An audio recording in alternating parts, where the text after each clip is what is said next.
course you can't hear me, but you can hear me now. And now you can hear me say, Mr. Anderson. I might watch The Matrix this weekend, actually. I might watch the entire trilogy this weekend. That's Did what you I might mute do. No, you are completely unmuted and ready to rock and ready to roll. Okay. All right, good. You're rolling and rocking and rocking and rolling. Just double check. Just double checking. Hey, man, don't double check me. I Double have check to. yourself. I have to, sir. Never know what's going to happen with you. No, you're good. You should double check me. Yeah. Well, ladies and gentlemen, good morning and welcome to the backstage. We are. We're just doing shit back here. I haven't got anything quite in mind yet. I was going to do some ranting this morning, but no, I just finished a sandwich. It was a pancake, sausage, and egg sandwich. It was pretty homemade gator too, yeah. gator sausage. Gator sausage, yes. Gator sausage. Listen to everybody. This is how they roll down in Florida, man. So Steele went outside. He was up at like 4 o'clock in the morning, right? Before light, that's when you catch him, right? You catch him napping. Before the light shows up, and he went out there and wrangled himself up a gator, and then made some sausage, cooked it up, all of that prior to going live on Living Splitscreen. Yes, they woke up early this morning, caught a live gator, definitely slapped it up and hit it with some Creole spice and threw it on the grill, man. Always Louisiana style. Always good to get that gator on the grill at like 6 o'clock in the morning. Yep. It was more like 7. I had to time it out, you know. Steele is a throwback, everybody. He is a throwback to when you hunted for your family. He's out there doing this shit early in the morning and still shows up to do it. G knows what's going on. He's like, you got to get them in the headlock while they're napping. Exactly. You don't Sounds grab like them by the this mouth. too, MG. Let's go. Don't grab them by the mouth like you saw. What is that? Crocodile Hunter. Fucking Dundee and Irwin do like you mix it up a whole. That's a whole mashup right there. Yeah. Crocodile Dundee and Steve Irwin. Yeah. So yeah. Your combination of both, sir. Yeah. Don't. You gotta combine them together and put your own style in there. And I just do it by the headlock. Just get them all by the whole head. You know, it's the best way to go about it. Nixie says. Nix, why did you change your name to Nixie? Is that supposed to be Mixie? What is going on with you, Nix? He did this the other night. I think he's trying to throw everybody off so nobody realizes it's really Nix. Maybe he didn't want to be named after. Maybe he didn't want to be named after the freaking the cute animal in the new Star Wars game. Star Wars Outlaws? Like that. Yeah, maybe he didn't like that. Because that's called Nix too, so it's funny. But he says, did Capcom change the PvE mode in XO? I don't recall having PvP elements in PvE on the beta I played. What do you mean? The game, from what I remember and from what I recall, is that they changed the game to be more PvE than anything. You're supposed to get more PvE games than you are PvP. This is the same damn game. Yeah, I don't know. Besides the one mode, right, where you got to capture points at the end instead of. There are other modes. Yeah, there are other modes, but they all look the same, basically, right? But well, now that I've played the game more, there are other things. I've played a domination type mode. On a completely different map. Oh, okay. So why didn't we see that the other night? We played like 12 rounds, something stupid, 10, 12 rounds. I don't know. And this is the thing that I'll talk about it live too, but we'll talk about it backstage a little bit. The thing that concerns me most about Exoprimal is the longevity of the game. The main reason I say that is because it's not blatantly obvious how they want you to progress in this game, right? You're leveling up and you're progressing your characters and you're unlocking things for them. So you get caught up in that, right? But then at some point you ask yourself, okay, well, what else is there to this? And seemingly, I feel like it's taking some notes out of Naraka in some ways, although Naraka is a battle royale, and it's more PvP focused. In this game, the reason I say that is because I feel like there is an entire tutorial period or an ease into what the game truly is, what the game is completely offering. Maybe you need to complete the game, like beat the story, for an example, for you to unlock the full breadth of the game. Because as I'm progressing the story, I'm seemingly playing different content. Like, okay, so now we'll go into like, it'll be like a regular match. And then after we complete the first objective, everybody, all 10 people get pulled together and we have to complete a single objective. Hey, we saw that you guys have been doing well. This the AI will say, hey, we see that you guys have been doing well. Now I'm going to put you up against the ultimate test. And he literally will drop a ridiculous amount of a dino horde on you, and you guys have to survive. Now, the 2 times I did before the most recent, he gives you lives and says, hey, there's like 30 lives that you and the team get. And you're like, hey, you got to survive this entire onslaught with the lives and everything. The 3rd time that I did this, they didn't happen back to back.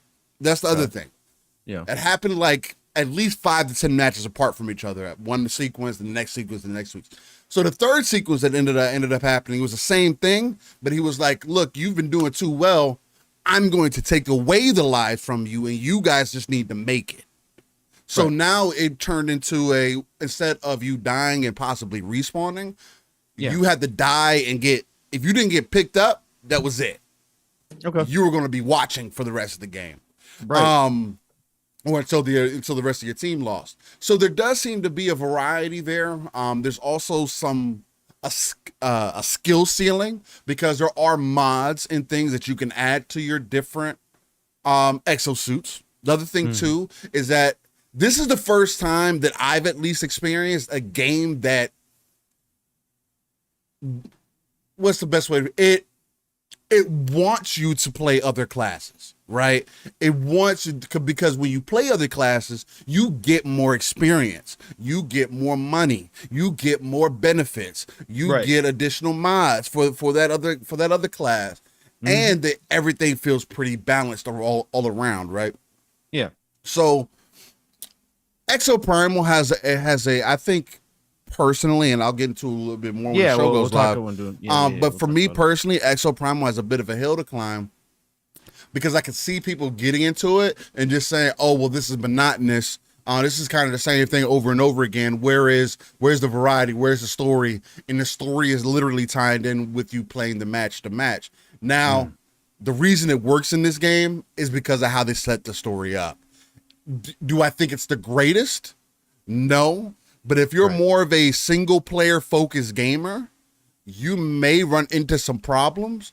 But as long as you don't mind playing co-op, I think you can still have a lot of fun with this game. Right. It doesn't have to be ultimately sweaty, right? Right now, they have a thing to where if you do the PvE, PvP random playlist, you get more XP for that too. So it gives you an incentive. You could just do the PvE playlist. I don't know what that's like. I haven't played it. I've only played the random playlist. So there's that. Some of my experience could be part of that. Oh, well, you were playing some of the PvE content, and that's why it was set up that way. I don't know. Again, playing at random, getting the most experience that I can, because that's what it gives you. And I'm enjoying it for what it is. I don't think it's, this is something else that we'll get into. I don't think it's boring this far. Again, I'm level 50 in the game.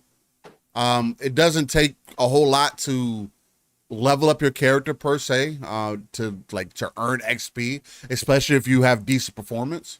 And typically I'm probably towards the top, so I'm getting the most XP that I can get from the matches. So Nixie says, I think it's more competitive than story for me. I play it like it's COD.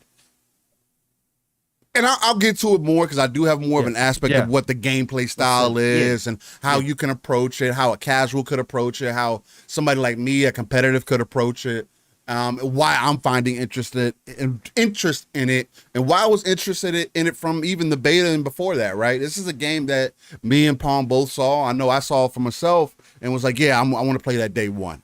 So regardless, I probably would have paid top dollar for this game. Hell yeah. So, the game's $60 too. So that's the other thing. We're talking about that. And I think at the $60, I don't know if we ended up clarifying that or not. I think you get some additional things at that $60 price tag. I don't recall, but it sounded like there was some extra things thrown in there. Again, I could be off base on that, but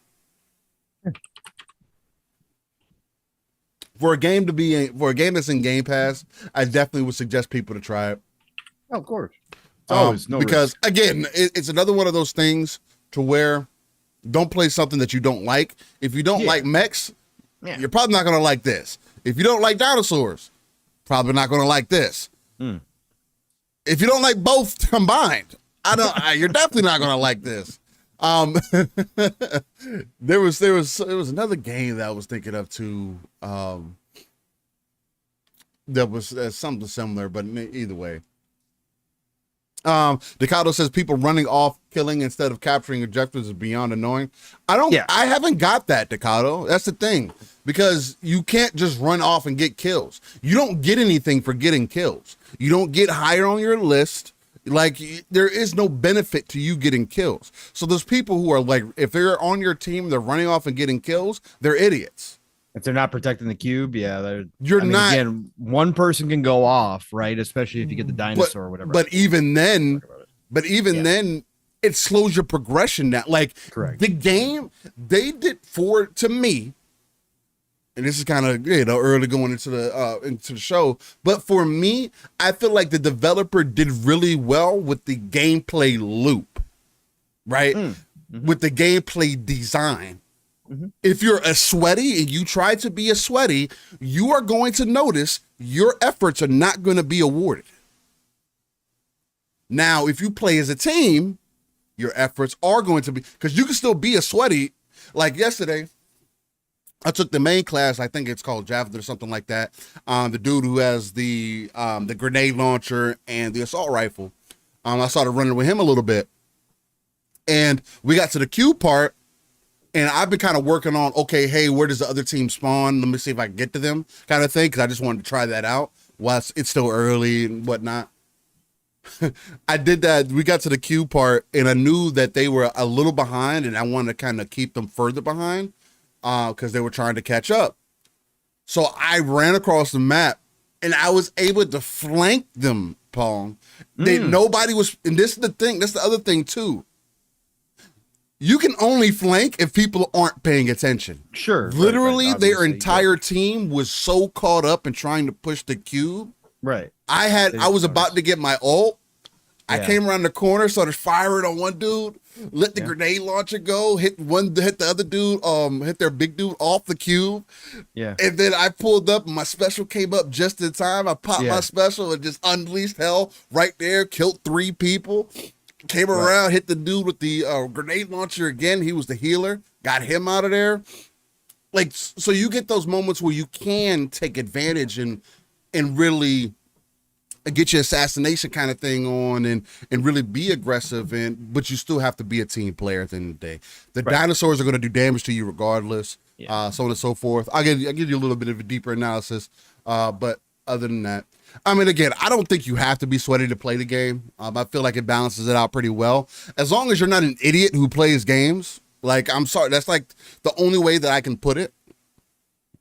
If you take the time to learn the game and you say, hey, what classes do I like to play? Play within that class, learn what the capabilities of that class, and then continue to play from there. Nixie says, I lost most of my matches. That's unfortunate, Nix. I'm not going to lie to you, because I've won most of mine. Yeah, we were at about 60% clip the other night. When we I would say played, we're probably about a 70, honestly, with the way we were winning.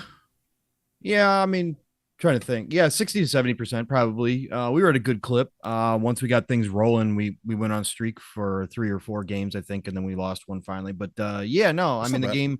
We'll talk about it. We'll talk about it. We're already 50 minutes in. We'll talk about it when we get to what we've been playing, because obviously that's a part of it. So 100%. Again, definitely talk about it. I love the gameplay though. Backstage talk. Yeah, I'm gonna have some gameplay for you all in the background also, so you guys can get some more representation. Also have some gameplay on the channel, a little bit of housekeeping. If you guys want to check it there, I have started to try to be a little bit more consistent throughout the week if I can. Again, it's always going to be timing. It's a little bit easier for me in the evening, those late nights.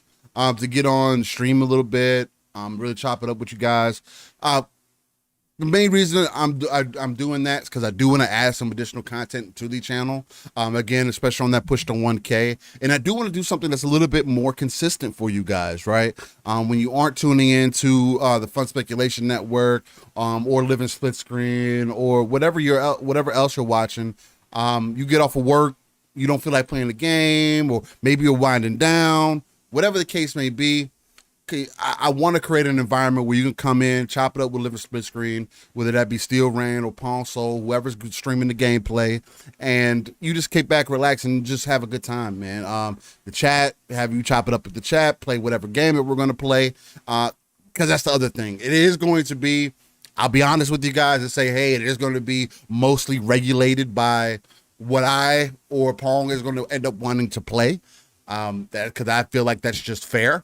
But again, because you guys talked about it earlier, you guys mentioned it yesterday, if we had anything special planned for 1K.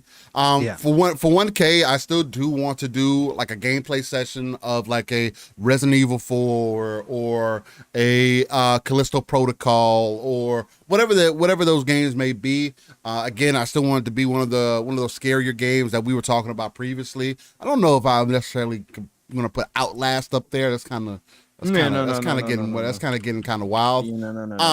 I will, because Callisto seemingly isn't as scary as people anticipated. I'll throw it up there, but not out. I'm not expecting it. So there is that. Outside of that, we do have some other things that are working in the background for 1K. We'll see if those end up coming through. Again, real life can get in the way sometimes, but nonetheless, that's kind of what we got thinking right now. So we might get some additional gameplay. I do want to let you guys choose that. We get to 1K, you guys can choose what game we're playing, what game that I'll play, because I don't mind playing it. But nonetheless, that's what I'm kind of thinking from there. So when we come up with something more creative or more unique, we'll address it at that point. So yeah. So I want to thank you all for being here, locked in with Living Splitscreen this Saturday morning, and let's get to it. Let's get down and dirty. Let's go. Let's get to it.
Whoa, and we're live, ladies and gentlemen. Let me check my levels here. Let me see if how everything else is rocking.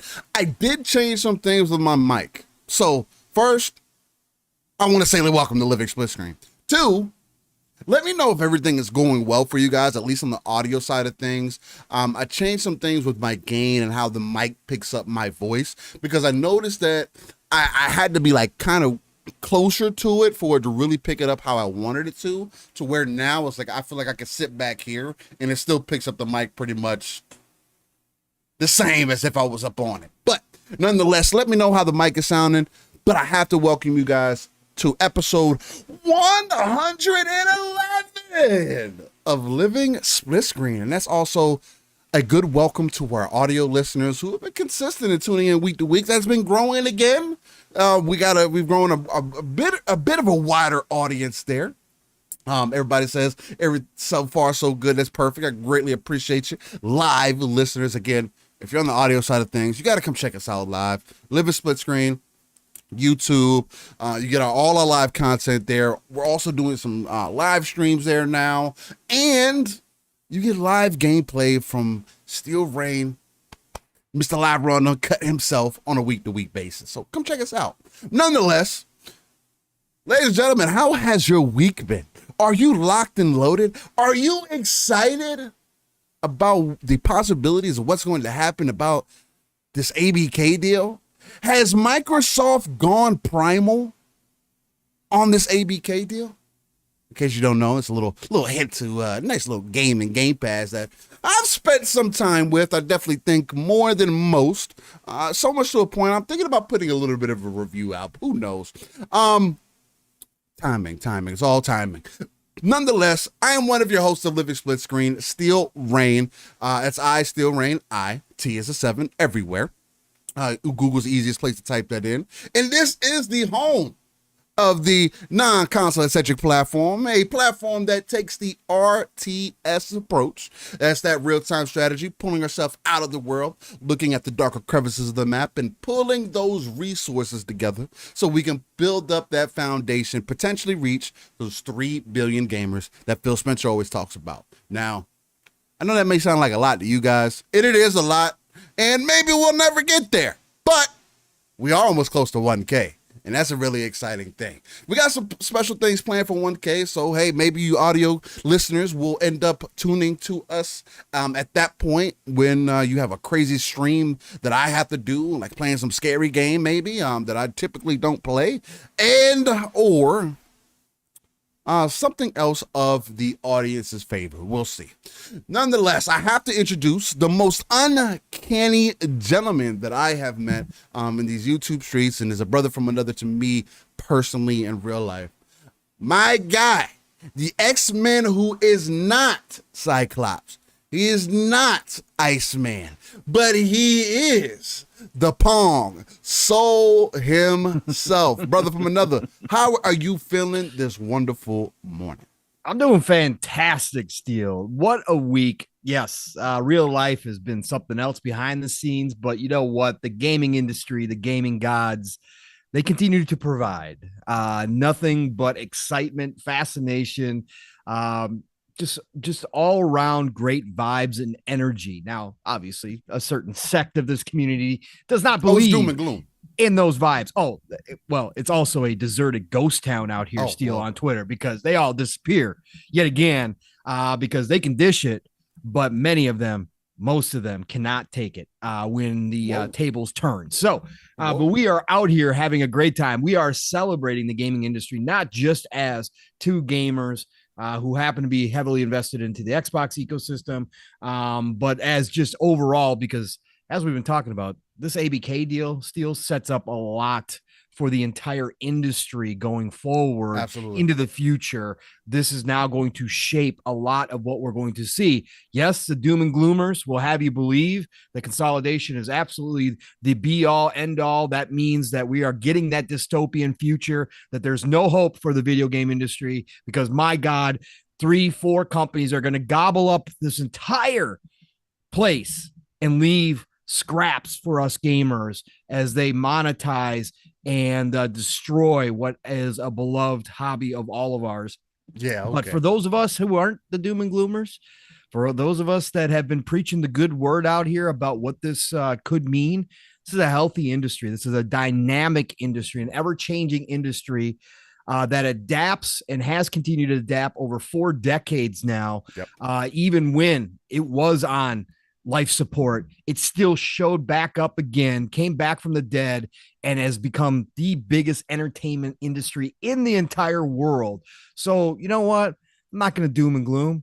No matter what, this industry is going to adapt. Strauss Zelnick, 20 plus years of growth. He predicted more in this industry. Consolidation when things are healthy, I think, are a good thing. And Jack Tretton, another man who knows a few things about the industry, former head of PlayStation himself, had an interview, I think about a year and a half ago now, that stated that he believed this was a good deal for gaming because it creates new opportunities when a company like Activision Blizzard King is acquired. It opens up a hole for some others to fill. Pause. Yeah. But that's exactly what happens, right? Well, we see this every day. We see this every day. It's too big of a hole, though, Pong. Nobody can fill this one. Again, nobody saw Embracer Group coming in That's conjecture, out of nowhere Pong. 5 years ago. It's not okay. We're not doing that. Again, listen, I'm excited for this. This is a big move. Again, even outside of just Xbox, outside of my value in Game Pass, going up even further. This is a huge deal. We've been talking about it for 18 months. Steel, again, we're one of the places that never stopped. Yeah. Some people refused to talk about it. Some people got sick and tired of it, and just wouldn't cover it. We've been here from the beginning.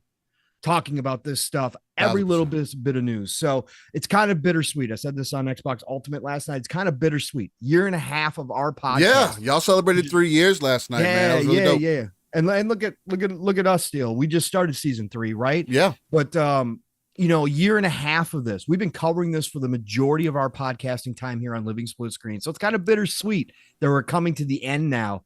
But my oh my, does it feel good? It really does. So. Yes. Listen, gaming wise, again, I had a hellish type week. So I did get some more Baldur's Gate 3 in. Ooh. Absolutely loving this game. I found the limitations of the early access. The full map is not in there. But again, there's so much content. It didn't even matter when I came up against that. I was like, okay, I'll just turn around and go back. And sure enough, I found more to do. I was talking about this last week about how Larian has taken this D&D experience very seriously, that they are experts of their craft, and it shows through. This sandbox experience in Baldur's Gate 3. Again, if you guys are looking for a CRPG, turn-based, battle system, but you're still moving live. You're not taking turns while you're moving, outside of combat. You are, basically a third-person action game at that point until you hit combat. But if you're looking for this, you won't do much better than Baldur's Gate 3. And I'm going to say this again. If the full game is anywhere near what I'm experiencing here in this early access, this is a game of the year contender, hands down, no questions asked. This better be in the conversation because they've done something special here. I was talking about how they wanted all your decisions to matter in the game. They have already proven that to me time and time again in this early access, but even down to your choice of race. They talked about this. I am a drow, so a dark elf. Drow for some of us who pronounce it drow, but it's drow in the game, so I'll go with drow. Dark elf. I got to a point where I had to go through a goblin camp. And I thought I was going to have to, I thought to myself, okay, we're going to do this right. I'm going to do tactics. We're going to snipe some people. We're going to take some people out early because I know this goblin camp is going to be tough as nails. Right. So I started sneaking around. I got caught, right? But I was like, okay, here we go. I guess I'm battling. We'll see how this goes. No, goblin comes up to me and he's like, Drow, your kind's already here. You go ahead, open up the gates. And he orders the gates to be open for me. And they open up the gates to the goblin camp, and I can walk in free and clear, Steel. Everybody's my friend because I'm a drow, because I'm a dark elf. I'm on their side. They think I'm on their side because I'm a dark elf. Got to freely walk through their camp. Got to sneak around inside their camp without anybody bothering me. Got to go meet the head drow who was leading it. One of the main NPCs. She's a female, whatever else. Got got to mess around with her, got to fall in love, have a little little playtime with her, right? Which turned very, very ugly, very, very fast, by the way. Okay. Which again, you can think you're moving along great. And just like classic CRPGs, next thing you know, you're in a spot that you're not going to get your way out of, and you're going to die. So become a save horror if you're going to start Baldur's Gate 3. That's my only suggestion to you. But yeah, no, I got to do that still. I got to sneak around because nobody was paying attention to me. Got to go find the Goblin treasure room and raided a bunch of magical equipment, weapons, armor. I love this game, man. Baldur's Gate 3 is something special. And then, of course, Steel, as you were talking about in backstage. I don't think that's what was going on, Nixie. He says Pong was flanking, trying to see if there was some bear loving going on. Oh, no. We're not going to do the bear love, but drow on drow love. Yeah, we're good with that. Female on female. Humanoid, right? With that. Yeah, no, we're good. We're totally good. And let me tell you, some people sleeping with the enemy. Yeah, sleeping with the enemy. I saw that one too. That's awesome. Eastside Bando. I was, and it turned out very badly. But for people who said that the scenes weren't explicit, they're explicit. They're explicit, bro. I mean, again, like you don't have to use much guesswork. It's pretty blatant. No, when we get full 69 action going on, yeah, that's explicit. It's explicit. So again, there was a reason why they cut that bear scene off because I can't imagine what that it looks like, and I don't want to. These scenes are explicit, at least from the one that I did experience. Anyways, and then like we were talking about pregame, Steel, we hopped into Exoprimal when it dropped into Game Pass. We moved to New Zealand and we hopped into it the other night. I didn't get to play with you guys last night. But it was just me, so it was all good. Oh, was this you? You guys were playing? Okay. Yeah. I thought everybody was playing. Hopped in with you guys for opening night. And man, again, everything that we played, like you said, behind backstage in the beta, the game actually is even more polished than it was in beta. I believe it's playing better performance-wise, connection-wise. It's been great. And we're just having a blast with this game. This isn't one of those games that you have to overcomplicate, overanalyze.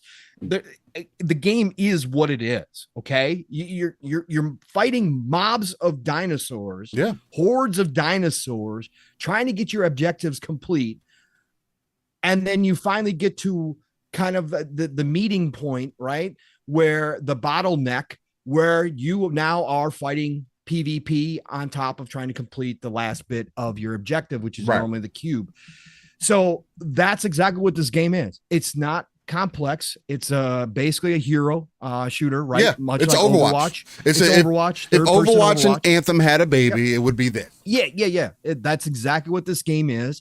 Love the fact that what I found in the beta, I found my character. And again, I'm not going to be this guy who's going to put hundreds of hours into Exoprimal by any stretch of imagination. So I'm not looking to try all the different classes. I want to find one class that I was good at because again, I'm not the competitive guy.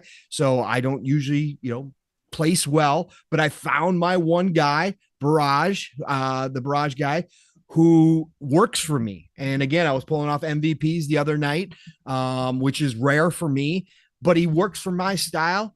It plays well. I like how he moves. I like his bonus structure when it comes to his when you can add the mods. I forget what they actually call them. What do they call them, Steel? Not mods, but they're when you can add the extra to give. You can give bonuses. I've been calling them mods. Yeah, mods. Okay, fine. We'll just go roll with mods. But I love that aspect, which we didn't get to see in the beta, right, Steel? So you do earn mods, you do earn things that give you bonuses to your health or to your damage, your different types of damage, all that kind of stuff. Right. Really love how that's implemented here. You get 3 slots. You get to play around with those 3 slots, any combination you really want to. And like you said, Steel, the experience points. It can feel slow going. But when you're winning matches, you get the bonus XP, which definitely helps out. But you start leveling up and it feels good. You get loot chests, right? Of course. Yeah. Just like Overwatch. You get loot chests you can open up. Yeah. Get random things. Sure. There's cosmetics that are paywalled, which is to be expected. We knew this was going to be a monetized game. But some of the cosmetics that are free or some of the ones that you can buy with the in-game currency that you earn are pretty damn cool looking. Like, I'm not gonna lie, they didn't chintz out, right? They certainly put some effort into the cosmetics. overall, we just had a blast playing it. Up to five, a team of five. So if you got five friends, the rare game that's not 3 or 4 player co-op, this is 5-player co-op. So we had 5 people rolling in there, and we just had an absolute blast and a good time. There was at no point where I was like, oh man, this sucks, or this is getting boring, or whatever the case may be. Every match felt a little bit different, even if the maps don't change much, because of that PvP aspect. And obviously calling in dinosaurs, taking control of a T-Rex. There's nothing like it, right? Or a Triceratops. Like that's pretty damn cool. Just a blast. So yeah, like Steele said, if you got Game Pass, if you're interested in this, go try it out. No risk. Go download it. Again, playing with randos, you get even more experience. So they kind of encourage that. But get a team together, get a squad together, and go in there and play it. Every class offers something different. Healers. I know I didn't play the healer, but both you and Mav and Jasper tried out healers too. And the healers are viable in this game, which isn't always the case, right? It actually feels good to be a healer. So they've done a nice job balancing that aspect out as well. So yeah, Exoprimal was the other thing I played this week. Now I did download, I think like 10 or 12 of the ID at Xbox demos. That I haven't really had a big chance to jump into. I did play some Slave Zero X out of the ID at Xbox group. This is a 2.5D side-scrolling button mashing beat 'em up where you're in a samurai ninja robotic suit, Steel. So definitely something that you might like. But it is an indie game for sure, right? So there it's not the greatest, right? It's got work to be done, but this is a small developer, but it's got this cool anime style to it, Steel, straight out of any manga or anime cartoon. It's got the crazy storylines going on. It's got some different moves that you can pull off. So there are some different combos to be found out and all that kind of stuff. Slave Zero X was pretty decent. I'm not going to lie. I had a good time with it, playing through the opening level up to the opening boss. Couldn't beat the opening boss. Couldn't quite figure him out, but I was tired and I wasn't really putting my full focus into it. But Slave Zero X was one of the ones I tried out. But I'm going to be trying some more out this weekend as I go along too, and I'll have more reports on some of the indie games that are coming because there's a lot of good ones in there. If you haven't checked out the ID at Xbox demo list, it's 40 plus games. There's a lot in there. There's something for everybody to find out. There's JRPGs, there's tactics, there's you name it, it's in there for the most part. So go check that out as well. But yeah, that's been my week, Steel. Nice. Definitely an eventful week thus far. Especially, considering in real life, that's always a main factor in our main considerations, especially with gaming being a hobby, right? Dip Down Anime says, did someone say anime? You got damn right, sir. We did. And Red Monkey Butt says, breaking. MS and ABK is extending the merger deadline 4 to 6 more weeks for CMA to approve.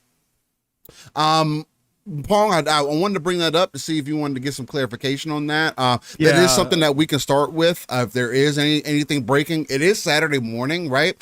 Yesterday we found out that they're not going to be granted their injunction. They've been denied for that. So there is a few more things that they can do to try to uphold some things, to try to keep Microsoft from closing. But we're expecting for them to try to close today, possibly, especially with deadlines being Monday, Tuesday, more like Tuesday, before they have to renegotiate deals and whatnot. So we'll definitely figure out. Tom says that's a rumor. I don't believe it.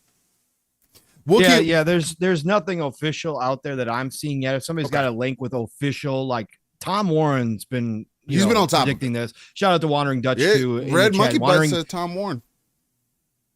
Tom Warren, yeah, I'm looking at Tom Warren. He's just predicting that there's no for sure that's being done. That there's word that could happen. At least that's what I read this. So the FT, right? The FT is reporting. Right. That's what he put up this morning. I saw this. This is the Financial Times. Okay. For anybody who doesn't know, FC.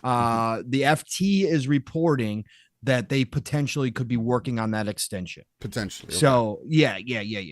But Okay. there's nothing for sure. Here, I'll read the article real quick, Steele. I know this is not our norm. No, you're but let's good. do You're this. good. UK regulators have opened the door for Microsoft and Activision Blizzard to close their $75 billion gaming deal within as little as 6 weeks as the companies scramble to restructure their agreement to satisfy competition concerns. Meanwhile, the U.S. Federal Trade Commission failed late on Friday in its last-ditch attempts to prevent the deal from closing in the U.S. Its request for a preliminary injunction to block the deal pending a separate action was denied by the Ninth Circuit Court of Appeals the day after a similar injunction request was denied by a federal court in San Francisco. The actions left approval in the UK as the only hurdle left for the companies in their efforts to seal the deal. The UK's Competition and Markets Authority on Friday said it would push back a July 18th deadline for it to block the deal until August 29th after receiving a detailed and complex submission from Microsoft. The company argued that the agency should re-examine its conclusions due to material changes in the circumstances and special reasons. The timetable could allow Microsoft to complete the merger more quickly than the CMA had suggested earlier this week, when the agency said that a restructured deal would trigger a new investigation, likely taking several months. The CMA's move to reopen the deliberations about its final decision, which is unusual so late in the regulatory process, revives the potential for Microsoft to resolve the watchdog's concerns about competition in the cloud gaming market. The CMA did not provide details of Microsoft's submission, which was made more than a month ago. The extension comes as Microsoft explores way of restructuring its cloud gaming business in the UK to appease the CMA, which ruled in April that the combining of the maker of Xbox consoles with the creator of hit games, including Call of Duty and Diablo, would give it the ability to undermine new innovative competitors. UK competition regulators' objections are seen as the last big legal hurdle facing the. I love when journalists just fluff their pieces to make more words. Oh yeah, facing the world's largest video game deal after the U.S. courts earlier. Again, you just said that in the beginning.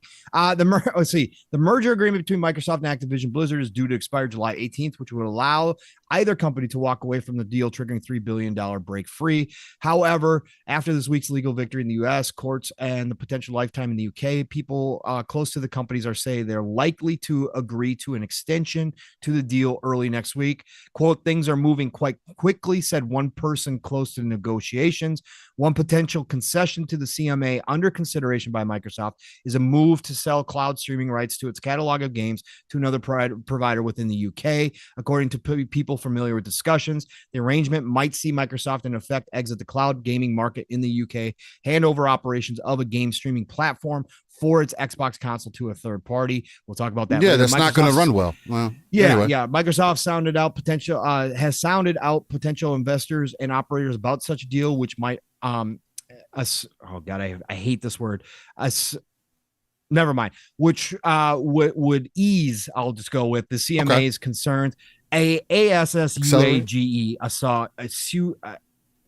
God, I can never say that word properly. So I'm not even going to try.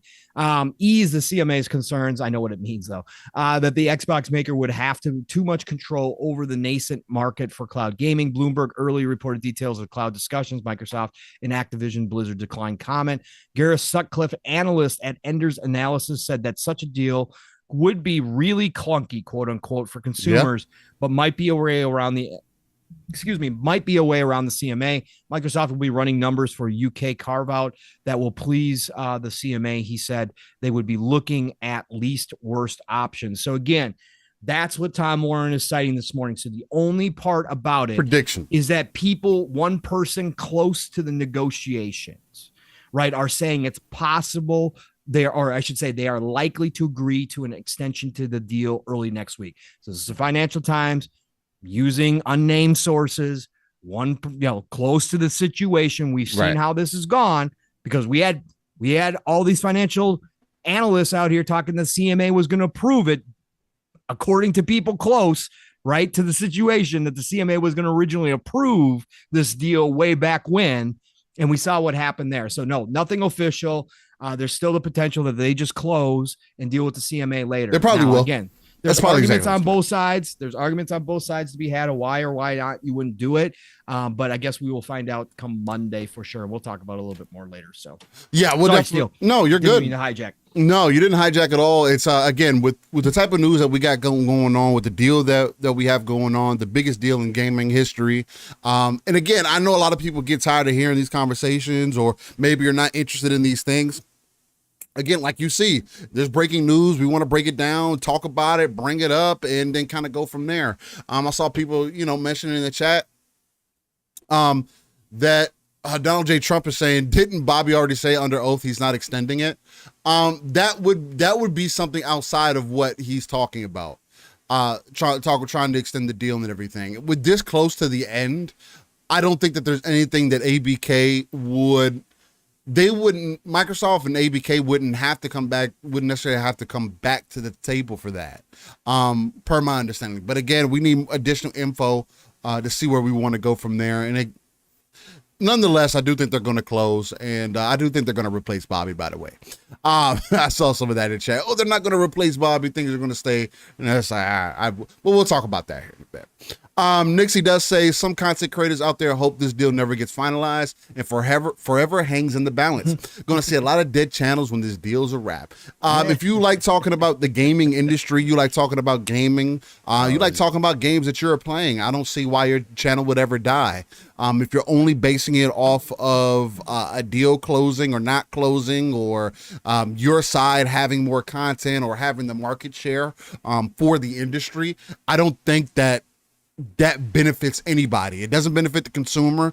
George Corley herself even said the same thing. Like, it's obvious that with what's going on, doesn't Microsoft getting Call of Duty just bolster competition? Like, there's no, even if a casual, somebody completely outside of the market can understand and see that, hey, just because Call of Duty is running first-person shooters right now, it's not Fortnite, it's not Apex, it's not Minecraft, it's not Roblox. You have other games that are also pushing the market, and COD has a problem of keeping a consistent player base.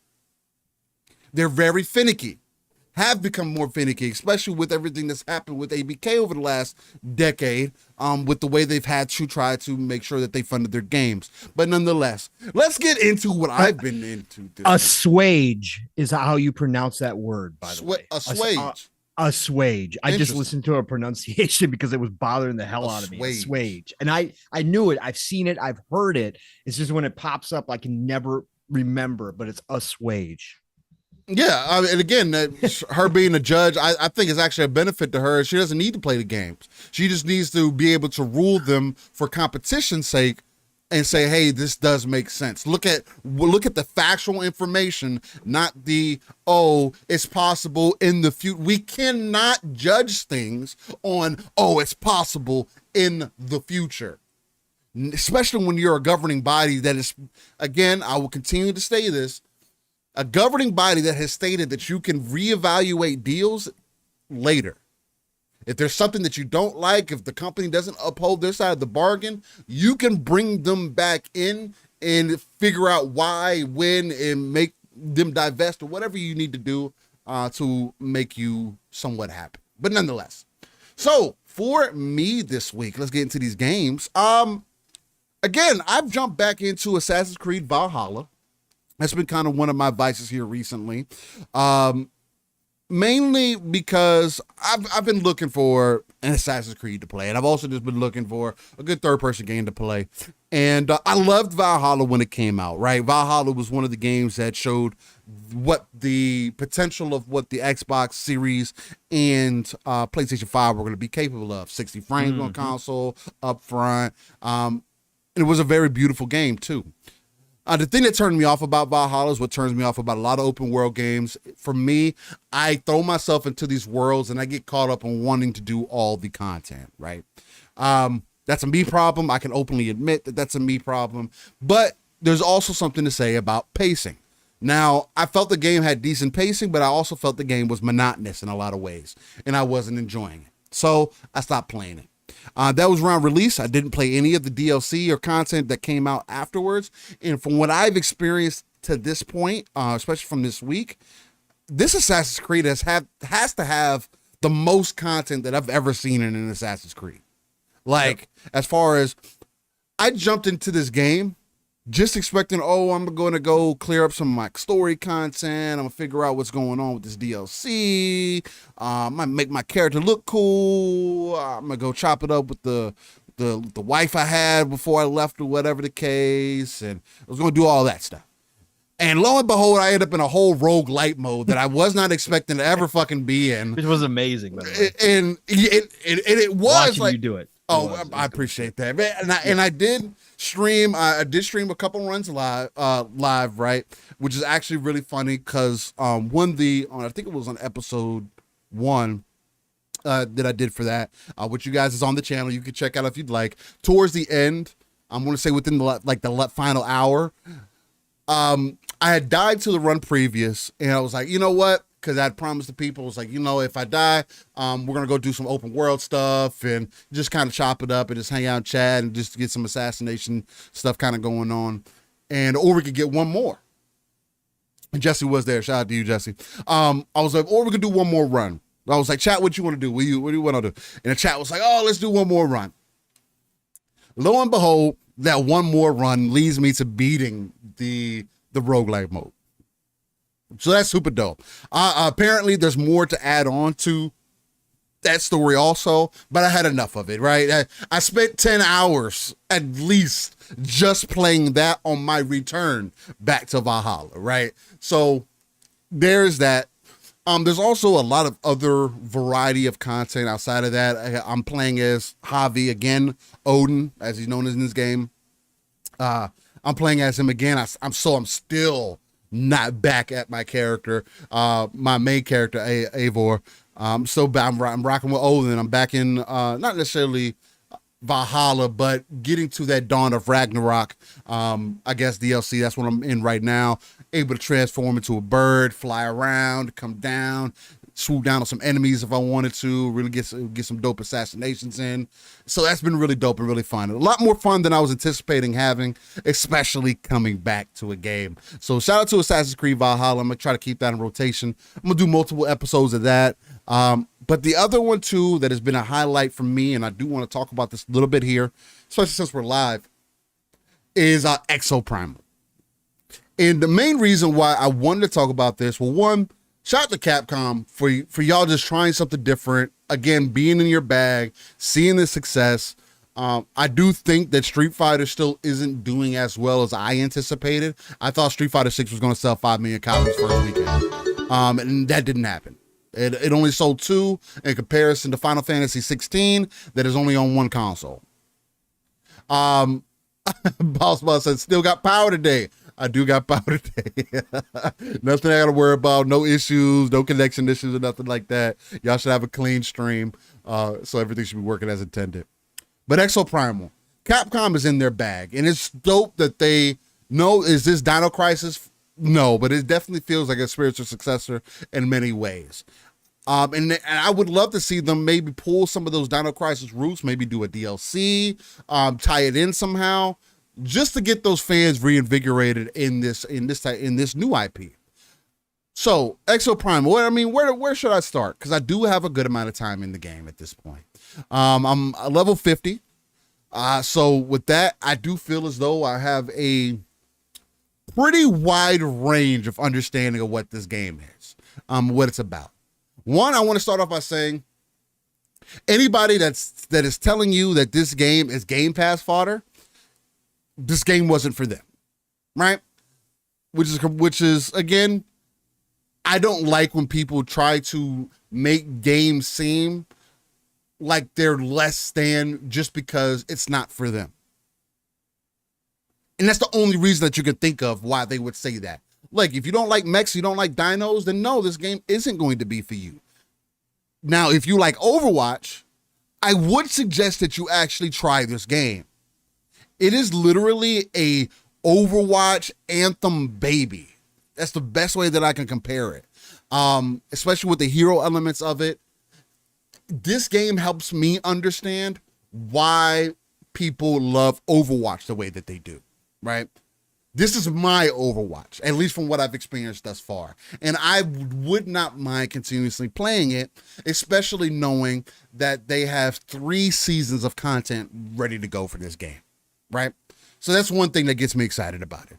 On the face, Exoprimal is, again, it is a hero mech-based game where you're going to choose your class, tank, assault, medic, things of that nature, and you or your team of 5 get together to push an objective, which can vary. It could be kind of killing dinos, it could be pushing a box, it could be multitude of different things. And then towards the end, there's either going to be a PvE element where you and the other 9 people are going to group up together and you guys just kill dinos and keep each other alive. Or there's a PvP element to it where at the end, you're for an example, there's this box push mode, and towards the end, you can try to kill the enemy team at any point, but towards the end, you can try to start fighting each other for the box and destroy the other person's box, and they got to take time to reactivate. So there's a lot of strategy that could be involved in this game. The other thing too is that you can become a dinosaur, which is super dope, right? You can go over, I went over a few times and just completely wreaked havoc on the enemy team, right? It gives you an additional moment that is quite overpowered if you learn how to use it properly, and especially if the enemy team doesn't know what to expect, because you can kind of come out of nowhere with it, although it does announce it. It's something that can really turn the tides for your team. And now it's all about timing, all those great things. But I do feel this game is probably the most new player friendly types of games of this style that I've at least experienced in some time. Now, there could be other games of this aspect. And again, I think the biggest takeaway is that either you like the style of game or you don't. If you don't like Overwatch, mechs, and dinos, again, the game is not going to be for you. I just don't get people saying that, oh, the game is lame, the game is trash, Capcom didn't expect the game to do well. The game wasn't expected to do well, that's why it's in Game Pass. That logic to me is just so benign, and so it's like you're trying to put down people or put down an IP because of your own personal interest. Again, it is enough to say, hey, this isn't for me, and to keep moving. Now, the thing about Exoprimal that I am worried about, though, is the longevity of the game. Because I can see people getting into it and not understanding what the overall point is. Oh, I can't just progress the story, which is probably why we have not gotten any real good Metacritics for this game yet. It's weird. The one that I did see, somebody gave it a 60. Right. And at this point, unless you're someone like myself, there is no way that you understand what the premise of this game is. And there is literally no way for you to progress the game faster than what the game allows. Mm-hmm. That is and can be a negative to some people, because some people who are like myself are not going to get to level 50 to find out that there is additional content and more story elements the more you level up. Now, I personally think it's pretty dope game design, at least for someone like myself. Because as I play, I am unlocking additional things. As I play, I'm paying attention to other people, how other people are using these mechs, these exosuits. As I play, I'm finding myself playing classes that I would never play otherwise. I'm not that dude. I pick one class, typically I play that class, and that's it. In here, I got a medic that I use, I got an assault class that I like to use, I got a couple actually. The javelin dude, the default dude with the gun and the grenade launcher, he's actually pretty good. He has some skill to them, right? I got a tank that I like to use, a Murasame. Like, there is a variety of different elements here that really kind of stack on top of each other. But again, the story does not unfold unless you continue to play Dino Survival. Now, The story also explains why you're playing Dino Survival. It does. If you're going to say that this game is bad because it has no story, again, the game tells you that you are here to play a never-ending Dino Survival to collect data. If that's not for you, then don't play the damn game. That's the principle of it. Now, I can hear you if I have yet to hear somebody have honest critique to say, hey, this is what I don't like about it. Or I have yet to hear somebody get into as depth as I am as far as saying, hey, the story elements and this, that, and the other thing. Now, is the story tacky? Is it goofy? Is it corny? Do they have a Jamaican dude in there trying way too hard to sound Jamaican? Yes. Yes, they do.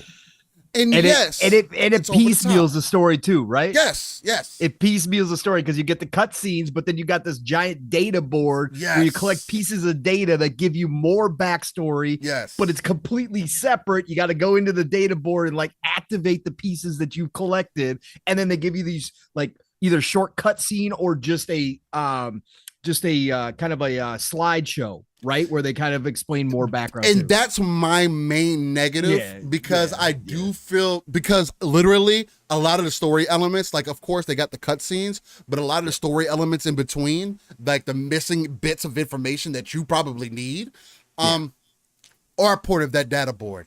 And not only that, I feel like they could have woven in some of those things just because it wasn't all animated and all edited and didn't have CGI for it. There's other games who have done something similar. You could have added some of these story elements to an aftermatch kind of thing to make people feel like they are progressing the story. Right. And I think that's the biggest negative that people are going to run into. Oh, I don't feel like I'm progressing the story. Oh, I feel like needs to be a single player campaign. Like Dakota Canuck says, brings a good point up. I'd rather there be a single player campaign, not a multiplayer campaign. Sure. And again, I feel you. You also have the option to only load in to PvE. You don't ever have to play PvP. Right. You do get a benefit XP wise for doing random, right? But you don't have to play the way that you don't have to play the PvP mode. You can play PvE, you'll play it with other people, and you continue to progress that way. That is perfectly fine. That option is available in there for you. But I do agree, there can be an early turnoff for some people who are not wanting to spend some time with the game. They just want to find out what it is, even for 10 hours. I think this game is worth your demo time in Game Pass at bare minimum. Oh, yeah. I believe in my personal opinion. It's Capcom, right? It's Capcom's goodness when they try new things. And this is what I love about Capcom being back on top again, right, Steel? Trying something different. Yeah, exactly. And again, anybody that is playing Exoprimal, let me know, if you're trying to link up on Xbox. Because it is crossplay with the Xbox PC app and with the Xbox ecosystem, I should say, just overall.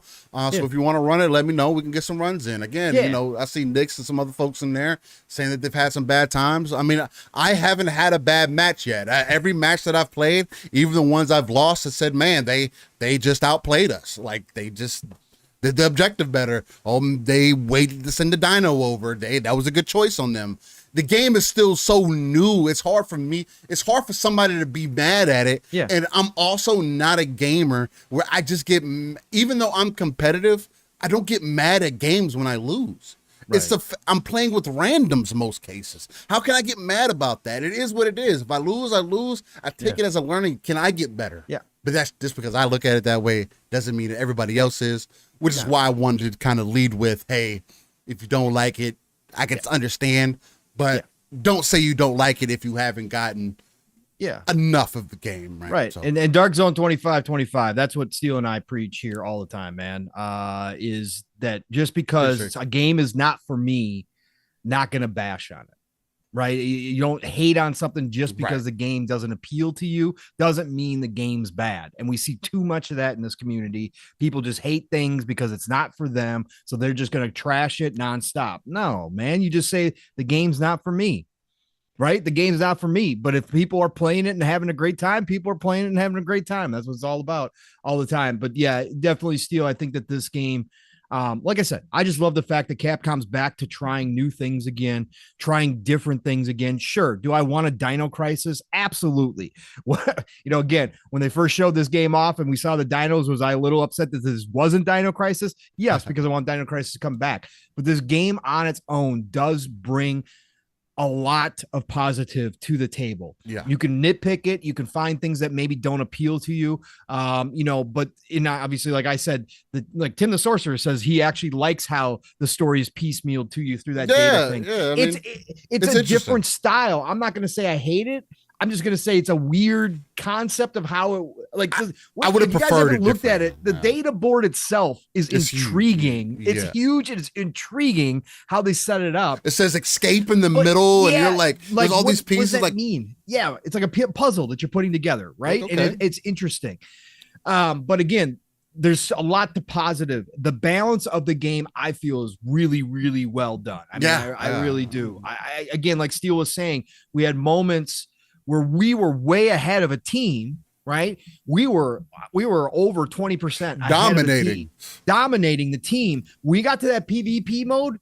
They happened to mop up on us. They caught us, right? They caught us off guard. They held their dinosaur call in. They held that dinosaur call in strategically till we got to that point. They came in and murdered us, man. Yeah. It was down. It's one of those back and forth. We were feeling really good. And next minute thing we knew, they were catching up and they eventually won. So when you have a game like that, that shows that they've worked a lot on that balancing to make sure that experience is not like, oh, hey, we're so far behind, we can't catch up. No, you can play your cards right and still do it, right? And pull out those clutch victories. So that's the fun in this game. I think it definitely offers something for a lot of people. Again, if it just doesn't appeal to you, it doesn't appeal to you. That's totally cool. Understandable. But right now, it's a great game and it's a great get for Game Pass. And I think that the Xbox numbers will be pretty healthy for this game. Like Steel said, legs wise, we'll see. We'll see. We'll see. That's gonna be up to this team and what they can pull, what they can do with the seasons. And if they got some new maps ready to rock and roll at some point, we'll see about that as well. But great game overall. I mean, again, go download it. It's not like game of the year contender, but it's about what video games are about, having fun. And I think that if you like killing dinosaurs, you like playing with your friends strategy, or even with randoms, strategy, go try it out. Again, controlling the dinosaur as you see Steel doing on screen, that's so damn cool, man. It's so much fun. Yeah, again, the game feels tight, feels good. It feels much better than from the beta. So there's that. And again, and I want chat to understand, I'm not saying that anybody in chat is saying that you're bashing the game. No. I just wanted to give critique on some of the criticism that I have seen, because I do feel like this game is going to expose people who try to expose others. Expose the folks that really haven't played this game versus people that have played it, right? Because I'm already seeing it. People who put an hour into the game and said, yeah, the game is garbage. It's like, you literally haven't even experienced any depth to the game. If in the first hour you said the game isn't for you, I get that. I do that. But if you say that the game is garbage after the first hour, literally you get no premise from the game within its first hour. You're literally trying to figure out whether the game is for you or not in that first hour. And you'll know. Yeah. So again, that's just my personal opinion. I'm liking it. I'm gonna keep it in the rotation. We'll see. Again, we got some more amazing games that are also coming out. Remnant 2 is also coming out towards the end of the year, towards the end of the month. So, and that's another one that I do want to hop in kind of day one. Me and Jasper were talking about that. Little off and on. I don't know if me and him are going to end up playing together. Typically isn't something that's happened in the past, but it doesn't mean it can't happen now. I'd like to see that. You and Jasper and Remnant 2, that'd be pretty dope. That would be different, definitely with how dope Remnant 2 is looking. I mean, I'm definitely going to jump in there regardless. At least that's my plan. But then I got Armor Core 6 right around the corner. That's next month, ladies and gentlemen. Like, is Exoprimal going to hold me more than Armor Core is? Fuck no. I'll be completely honest and tell you, if I had to make a choice in my rotation between Exoprimal and Armor Core, Exoprimal is going to go to sleep for a little bit.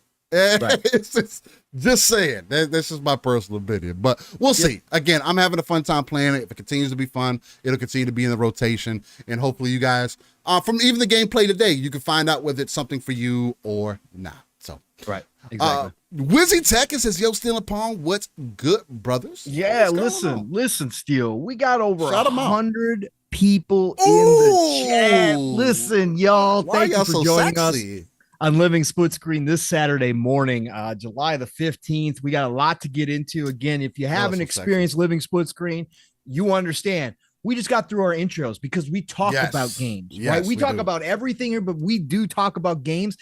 Steel even went back to Assassin's Creed Valhalla. You're going to get older game talk here as well. We're not just playing what's hot, what's trending. That's not the type of gamers that Steel and I are. We play what we want to play. If it so happens to be a newer game like Exoprimal, we're going to talk about it. If it happens to be Assassin's Creed Valhalla, so be it. We're going to talk about that, right? That's what we do to intro everything. But thank you all for joining us. It's amazing to see this many people showing up. Again, the energy, it's one of those weeks. The energy really is high right now for a lot of different reasons. Obviously, the ABK deal. We talk about everything here, but obviously that's going to be a focus. We are going to get into that. We're also going to get next up, after I shout out the chat, we're going to get into the upcoming week of games. It's a smaller list. I am going to use both Game Informer for that, along with Xbox Wire. They put out another Xbox Wire this week with some more stuff coming to Xbox. If PlayStation did that on a regular basis, I'd pull their stuff. If Nintendo did that, I would do.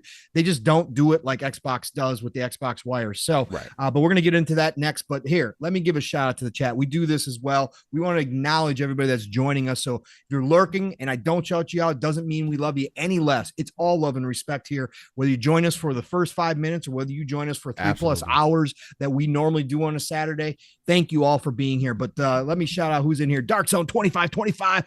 M. Gene is in the house. What's going on?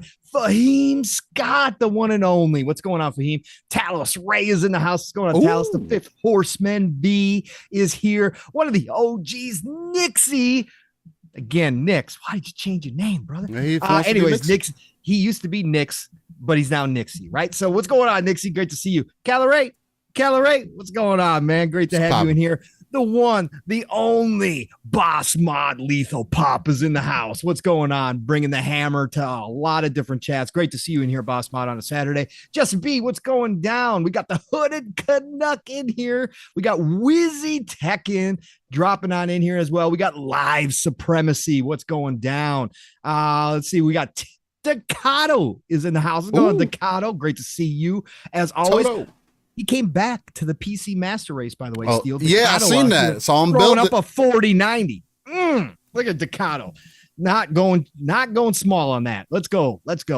Tim the Sorcerer is in the house. What's going on, Tim the Sorcerer? Great to see you in here as well. Who else we got in here? We got Red Monkey Butt. What's going on, Red Monkey Butt? Always great to have you a part of the chat. Thank you. Who else? We got. Did I already say Jesse B? If I did, Jesse B, getting a second. But Jesse B, great to see you. We got TMHW Gaming up in the chat. What's going on? Great to have you a part of our show. We got the Crazy Greek Dude dropping in here with a yo to you, Crazy Greek Dude. Great to have you joining us this morning. We got Jax 82 in the house. What's going on, Jax? Jax 82 says, shout out to Capcom taking a chance on something new. They have been killing it. Exactly, my friend. This is Capcom of old, where we got like Lost Planet out of the blue, right? So yes, love to see this stuff as well. The Black John is in here. What's going on, Black John? Great to have you joining us. Spartan 661, I see you. What's going on? Who else we got in here? We got Splendiferous, the one and only Splen is in the house. And Steel, we got famous people in here. We got Jim Ryan. Shout out to Jimmy boy. Jim Ryan's joining us, and he says, "Go CMA, Jim." It's time. It's time to realize where we're at. Okay, Jim. It's just let's put away the false hope and let's move on. All right, you guys got some work to do. Got some adapting to do. Get to work, Jim. Let's see here. Who else we got? We got It's Timmy. It's Timmy's in the house. What's going on? It's Timmy. What up, Great Tim? to see you joining us. We got Sappho is in the house. Great to see you, my friend.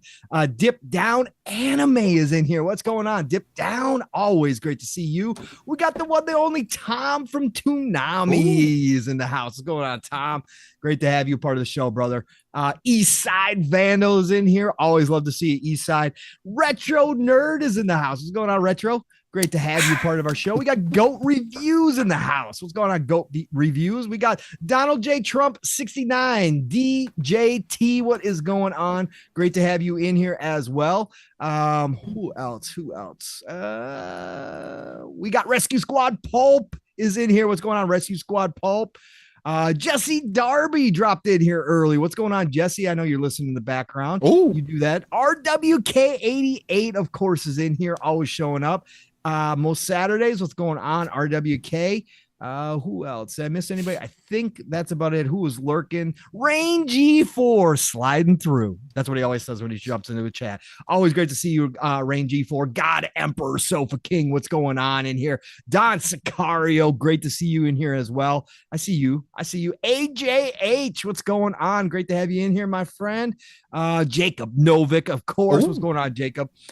Great to have you joining us for the show. Polly Baba. I see you, Polly Baba. Great to have you in here as well, brother. Listen, everybody. Scorpio, what's going on? What's going on, Scorpio? Listen, again, everybody who showed up this week, appreciate you all. Again, we're over 100 people. It's great. If you haven't hit the like button, please do. If you've got a moment to share us out, again, we're on mission 1K. If you haven't subscribed to our channel, please, if you take a moment to do that. We are at 914, 915 We're people getting there. right We're now, moving. so We're moving. We're there. And again, we're doing this organically, folks. We are. That's how Steele and I decided from the beginning. No paid subs, no paid viewers. Exactly. And again, just look, everybody to each their own. Stanley Francois. I see you. Francois. Look, I'm not going to judge nobody for how they try to grow their channel and progress and everything. But I do take pride in doing this completely organic because in case you guys don't know, there are plenty of ways for you to kind of build up your base, quote unquote, and make things seem much better than what they are. And when you're doing things, numbers consistently, right? And again, I'm not going to point out anybody. This isn't a platform for us to do that. This is a welcoming platform, non-console centric. We cover everything that's going on in the gaming industry, along with throwing a lot of our own personal flair in there. And I'm not going to sit here and demean people. Unless they really give me a reason to, but outside of that, I'm not going to stoop down to their level or whatever else. This is, 1K completely organic, unpaid, and us just trying to give you guys content, in the best way that we can. Again, that's why we're doing, I'm trying to do more live streams for you guys, have something consistently on a nightly basis for you guys, if I can, because I do think that helps, grow our base. More people can tune in. You get to learn more about me, my Pong, about, the people that are on this living split screen team that really love what we're doing here and want to grow. So I do have one final shout out before we get into our upcoming games. Naraka Blade Point came to PlayStation 5. So I want to give that a huge shout out. I've been in Naraka since essentially its release. I was in the beta and everything. I've put the game down several times due to lobby queues, right? Hopefully it coming to PlayStation opens that up to where now we have more people that are playing the game. It does seem as though more people are catching on to Naraka Blade Point, and those queues are getting lower and lower. Biggest turnoff is fighting those bots, right? And I think that's going to be something that a lot of people are going to jump in and enjoy, because you do end up running into a lot of bots, and the game does make you feel good up front, in a lot of ways. Now, if it doesn't, hey, I'm not here to judge you, but I will say that the game does really well welcoming new players and getting you at least into the groove of Naraka Blade Point. Now, don't do what some others have done and share gameplay of you getting 20 kills your first 2 games, because you're playing bots mostly. I'm just want to let you guys know. But nonetheless, I'm a one to shout that out. Naraka Blade Point, that came out yesterday, PlayStation 5. It has also went completely free to play. So check it out. Again, we talk about games here. Wanted to mention another game that I also love, support, and care for. I've put even my own ducats into. So there is that. But anything, and yes, Nope. Black John Naraka is complete crossplay. Crossplay. PlayStation, Xbox, PC, does not matter where you're at. The one thing I will say, if you want cross progression, you have to play it through the Xbox PC app to have cross progression to your console. If you play it on Steam, you're not going to get cross progression. You're going to have a brand new account. So keep that in mind. If it is in the Xbox ecosystem, you will have cross progression. So I did that and quickly found out that it didn't carry over. So it is what it is. It will happen. Doom Reapers in here playing some Somerville. Pretty neat. Yeah, I liked what I played of Somerville. I did put it down, but I did like what I played of Somerville. It's a different game. Some people have just some different opinions on that game, but definitely a cool little indie game for me, from the former makers of Inside, some of the former devs from Inside. So definitely a cool little game that is still in Game Pass as well. And Fahim, Naraka is a melee-based battle royale. Yes. It has like bows and crossbows and stuff like that in there, cannons and stuff like that. But it's a mainly melee-based battle royale. So Absolutely. All right. Ready to get into these upcoming games, Paul? Let's get into these upcoming games, Steel. That's right. I'm ready to rock and roll here again. We are going to be covering the week of July the 17th. Like I said, a shorter list. Xbox Wire will add some more, obviously, smaller games for the most part, but we are going to get those in there as well. But we got a smaller week this week, but that's okay. Again, we've got so much to play right now. I don't think anybody's going to mind that there's not anything gigantic, although Switch does get a pretty big title for them. So let's talk about this. July the 17th. So actually, we're going to start July the 18th, coming to PlayStation 5 and PC, a game called Viewfinder, Steel, from Sad Owl Studios, published by the one and only Thunderful. And this is a puzzle game. Anything that Thunderful publishes has a chance to be really, really good. Again, one of the indie dev publishers that does very, very good with their games, finding new games that are coming out from the smaller teams. So again, go check out Viewfinder if you're on PlayStation 5 or PC and you're looking for that puzzle game.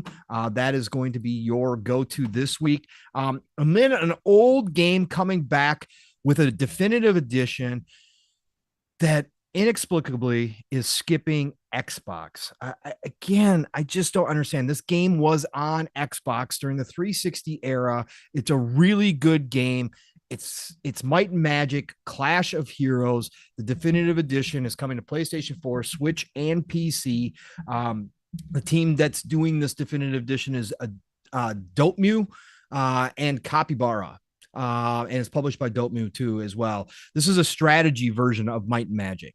And like I said, I played this on the 360. It's a cool game. It is backwards compatible, I believe, actually on Xbox as well. So if you own it, you can play it on series consoles as well. But the definitive edition is skipping Xbox. It just doesn't make any sense. But again, it's a decision they made, so it is what it is. But yeah, if you haven't played Might and Magic Clash of Heroes and you're looking for that strategy type game, go check this one out. It's really, really cool. Really enjoyable game. And then for the Switch this week, coming on July 21st, Pikmin 4 is coming, everybody. That's right. Pikmin is back yet again. One of the few games I did play with my kiddo on the Wii back in the day. I actually like Pikmin. Pikmin is a fun game, little game. It reminds me, of just older style games, but updated. It reminds me of Lemmings in a lot of ways. Okay. Obviously, when you gather your big group of your little dudes running around, it's just fun. It's just really fun game. Pikmin, I do enjoy.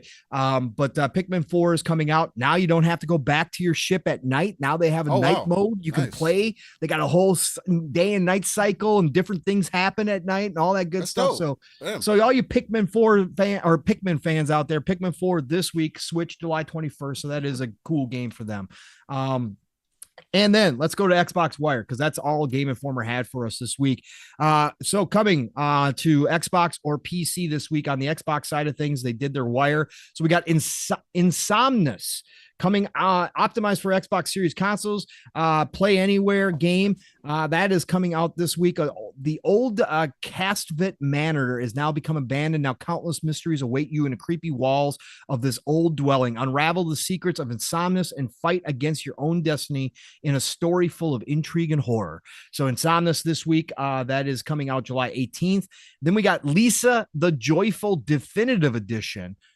That's right, Lisa the Joyful. And it's the definitive edition, July 18th, the newly updated conclusion to the quirky side-scrolling RPG series. I have never heard of this.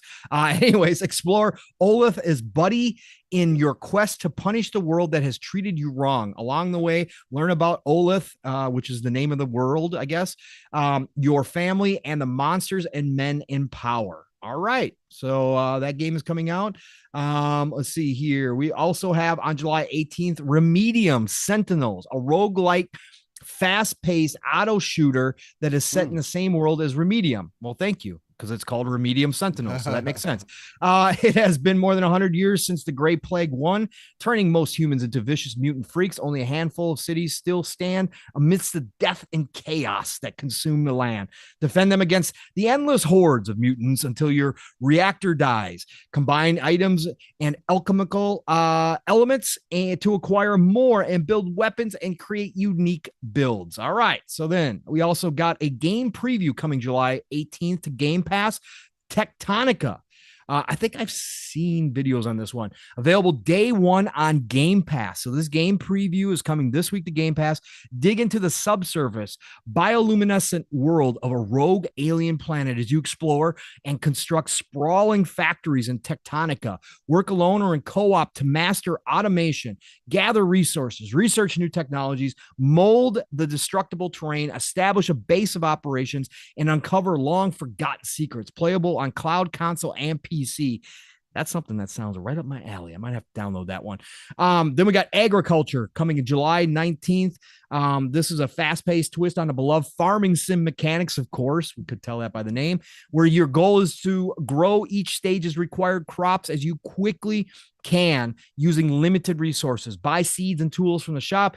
Aid in your efforts, but purchase responsibly and always keep your wallet in mind. All right, so that's Agriculture. What else we got? July 19th, Crown of the Empire 2 Around the World. Ooh. Join Alina on an incredible adventure through an alternate world of the Victorian era.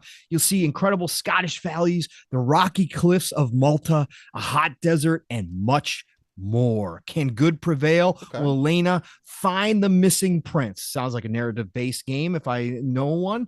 Then we got Skullgirls 2 Second Encore coming July 19th. Steel, I love Skullgirls. I know you do. Here you go. What? 2D fighters, bro? This game's awesome. Come on. You're not going to actually put that on me, are you? I'm not putting anything on you, Paul. Okay. All right. A beautiful, fast-paced, and critically acclaimed 2-day fighting game that puts you players in control of fierce warriors in extraordinary dark deco world. Each of the 14 wildly original characters feature unique gameplay mechanics and plenty of personality. The animation in Skullgirls is top-notch. I absolutely love the fighting styles. Spirit Hunters Infinite Horde. Now, this one is also a demo in the idea at Xbox right now. I have it downloaded. I played it for about 30 minutes. I didn't bring it up in what I've played, but I did play it. You like Vampire Hunters? Here you go. Right? This is a Vampire Hunters clone. We already have a bunch of them. There's going to be hordes more coming. Hordivores, because of how successful Vampire Hunter's been. But I did play like 30 minutes of Spirit Hunters. Very well done. Different take. You've got skill trees that you can unlock as well now. More of a fantasy setting. Obviously, graphics wise, it's more of an upgrade over Vampire Hunters or Vampire Survivors, Vampire Survivors. But Spirit Hunters Infinite Horde, go check this out. It's $8. Again, you could try the demo right now. It's available to you. But $8 coming. You said it plays like Vampire Survivors? Yes, it's Vampire Survivors. It's an auto shooter. Oh, wow. Okay. Yeah. So you should go check it out. It's really cool. Yeah. They've got all the different characters, but like I said, they got a skill tree involved where you can unlock things with points. So it's a different take on Vampire Survivors. But again, we're getting a lot of these. There's a couple already out as well. Yeah, there's a couple. This is a new one. And go check this out. It's actually really good. Different. If you like Vampire Survivors, go check it out. It's different. Then we got another tactics strategy game coming in the JRPG side kind of mold. You've been asking for a cat game. I saw somebody mention it. Here you go. They got cat ears. Here you go. They got cat ears, and they're animals. But I've got this downloaded. This is also a demo right now that you can go try out. It's launching July 20th. Okay. Cross Tales. It's $30. It's from Kemco. Kemco's been making a name for themselves. They've been launching. They are certainly not top tier JRPG style Eastern flavored games, right? But they are definitely like a AA team that's coming along. They've got some different games that are kind of cool out there. Cross Tales is a tactics game. So if you love Final Fantasy Tactics, go check this one out. Again, demo's available now. I haven't played the demo yet. I've got it downloaded, but Cross Tales is coming this week on July 20th. Oaken, July 20th, a roguelike hero-oriented game featuring highly tactical battles on a hexagonal grid where position and rotation is everything, with deck management set in a mystical world inhabited by spirits with Celtic and tribal vibes. This sounds cool as well. Again, right up my style. Yeah. You give me that tactics stuff. This is really cool. $15.99, $16 with the discount. So go check out Oaken, July 20th. Then we got Punch Club 2 Fast Forward on July 20th. It's been 20 long years since nameless cool guy rose from the streets, punched the big bad, found his father, and everyone was really happy. Welcome to the future. It's corrupt. Seashells have replaced toilet rolls. Where did they steal that from? Okay. And everything's cyberpunk now. Walk the same, but now neon streets as you're thrown into an adventure filled with hilarity, 80s nostalgia, and punching, even more punching than before. Punch Club 2. Fast forward. What's the number one rule about Fight Club, huh? We don't talk about it. Oh, okay. We don't talk about it, sir. There we go. The Wandering Village. This is also a demo on ID at Xbox right now, so go check this out. We've seen this. This was actually, I think, at the Xbox Showcase at one point during one of their sizzle reels. This is coming to Game Pass day one. Try the demo now. This is one where it's a city builder and you're building on top of this big wandering monster that's kind of traveling across the planet or the land. And you got a city management and build on top of this. And, craziness happens, of course. That's the Wandering Village, but it's coming to game preview July 20th, Game Pass day and date. Now, this is a cool little service that got advertised this week, Steel. I don't know if you heard about this one. But AntStream Arcade. Now, this is actually a cloud streaming service. This will be the first full cloud-based streaming service from a third party that is coming into the Xbox ecosystem. 1,300 retro games, right? So all the way from Commodore 64, Atari, 2600, all the way up to like PlayStation 1. They've got arcade games in here. Now you can go check out the list. It's a subscription-based service. Obviously, I think it's like $60 if you want to buy a lifetime pass or something like that. I don't know. I forget the details, but there's over 1,300 games. Now, I looked at the list. Like PlayStation 1 has like 2 games, but supposedly they're going to be adding to this. Right. They've got a section for Jaguar games, which they don't have any Atari Jaguar. Man. So they are trying to get licensing for a lot of these games. It's all cloud streaming. You can't download anything. But 1,300 games. The arcade section is actually pretty good. They've got things like Golden Axes in there, I believe. They got Samurai Showdown in there. They got a bunch of Neo Geo stuff in there. Again, maybe it's up your alley if you're a retro gamer and it's something you want to check out. I think the bigger thing here is Steel, Microsoft, Xbox showing that they're open for third-party cloud subscription-based services coming into their ecosystem. They're like, hey, come on in. We're cool. We're cool. We're not going to close off our ecosystem while we're trying to get into everybody else's ecosystem. We're not going to close our off. Come on in. It's not a walled garden here. So kind of a different deal. $30, I think, is the monthly subscription. Go check it out. They've got a deal right now where if you sign up for this, 1 in 10 people randomly are being chosen to receive a lifetime license. So you got a shot. You got a shot at getting a lifetime license anyways. But go check out AntStream Arcade. That's coming out July the 21st. Play over 1,300 classic retro games, participate in global tournaments, get gold in mini game challenges, and have fun playing couch co-op and challenge the community to beat your high scores. AntStream Arcade gives you unrestricted access to some of the best games ever made, and new games are added every month. Damn. Yeah, pretty damn cool. Interesting. Yeah, it is interesting. Ice Line, July 21st, a top-down puzzle game about ice magician who collects magic crystals and takes his skills to the next level. This is a puzzle game that features unique mechanics in which a player character leaves an ice trail behind him and changes the playing field. Okay. We got Stephanie, July 21st. In this 3D puzzle platformer, parkour through an island's mysterious caverns, dash and wall run through lush caverns, subterranean oceans, and surreal cityscapes. Discover new abilities to navigate rocky levels or use creatures like the long-tongued ribbit. Whoa. Okay, to grapple through the air. And then finally, the Snow Fable Mystery. This is a match 3 adventure of breathtaking magic and boundless imaginations. Play levels and combine match 3 board with a sliding tile puzzle. Defeat perilous bosses that threaten to overtake the screen and make clever use of character skills and bonus tokens to wipe the board clean with an explosive flourish. Match 3. I will always like match 3 games. It's just me. And when they give the puzzle aspects to them, and the kind of the narrative to them, and you give your character skills, I just enjoy them. So the Snow Fable Mystery of the Flame coming July 21st, and that's it. Steel, your upcoming week of games. So Xbox Wire like quadrupled what Game Informer. Yeah, they're on that list, boy. Yeah, they're on the list. So yeah, quite a few things dropping in there. That's awesome.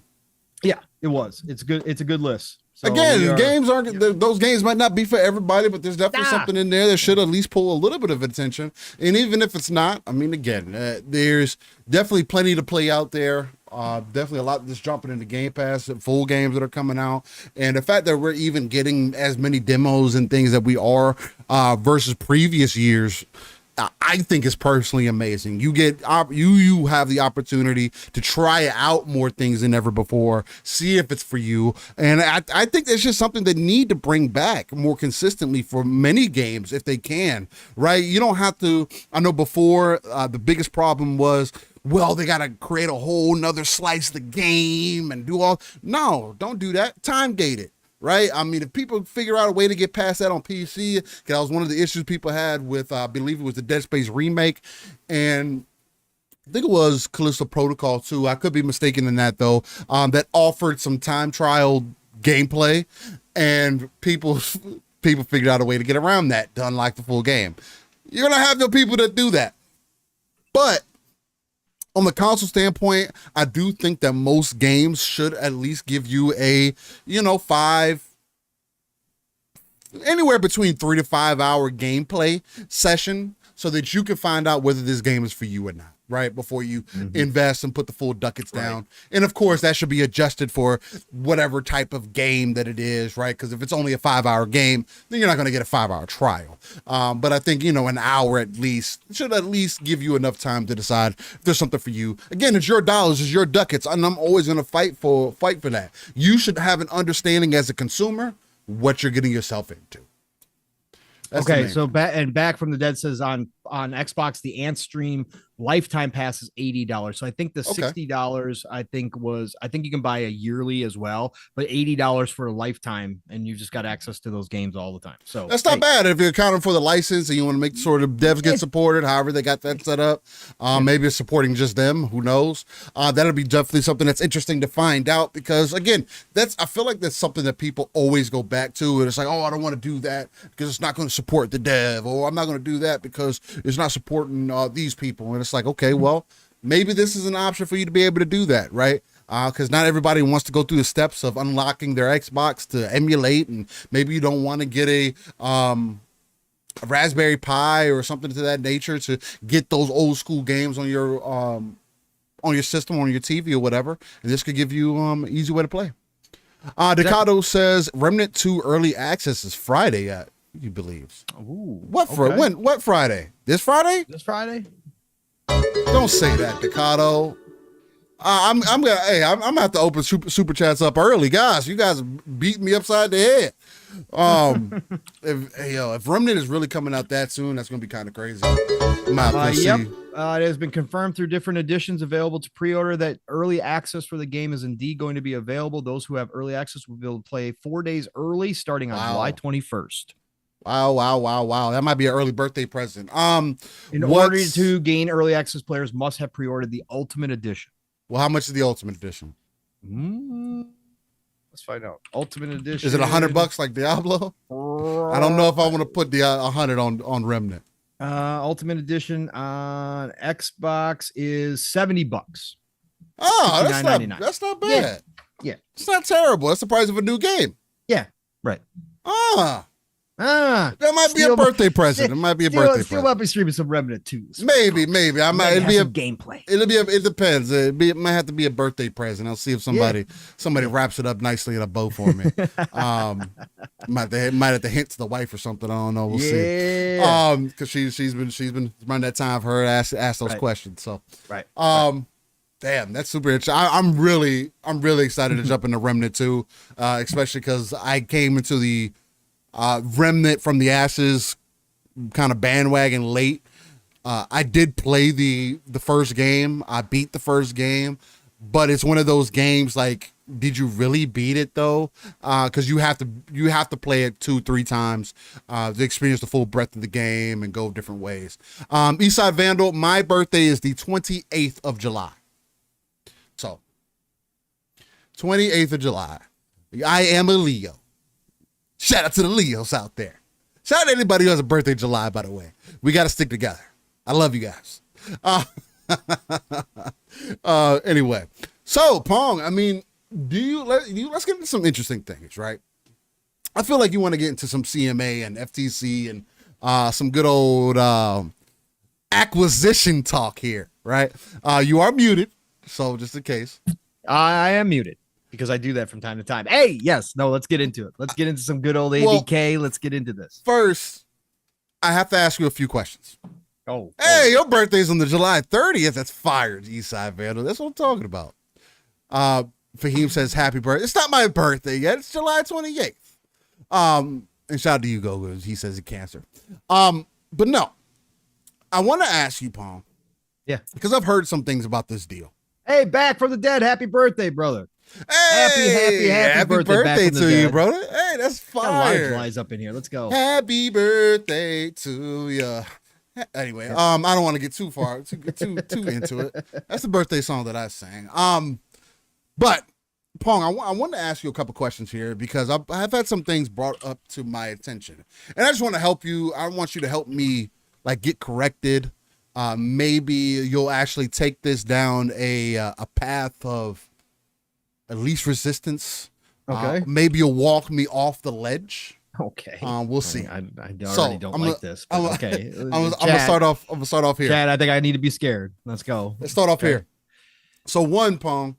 I don't understand why people are so excited about this deal and why you guys are championing this deal because I don't think that you all understand the bigger picture of what Microsoft is trying to do, right?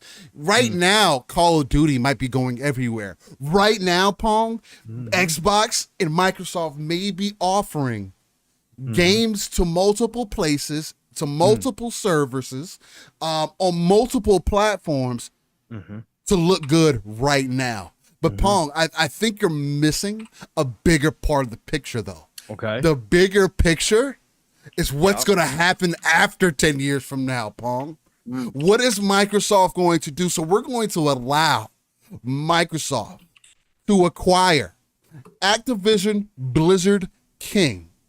King being one of the biggest mobile plays that they can make, right? Yeah. Candy Crush is making buku's amount of money. That's already unfair. Microsoft's $1 billion corporation. They're buying things that make billions of dollars. It's crazy. I don't understand it. 2, they're getting Blizzard. You telling me it's okay for them to get Blizzard, somebody who has StarCraft, has some pretty influential IP, has WoW. They might bring WoW to consoles, although that's probably not going to happen. But they're probably going to bring WoW to consoles. They're not going to bring it to PlayStation, Pong. That's not going to be fair. And not only that, they're going to take the 70% piece of the pie that is Call of Duty. In 10 years from now, Pong, I know they're not going to do it right now, but 10 years from now, they're going to make Call of Duty exclusive, and then what are people going to say? That people got to come to Microsoft with the biggest IP under their belt, and they got to cut deals with Xbox. How is that fair? That's not what we wanted from Microsoft, Pong. what we wanted them to do is, we wanted to do something similar to what PlayStation did, right? Look at PlayStation, Pong. They came into the industry and they had to cut third-party deals to be competitive, Pong, right? They had to cut third-party deals to keep content off of their competitors' platform to make their hardware more attractive. Pong, they had to spend money. John Wolf, you just killed me. Yeah, go ahead. They had to spend money to they had to spend money, Pong. Yeah. To get people interested in the PlayStation ecosystem. Pong, they used to compete with Nintendo. You don't get what we're missing here, Pong.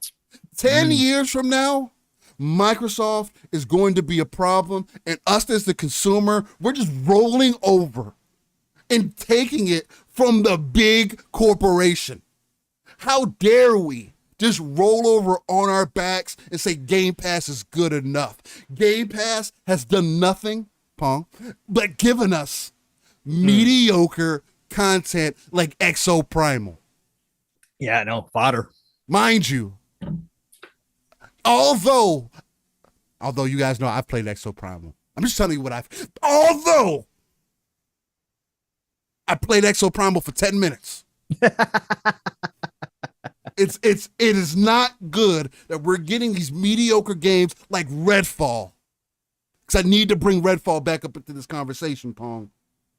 That Microsoft allowed these things to be released, this content. Microsoft doesn't know what they're doing, and you guys are excited about ABK, about this deal closing. Pong, I'm trying to figure out and understand how you can support consolidation in an industry where even Strauss Zelnick himself has come out and said we got 20 years of growth. I don't understand why you want Microsoft to be the leader, the conglomerate. Why is your voice evolving into king trash right now? Why is this happening? Paul, no, you don't get it. You don't get it. Microsoft is going to buy ABK, Pong, and Bobby Kotick is still going to be the man.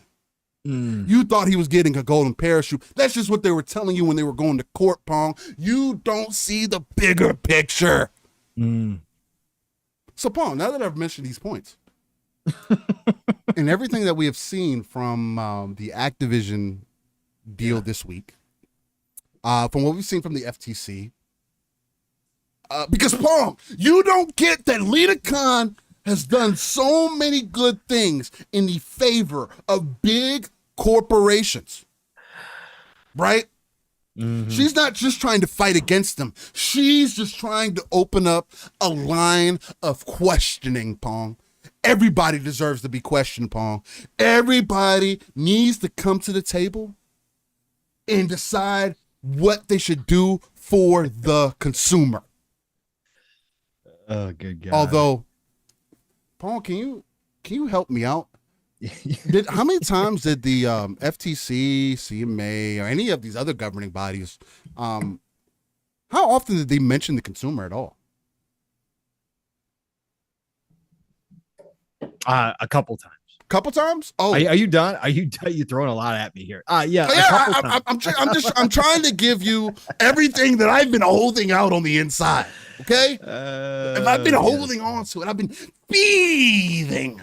I almost started foaming at the mouth of how excited I am to talk about this, because I just don't get how anybody gets excited about any of these IPs coming to Xbox. How Microsoft is going to benefit the industry in any way. I don't know, Pong. That's what I was told. That's what I've heard, and I want to hear your thoughts on all the wrongdoings that Microsoft is going to end up causing by getting Activision Blizzard. Now, I don't know if you do this either, but Call of Duty is going to become even worse because Microsoft has it now. Oh, but excuse me, because of Xbox. Because Microsoft and Xbox are different. Depending on what we're talking about in our conversation point, Microsoft and Xbox are different because Xbox is unsuccessful in comparison to Microsoft. See, it's Xbox that I'm worried about who's losing money. Mm-hmm. Not Microsoft, because that doesn't matter. It's Xbox. Xbox Game Pass is unprofitable, Pong. I don't see how they continue to let this thing go when they've just completely have been unprofitable. Now, I know that they have come out and told us, look, we're making good money. This seems to be working for us. But I still have questions on how this is profitable, Pong. Are you able to answer any of my questions? Any of my concerns? God. Do you know where the Muffin Man lives? Oh my God. Oh no, okay. You just dumped a whole lot of nonsense on me here. Well, this is what I do when I get so involved in the conversation. I don't even know how to get through it. Oh, you were supposed to stop me like mid-sentence and just start yelling at me back. Why would you listen to anything that I said after a certain point? Because I gotta let devil advocate Steel go, right? Okay. This is what I gotta do on this show, folks. This is what I get to deal with. And he does this while we're playing Xbox too, by the way. No. Yeah, after Midnight Steel is on another level when it comes to this stuff. Anyways, I don't even know where to begin here, Steel. I know it's a lot. Xbox is pretty evil. I know. Yeah. Xbox is really evil. Again, the doom and gloomers that Steel was just representing, that are out here, that from the beginning, right? They've adjusted their goalposts so many times throughout this ABK deal.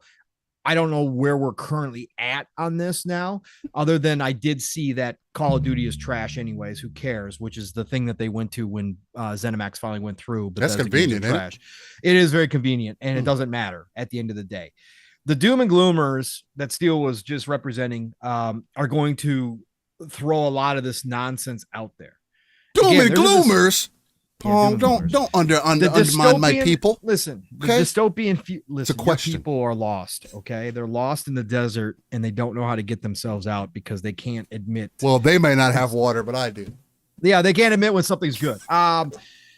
Especially when it always comes to Xbox. They can never admit something's good. So here's the deal. Doom and gloom, dystopian future.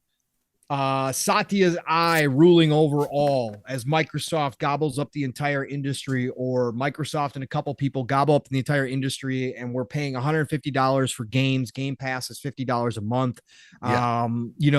That's the future that we're going to see because of this acquisition. Pretty immediately. Right. Well, that's what it seems like, right? That's what it seems like. There's a lot of discussions to be had at different points within that line of of us getting to that dystopian future. And like I said, you can listen to dystopian predictions all day long. You can listen to utopian predictions all the way long, that this is the greatest thing ever, that there is no downside to this. Of course, it usually falls somewhere in the middle, as we've talked about, Steel. Of course, the future is never set. We don't know how this is going to play out. We're going to simply have to wait. There's going to be tons of ripple effects from this ABK deal. There's going to be big players that are going to make big purchases because Microsoft has now laid the framework of what this size of an acquisition looks like when it comes to the regulation across the globe. They have now kind of lined up and set the rules for everybody else to follow behind. There's a handful of big players out there. Obviously, Amazon, Tencent, both come to mind out the gate. If Apple decides to jump in full-fledged and not just, be a storefront, and they really want to start working on their gaming sector, well, that could also happen as well. But of course, there's going to be ripple effects. Of course, there's going to be more acquisitions. We could see mergers between publishers, EA, Ubisoft, who knows? We could see mergers happen now that the gaming landscape is kind of shifting. But all that being said, everything that you just threw out there, all the naysayers, again, my counterpoint to all of that doom and gloom is that there's benefits that you're completely ignoring. Now, I'm not going to ignore that there could be negative effects. Of course, there could be, right? Of course. That's all been discussed over ad nauseum. But let's talk about the benefits to an acquisition like ABK going through for gaming in general, right? For gaming in general, this does create competition. And I don't care if you don't like how Microsoft and Xbox are creating competition. I don't care that you want the old rules that have been around for decades that Sony and even Nintendo, to a large degree, kind of created on how to move in this gaming industry for if you are a main player or a company. I don't care about those. Those are all made up stuff. This is business at the end of the day. Yeah. Microsoft and Xbox are creating their own rules. They're changing the game. Again, that's pun intended. They're changing how they had to because of the position they are in. So what's good for gaming in general is that a company like Microsoft, and I'm saying Microsoft because obviously the money behind it is Microsoft's money. Xbox themselves are doing very well as their own business, but they don't have $70 billion to go spend on Activision Blizzard. So Microsoft themselves committing to the games industry and making a deal like this is nothing in my eyes short of a positive, because again, it makes a company like Sony take notice and adapt, because Sony has been ruling that throne. And again, Nintendo for sure, obviously is still king in a lot of ways, right? We're not ignoring it. I'm not the person who says they're not included in this conversation, but let's be real. When we talk about a certain sector of gaming, it is Microsoft and Sony that are playing in same pond, playing in this space. Nintendo's created their own pond. They're swimming alone. They're happy over there. They're going to do what they continue to do. We'll see what the Switch 2 looks like once they finally announce it. But again, if all the rumors, smoke out there is true, they're not going to all of a sudden decide, hey, we're going to compete 1-for-1 with Sony and Xbox. They're not going to do that. They're going to remain in the handheld sector because they dominate it and it works for them. So again, that's the only reason why I'm not putting them in this conversation. But because Sony has ruled the throne for so long and got complacent and decided to rely on third parties for so long and develop one type of game that was highly successful. Yes, they've got the Ratchet and Clanks out there. They've got the one-offs out there that are different. But for the most part, we can all agree that Sony has become masters at one type of heavy narrative, third-person driven game, action-driven game with light RPG elements. They've become masters at that genre. Yes. And it's worked for them. Again, I have nothing against that, right? They built a kingdom off of it. Great. Good for you. You guys can guarantee almost 10 to 20 million sales every game you put out. Sometimes you get a Spider-Man that does 30. Awesome. That's money making. But they relied on third parties to fill in a lot of the blanks for them and to make marketing deals and exclusive deals to make sure that they maintained a steady flow of cash from other sources and to make sure that their gamers were happy. They've done that for too long. Microsoft and Xbox are now coming along and saying, no, that hasn't worked for us. We're not going to compete in that realm. We are a business. We now have the backing of our parent company. We're going to go do things different. There is nothing wrong with that. Again, your made up set of rules of how this is supposed to be done, your stupid organic growth arguments, all that nonsense does not matter when it comes to business. You don't have to like it. I'm not saying you have to like it. I'm not saying you have to enjoy Microsoft throwing around their big bank account. I'm not saying that.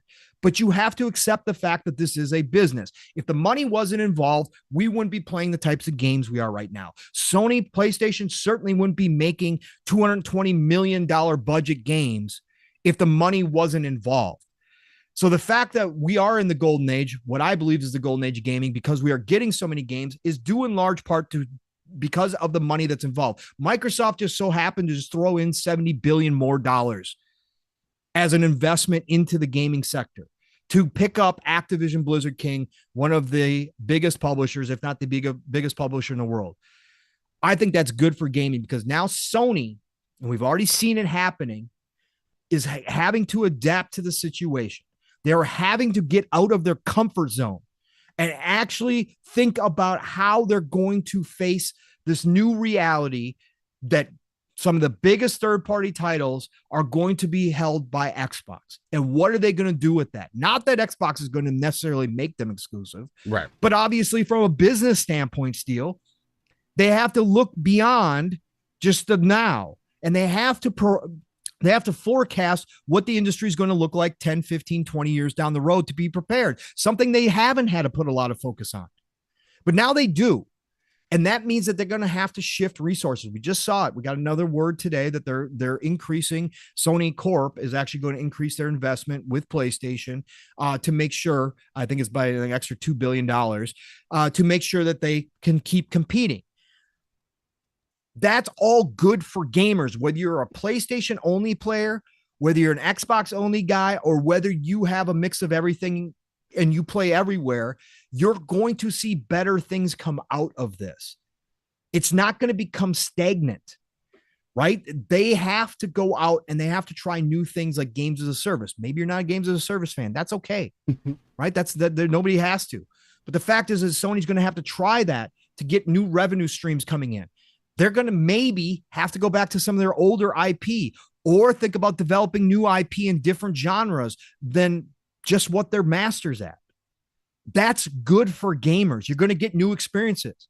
Now, Sony fans, the hardcore, right? The enthusiast Sony only fan has been trained in a lot of ways. That's what we see in this community to only like one style of game. And everything else is trash. Now, that's a problem that Sony created themselves. I think you caught that. What? You're a Sony only fan. Sony, yeah. I don't know if you caught that. That was hilarious. Yeah. But they've created that narrative and that problem within their own fan base, the enthusiasts themselves. The premium experience is only one type of game for a lot of players out there. And again, it's a small part of their base, but it is the enthusiast. So they have to overcome that. And that's going to be the interesting part. But again, that's what makes this great. Sony has to think outside the box for once. They have to consider PlayStation Plus and how they're going to reform that going forward. Not necessarily just keep it status quo, but maybe they do start having to drop games in there a little bit sooner. Maybe they do have to consider day one games. Maybe they do have to push a little harder into the PC space. They've already started a mobile team, right? So they're considering going mobile too. We saw that they're bringing cloud streaming, right? So this is things that Sony didn't have to work on before because they were so comfortable. Making Sony uncomfortable is one of the biggest benefits that this deal has for gaming overall, because that's where innovation comes from. That's where change comes from. That's where consumers can benefit from things like a Game Pass being created, existing, because Xbox was extremely uncomfortable to the point where they might no longer exist had they not come up with or promoted Game Pass and Satya believed in it when Phil showed it to him. That's what's good for us.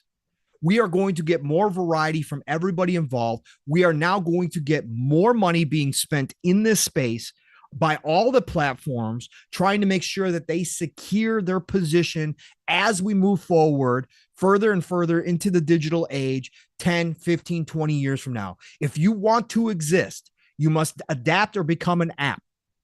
Yeah. And that's Sony's position right now. So for me, I'm not all about the doom and gloom. I can hear conversations about how things could go sideways. Of course. Of course. You can always find the negative. You can always find the extreme positive. Like I said, the utopian. Sure, you could have people out here preaching this is the greatest thing ever. We are headed towards the best place. All of us are going to have gaming everywhere, and we're all going to love it. It's going to be the best experience ever, and all these companies are going to eventually learn to play together. Oh, my God, we're going to have gaming utopia. Chances are neither one of those two things, extremes, are going to be real. It's going to fall somewhere in the middle. The fact is Tencent is going to move potentially bigger. The fact is that Amazon is probably going to move into the space in a bigger way. So some of those things are going to happen. Is every deal going to work out? Is every acquisition going to be a positive?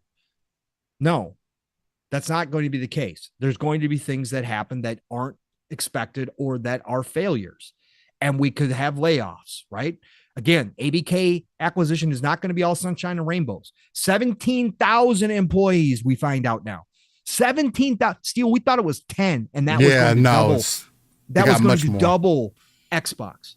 But now it's 17,000, tripling what Xbox currently has. That's insane. Okay, there's going to be redundancy in those positions. Microsoft is, even though Activision Blizzard is staying as a subsidiary and going to run itself, there's still going to be redundancy amongst positions, and we're going to see layoffs because of this acquisition. It's the ugly side of what happens. Now, you hope that Microsoft wants to retain as many as people as possible. When ZeniMax happens, there was minimal layoffs. Right? There were still layoffs, and it's awful for those people that have to go through it. I will always talk about this. The human factor is a big deal, but there will be some on the ABK side. But you also have to look at the positive that you hope the culture underneath Microsoft, even as a subsidiary, they're going to have to change the culture to become more like Microsoft. And we've had studies out there that show Microsoft, generally speaking, is a great place to work. Most people are happy. And you got to hope that that influence of that culture will affect ABK positively, and the devs and everybody else who suffered underneath Bobby Kotick's rule will find a better, more happy, cheery place to work at when they wake up underneath Xbox. Eventually, it's going to be a long process, but eventually. So the human element is also a positive that comes out of this deal. I've talked about this time and time again, Steel, and I know you threw a lot at me here, so I'm going off. Yeah, do your thing. That's why I did it, man. Yeah, I know, but you just threw a lot at me. The other thing is the bullshit organic growth narrative that I brought up earlier. They all ignore anybody who still throws that out there. And I don't care how big they are. I don't care how popular they are. I don't care how well they speak. I don't care what words, terminology they like to use. The fact is, if you say that Microsoft, because they simply are not creating a studio from scratch or a publisher from scratch, is not organically growing, that is complete 100 bullshit. And I will fight you tooth and nail on this. Microsoft, Xbox, every single acquisition they have made, we have the proof because they've made a lot of acquisitions now outside of ABK. Every single studio that they have acquired, even ZeniMax as a publisher, has been growing. Why? Because Microsoft has given them the resources to do so. Obsidian is bigger than it was when Xbox bought them. Yes. And Exile is bigger than they were when they bought them. Yes. Go down the list. ZeniMax, every one of these all teams, of ZeniMax, Ninja Theory, giant compared to what they were when Xbox bought them. Brand new studios. Yeah. Cutting edge technology. Ninja Theory. Ninja Theory. Prime example. Even Compulsion Games. Prime example. Compulsion Games, who have not proven really that much in this industry. When you look overall across the acquisitions, Compulsion's one of the weakest acquisitions in terms of what they've put out. Now, I've enjoyed their games, but before they got acquired, they only had the funding and the team to do AA and lower games. Right. And now Phil they're doing a them. AAA. Correct. And Phil looked at them and had faith in what he saw. And they came to him and said, Phil, we want to make AAA. And we're going to need a bigger team. And we're going to need a new studio. Phil said, do it. That's organic growth in itself. Again, that narrative is one of the biggest lies that's ever been told out here. They do not buy up things and just stay status quo. That's never been the case. They do not buy up things and then cut away at those teams and say, nope, you got to trim down.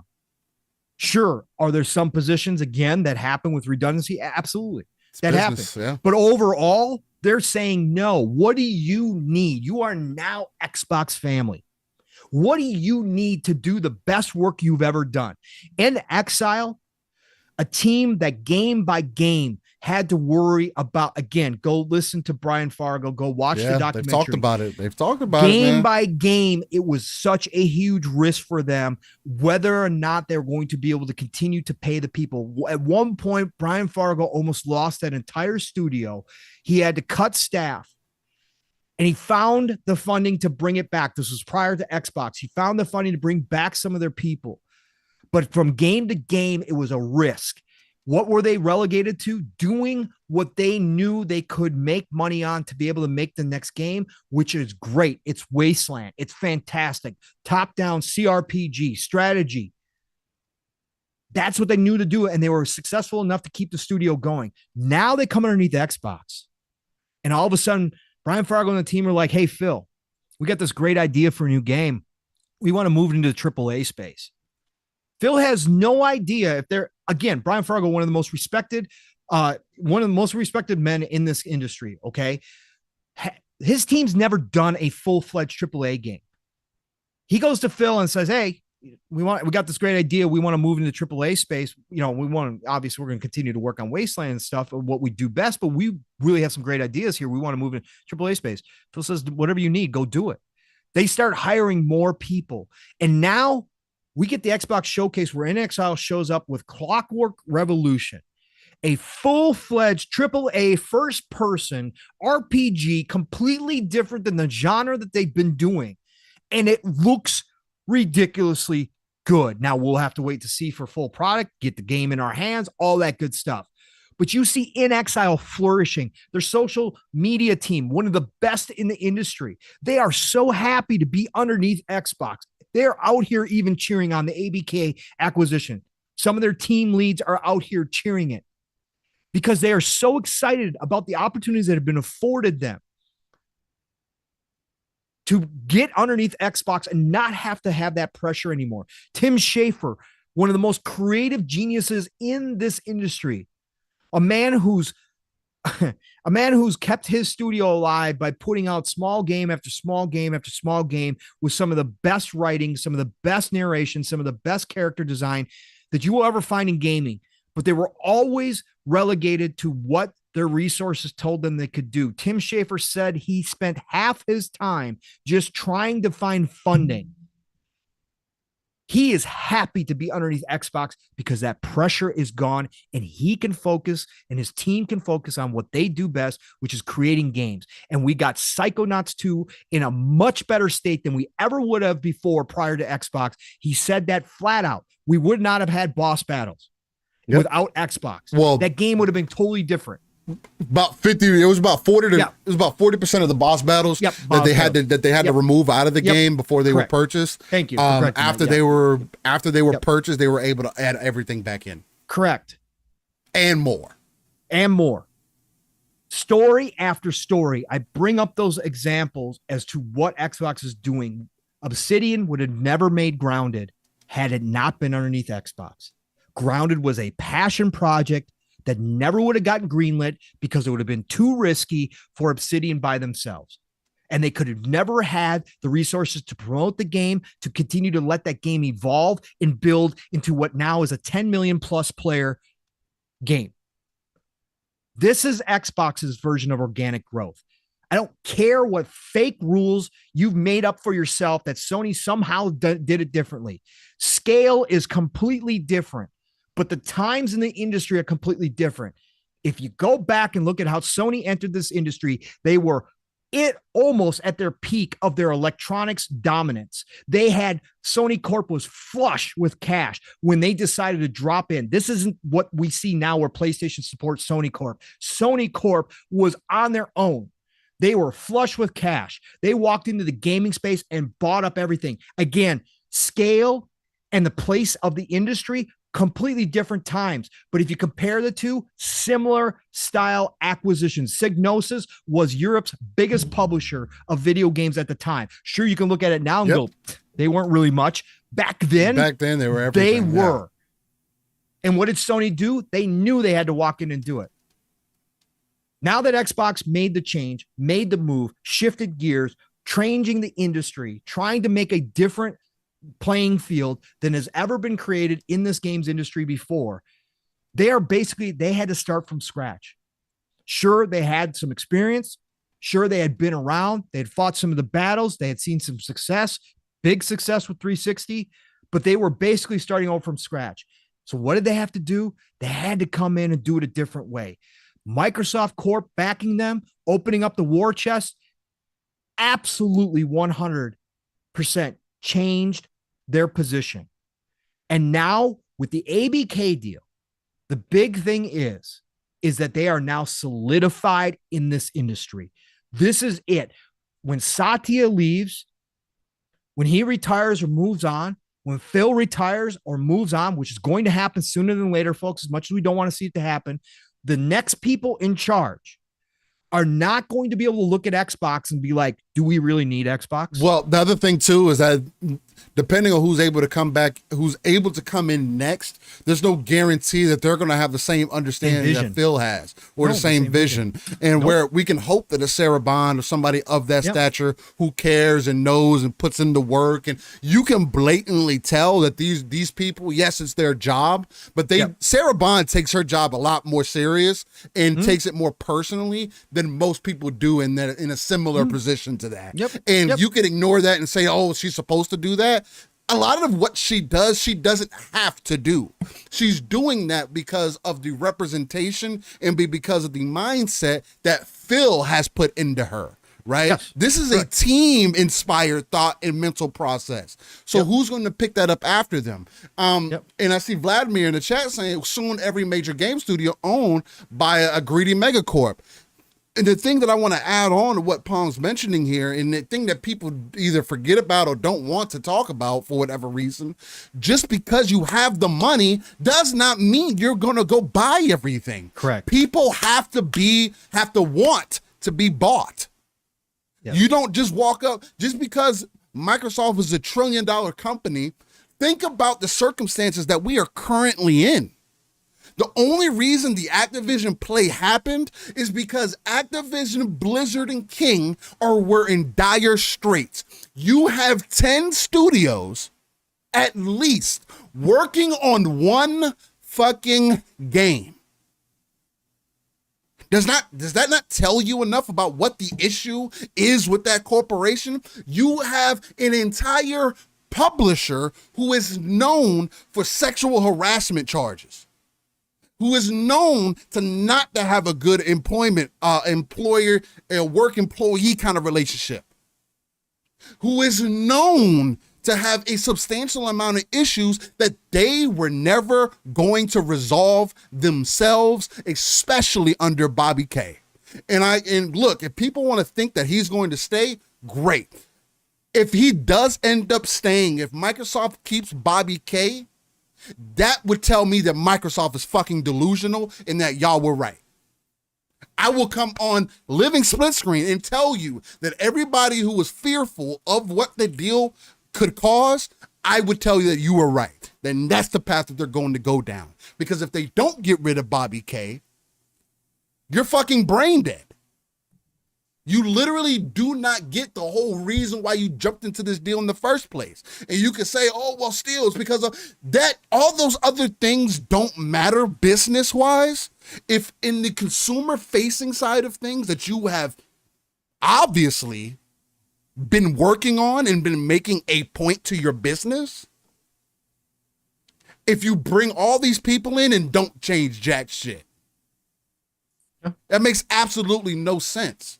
Nope, it doesn't. Vladimir goes on to say, he says, we used to think Microsoft won't buy a big studio, and here we are. Microsoft literally said that they will acquire more studio, but you're an Xbox, so it wouldn't matter. I don't care about your Xbox statement. I know you're newer. It's a non-console centric platform, but I will tell you this, since I like to take the RTS view, and this is the home of the ECP, Educated Consumer Perspective. I do know this. There's literally no other company outside of Tencent that would have been able to buy Activision and Blizzard. And if you're going to tell me between the two evils, again, this is the same conversation, the same two evil conversation that I had with a lot of people when it came to whether it was going to be Donald Trump or Hillary Clinton in office. Like, we can make substantial references if we want. If we have to pick a lesser of two evils, then I would probably want to pick the lesser evil that is trying to make things, to me at least as the consumer, make them more consumer facing, give people more options, versus the side that is just trying to put money down in places so that they have ownership of it so they can get access to your information. Now, one's a foreign company out of China, and the other is American based. Do you want your information here, or do you want it in foreign territory? A lot of that is too late in a lot of ways, and that's a completely different podcast, a conversation that we can have. But if we want to draw parallels to something, that's the best and easiest parallel that I could use. Who else was going to do it? So what I get frustrated about is that what people are telling me and what they're trying to have a conversation about is that you would have wanted Activision Blizzard King to remain the same, for them to potentially close the entire pub down, for them to divest the IPs, to never see those games again. That's what you would have preferred. Because that's what would have happened. COD wasn't going to continue on living the way that it has been. No, it was going unsustainable. Call of Duty has went back to, they had to go back to an old game to get and gain the goodwill of its players again. Like, are we just oblivious as gamers to what the industry is doing? To why this play makes sense for Microsoft and Xbox? Someone who is also, again, oh, you guys want to treat Xbox like they're underdog when they got Microsoft and they got all this money. You know, money doesn't make you the underdog or not, right? There's people who grow up rich and can't do a lick of business. There's people who grew up poor and got some of the best businesses in existence today. In this industry, one of them was a hardware company who already had their foot in the door. It was easy for them to make that transition. It was easy for them to get in the boardrooms and say, hey, this is what we're trying to do. How about you team with us? We already have this substantial brand identity that people recognize. Oh, I think we could do something special with this. It doesn't have to be Nintendo. And the other is software based, where most people still to this day says, no, Xbox and Microsoft shouldn't do anything because Windows is the dominating platform for PC. Whose problem is that? Sounds like a competition problem. It's not Microsoft's fault that Windows is as successful as it is.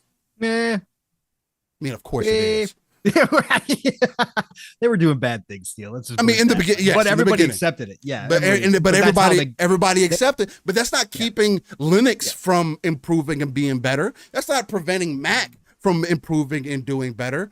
The benefit that Microsoft has is literally that they've been in the software game from the beginning, and it's very difficult to. Again, this isn't necessarily Microsoft's problem. Because other people could create things and say, hey, you want to use this, you can use it on the Linux platform. You can use it on the Mac platform, which a lot of people still do. Like, again, a lot of people in the music industry would rather use Apple products, for an example. And the big thing too, Steele, is though that industry there has pretty much gone stagnant. It is what it is, right? We've established that's been established like that. When the PC boom happened, when the internet happened, when everybody started adapting to that digital side of life, right? Yes. Decisions were made. Microsoft bullied. I mean, again, there's no denying. I mean, the government brought charges against them as a monopoly because they did what they had to do, and they became the standard for good or for bad. They became the standard, and once the adoption of that technology had happened, it was too late for anybody else to come in and try to convince worldwide people to switch over, right? It's very difficult to do. We saw it in the cell phone industry because the cell phone tech changed so much that BlackBerry dominated the sector for so long worldwide due to their security. Then Apple came along and changed it with smartphones. And then, of course, we got Google showing up on the scene as well with Android. And both of those established themselves and changed the market so much that BlackBerry eventually found itself on the way out. To change the PC market would be nothing short of moving an entire mountain worldwide. I mean, it's established. Whereas the video game industry is dynamic. The video game industry is always changing. There are no guarantees in this industry. Again, there's no guarantee Call of Duty is going to be around in 10 years. Yeah. Something else could have changed. Battlefield could come back from Zampella and oh my God, that becomes the dominating game again. I'm not saying that's going to happen, but I'm just saying it could. That's what happens in this industry. And also in this industry is different than other ones. And people ignore this fact is that megacorps aren't going to own everything, because the simple fact is that small teams are always starting. People are always leaving the bigger spots and creating their own companies. This is the cycle within this industry that has continued and actually flourishes more than now than ever, because technology has allowed the small players to start really creating content that competes with the big players. Yeah. There's not industries like that. You're not going to see a small oil company show up and all of a sudden compete with the big oil companies. That's not going to happen. That's why that industry is what it is, right? It's dominated by major players. This right here, video games, is an entertainment form. It's about creativity. Right.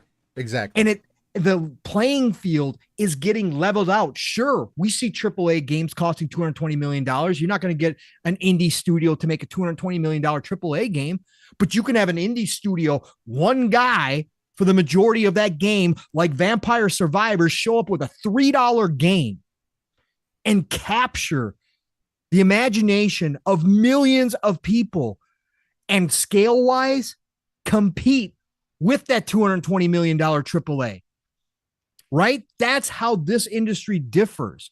And then in turn, when that small developer has some success and reinvests that money and continues to put out good games, starts building his team, now you go from an indie developer to a AA developer. Or in the meantime, one of the bigger guys comes over and says, hey, we'd like to buy you out. And if that's what you want to do, that's your goal, you say sure. But somebody else is going to take that person's spot. Maybe the head of that small studio that just got bought out leaves and goes and starts a new studio. We see that almost weekly now. Well, I'm told, Pone, that there's nothing big in comparison to Activision or Blizzard that somebody could replace. Of course not out the gate. Sure, if you want to talk about total dollars. They'll never if be. you want to talk about that, no, that's not true. We know that's a fact. Again, these companies came from somewhere. They started from somewhere and they grew into this. They just didn't show up. Again, you look at Activision. Activision was dead until Bobby Kotick bought it, and he slowly transformed that company, and that hasn't changed. The companies right now, like Jack Tretton said, are waiting for that space that Activision Blizzard's acquisition will create to move into that space. And it will take, obviously, a lot of smaller companies to make up Activision Blizzard King, but at the same time, one of those companies eventually turns into Activision Blizzard King. Yeah, and that's exactly what's going to happen. Right? Epic, where was Epic before Fortnite, right? They were known for Gears of War. They were known for the Unreal Engine, correct? Yeah. And they turned to Fortnite, right?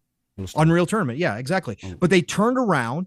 They created a game in Fortnite, which again, wasn't successful out the gate.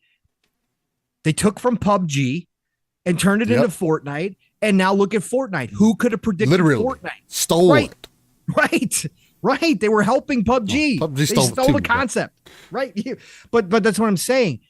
That's what's different about this industry that people ignore all the time. There's never, in my opinion, and if I'm wrong 20 years from now, if I'm wrong 30 years from now, and this industry is destroyed by 3 mega corporations or 2 mega corporations, all the creativity is gone from this industry. The games industry is decimated. And it's a hellish landscape full of just monetized NFT mobile games. Okay. If that winds up being the case, I'll still be podcasting. I'll come back on and say I was completely wrong. Yeah. I just don't see that as anywhere near the reality for how dynamic this industry is. And this industry has had its down moments and come back from the dead before. Why? Because people still look for an entertainment. Yes. And when you're talking about billions of people, you're talking about billions of different interests, different likes. Sure, you can have dominating games like Call of Duty, Fortnite that dominate the market, but you've also got millions of people out here still playing Candy Crush every freaking month. And we don't talk about it because it's freaking Candy Crush. But that's not going to change even if the megacorps come in. They will lose money eventually. They will fail eventually. And then somebody will be there to pick up the pieces if that dystopian future was ever to happen. But I don't think so. I think it falls somewhere in the middle. I think we see, of course, a lot of changes that not everybody's going to be happy with. We see a lot of failures because that's the gaming industry in general. It's a high risk industry. We're going to see a lot of that. But we're going to see a ton of successes that nobody ever thought of. We're going to see new genres, new games come out that nobody ever thought of. We're going to continue to see tech push forward that opens up opportunities that nobody thought of. Cloud gaming development is going to open up a whole new realm. So no, this industry is too dynamic for that dystopian future, in my opinion, to ever become a reality.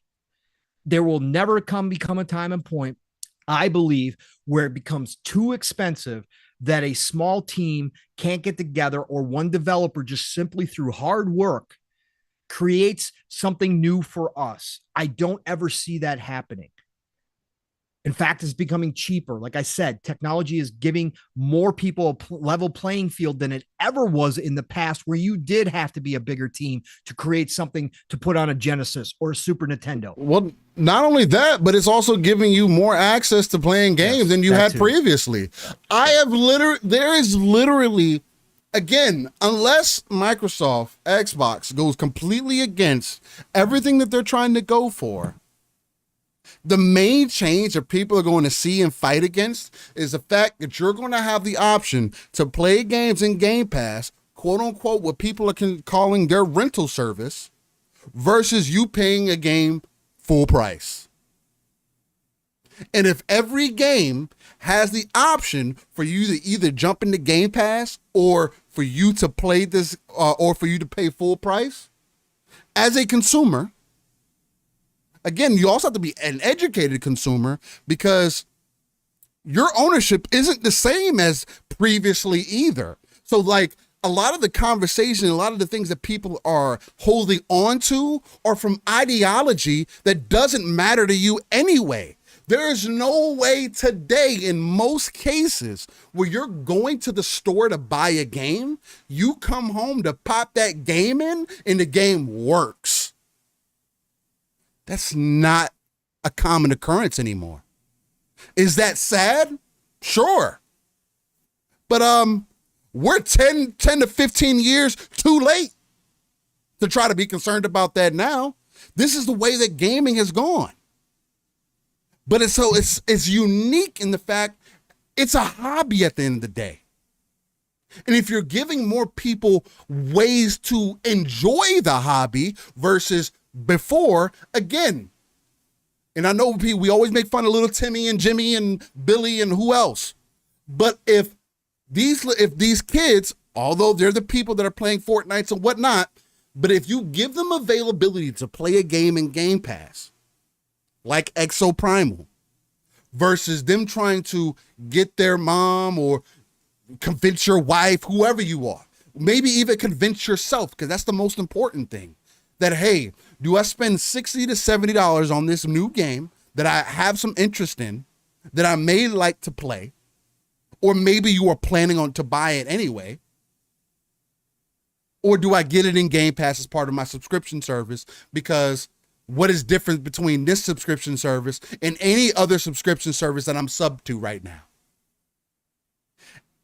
At the end of the day, the biggest point that like I want to hammer out, I get tired of people, and I say I get tired of it because it's annoying, but I enjoy the conversation behind it, so it is what it is. I'll be part of it. I get tired of people who say that Game Pass is bad, but literally will use every other subscription service. Can you explain to me how And anything else that you're subscribed to isn't bad. How it isn't demeaning some form of our workforce or some form of our industry. Please tell me how it's not impacting those other industries. How only in gaming it's a problem. I want to find out. I need people to be able to let me know. Because I think it's an interesting conversation to have. Especially as a option. It's not the main way. It's an additional. It's an add-on. It's a benefit. The cloud infrastructure even isn't in a place right now, even with the average consumer's internet, for it to be as successful as people are trying, as some try to paint it out to be. It is very flawed. But somebody's trying to push things forward while others are trying to keep it exclusive to their ecosystem. Which is fine, but it's obvious that things don't have to be the same exact way. They don't.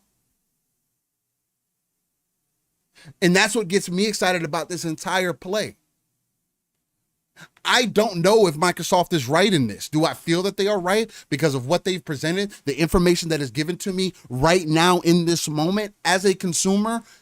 This deal is more beneficial to me and has been more beneficial to me on a Microsoft Xbox standpoint because of how I am involved in that ecosystem, because of how I enjoy my hobby. I literally play games more than I watch TV because I don't watch TV, if ever, barely. I choose to replace that time with game time. It's my hobby. And it should be treated as such. And so as a consumer, I should want the best options for me as a consumer. And I agree that no, Game Pass, it is not acceptable for Game Pass to have a lack of quality. No, because that's where it is very different than movies and those subscription services and audio subscription services of that nature. But it also shares similarities because not every game is for every gamer. What you like and what I like could be completely different things. And if you don't see value in it, then you don't see value in it. I am a Game Pass subscriber that has never even used my Microsoft points, the dollar deal, none of these things. Right now, I have 3 years with Xbox Game Pass Ultimate because I bought a Series X. That's just one subscription for me. My wife has a subscription that she shares with the kids.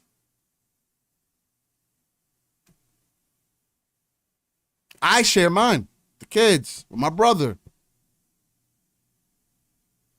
So it's like there's so many things that are working in Microsoft's favor, at least on a consumer standpoint, for the vision of the future. I again feel like this is the first time Microsoft is in front of the ball instead of being behind the ball like they normally are. They announce things like this whole digital play that they tried to do start in the Xbox One era. It failed. The people weren't ready. But you see where we're at now. Almost 15 years later, a decade later, this is what the industry is. And I don't see any negatives from it, especially acquiring publishers and teams who were fucking struggling prior. Like, that's the other thought that just completely is eliminated from people's mindset when they have this conversation. It's like we're just talking about somebody who was, they were doing just fine. Oh, Call of Duty's making more money than ever. Activision's fine. Completely dismissing the fact how many teams are working on this one game. What other games have they put out? What are you gonna say, Paul? My fault. No, it's fine. I was gonna say, because you brought that up, and the alternative is the old way, right? And there's nothing wrong with this. This is business too.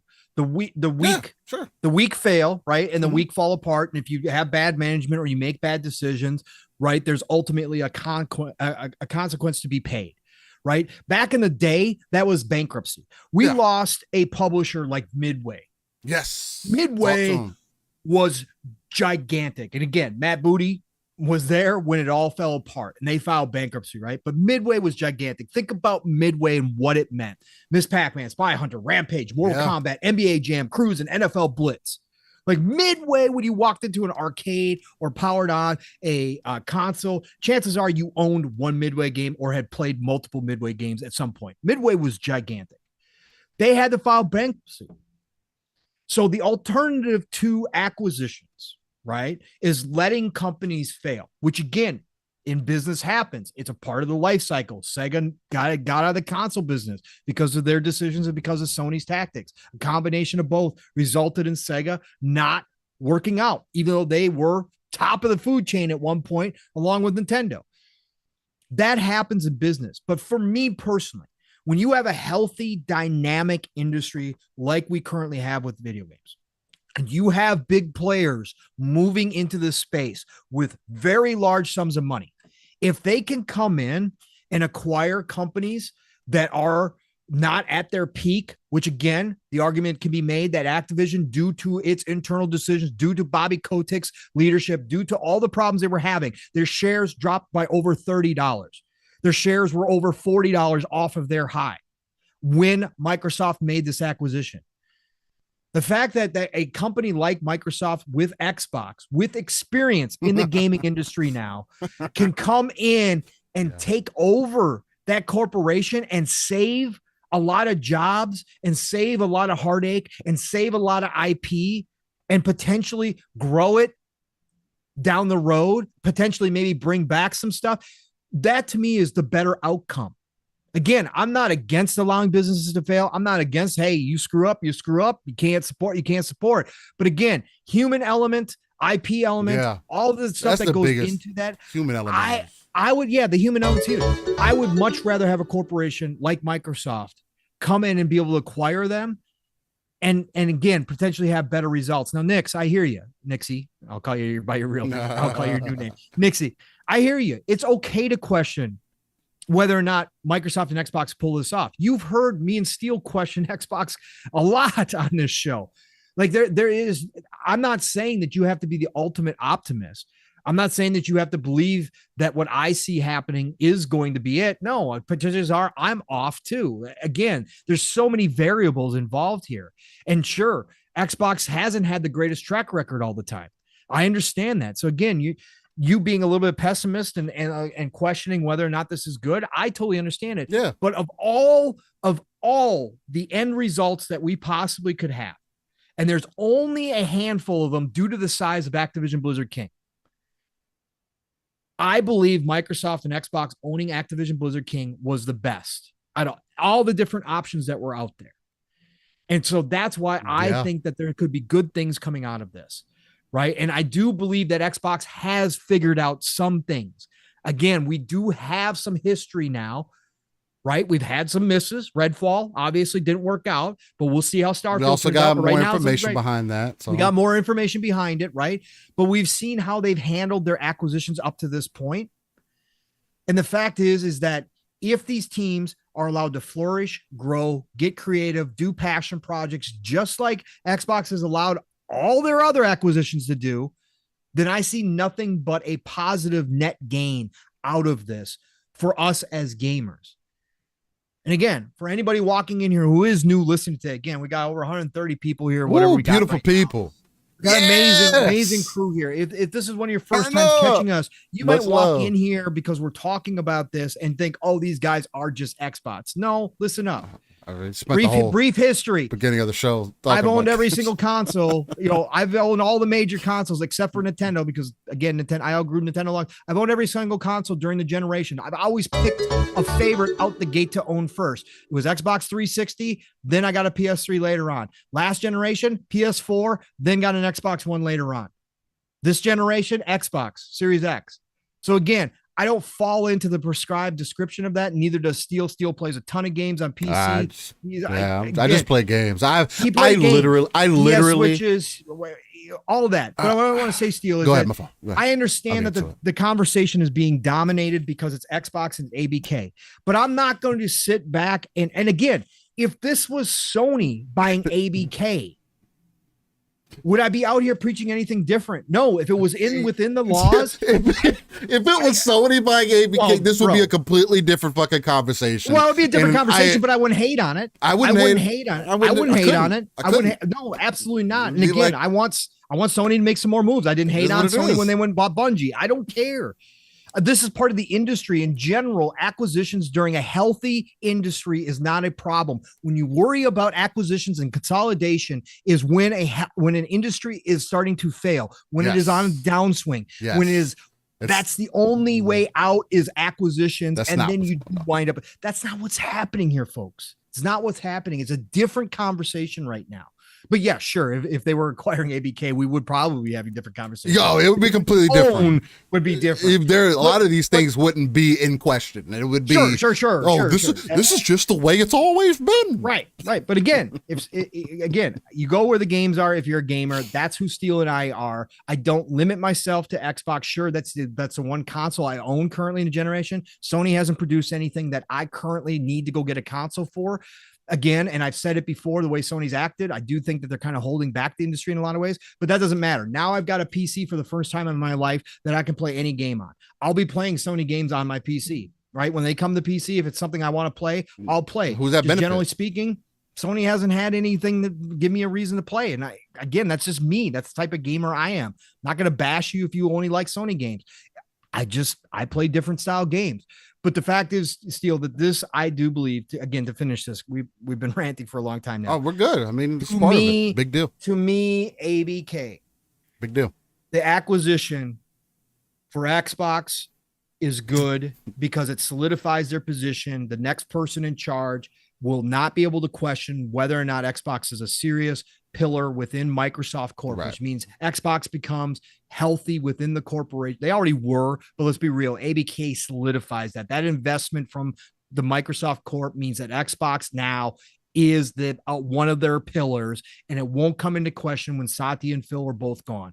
It will be there. It'll be stabilized. So it's from that. It adds value to Game Pass. For me personally, as a gamer, it adds value to Game Pass, and it excites me because there's potential, as Phil said, to bring back older IP that have been long dormant and new IP that we never thought of down the road if they can free up some of these teams from Call of Duty. Again, is that still an if? Yes, it's still an if. But do I believe, Phil, that they potentially are looking at that? Yes, I do believe him. So that excites me from the Xbox standpoint. From the video game industry, right? This sets a precedent now going forward for acquisitions for what it means.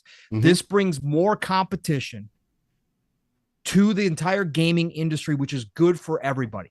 The fact that Sony now has to think differently is good for the industry. It means we will get the best out of Sony, whatever that looks like going forward, instead of them just relying on what they've always done to be good, to be the top, to be the king. They will have to fight a little bit harder, which is good for even Sony-only players.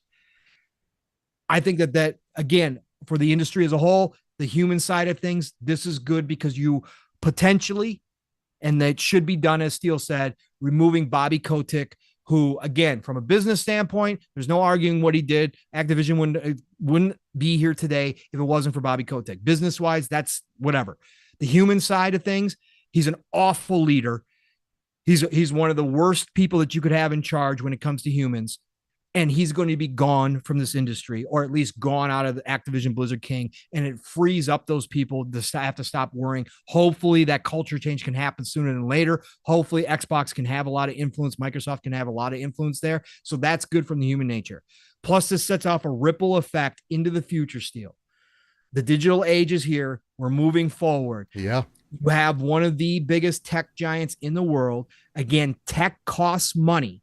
Yeah. Tech pushing forward into new technological areas costs money. That will never change. Even if you remove the mega corps, it will still cost money, and you're going to have somebody come up with it. Mm-hmm. A fact that Microsoft is in this gaming industry, pouring money into it for, yes, the gaming side of things, but more so for their technology, for their cloud, for all that kind of infrastructure that they're building out, testing new things, trying new things. The fact that Microsoft has invested in our industry, I like, because I think that that's going to mean a lot more pushes forward down the road, where it might have been slower growth down the road, or maybe in stagnant growth in a lot of those areas. Now, with a big player like Microsoft involved, you're going to see that push forward into the digital age as well. And whether we like it or not, whether you're a physical guy or not, you just have to have your physical copies. I'm sorry. There's a lot of things in my 40 plus years that I've lost that I wish I, was still around. Yeah. I mean, changes happen. CDs are irrelevant now. Yeah, We used to it happens. carry around a huge CD case. I still miss those in days. my car. People could say Like, it was stupid, and those days were so. There was nothing like going to the car, flipping the book open, going to the music store, finding your next CD. That too. Finding that next CD you were gonna buy. I was on the back end of that. My mom already had the collection. You know what I'm saying? So, and me being so in love with music as I was like, hey mom, let me borrow some CDs. I'd put them in my little case with that held like 20 to 30 CDs, and I'll just, as soon as I get in the car, what I'm gonna listen to today. Yep. Pop the other CD out, put that one back in its sleeve. Just different, man. Gaming was that way too, when we had to choose what games we're gonna buy. All of that. Listen, I miss those days too. And there's a lot of things that happen, but changes do happen whether we like them or not. And all I'm trying to see is what the best outcome is going forward. And to me, this is a big step forward as the best outcome of what currently is how it's set up.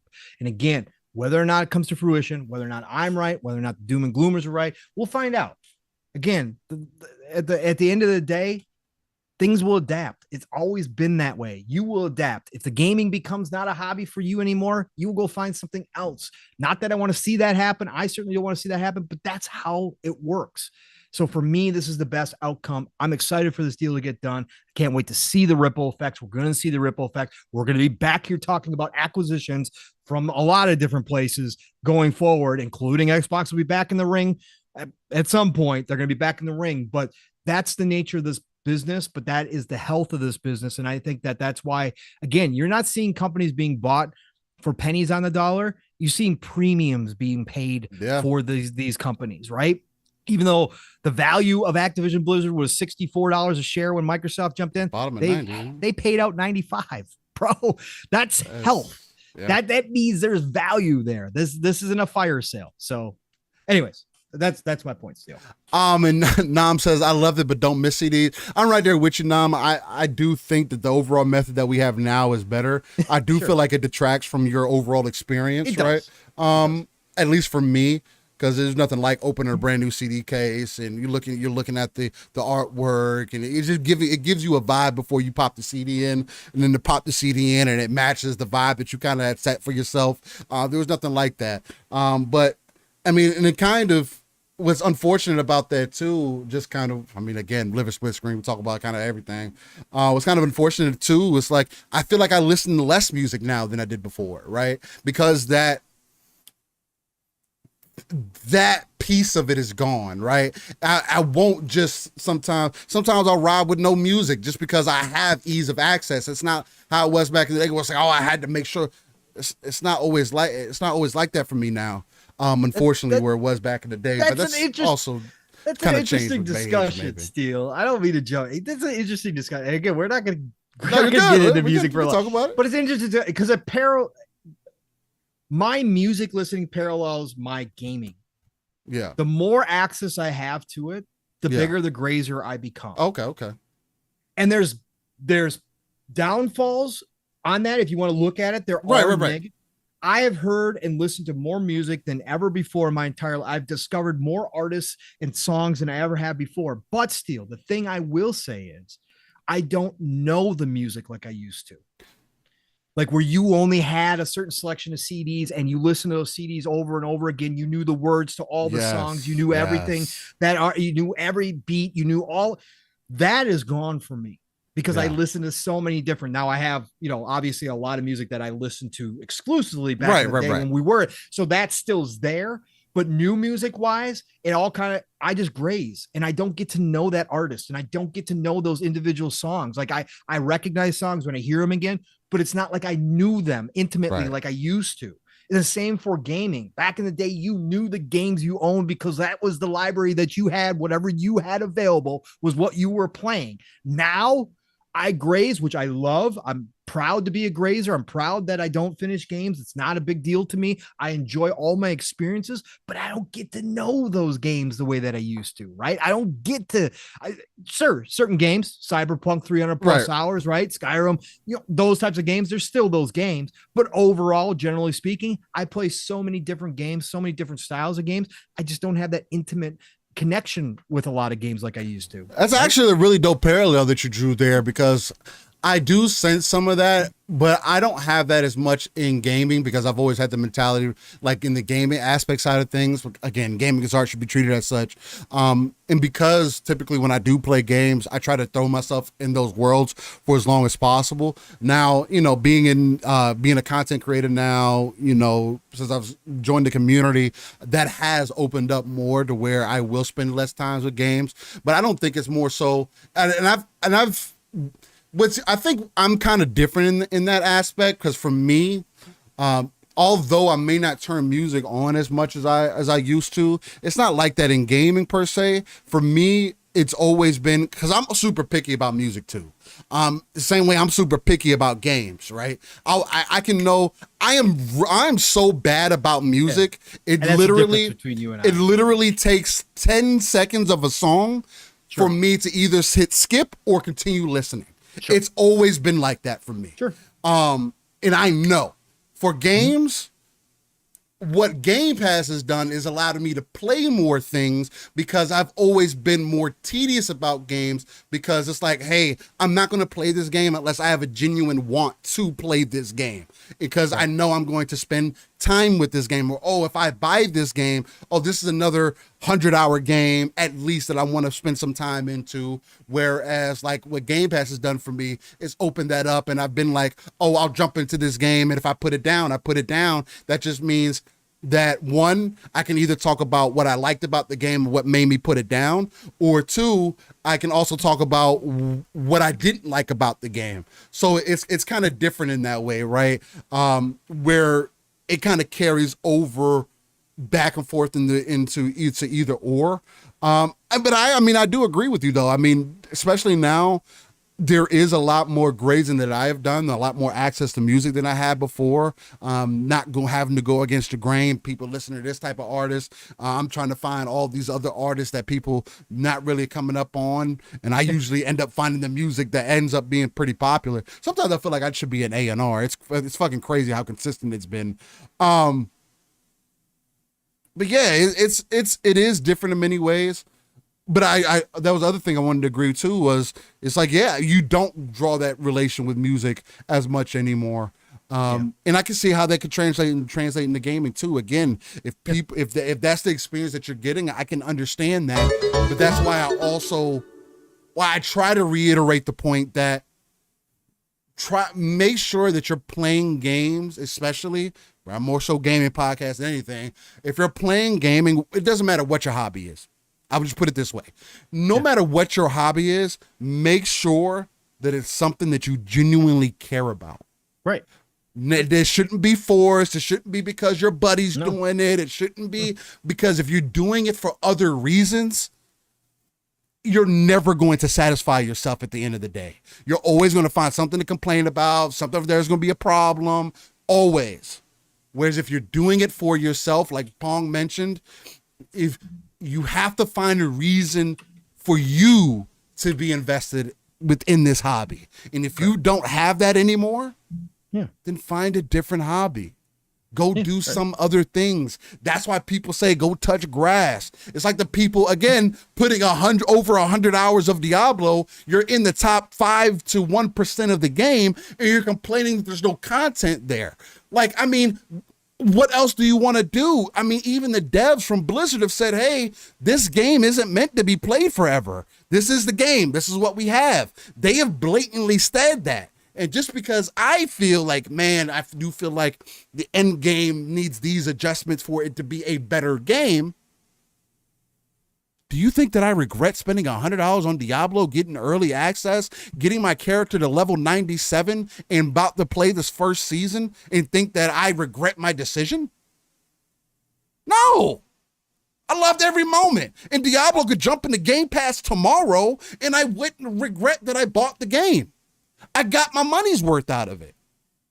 I could go spend $100 on so many other things. Right now, I could spend $100 on food that I don't need right now if I wanted to. As an example, I had the opportunity to spend that money on the game. I felt like it was necessary. I felt like the value of my dollar, and the experience that I got, I feel was beyond worth my dollar. And I definitely have. Again, I think Aswood Gold has a great way that he evaluates it. He kind of puts it at $1 an hour. Or if you put 100 hours into a game at $1 an hour, is that worth your time? I think that at $1 an hour, I could be doing so many worse things. But that's me. And everybody has to have perspective. You have to make things do. You have to make things make sense for you, and that's what it's about. But it being a Game Pass, again, with it being a Game Pass, doesn't take that away from me.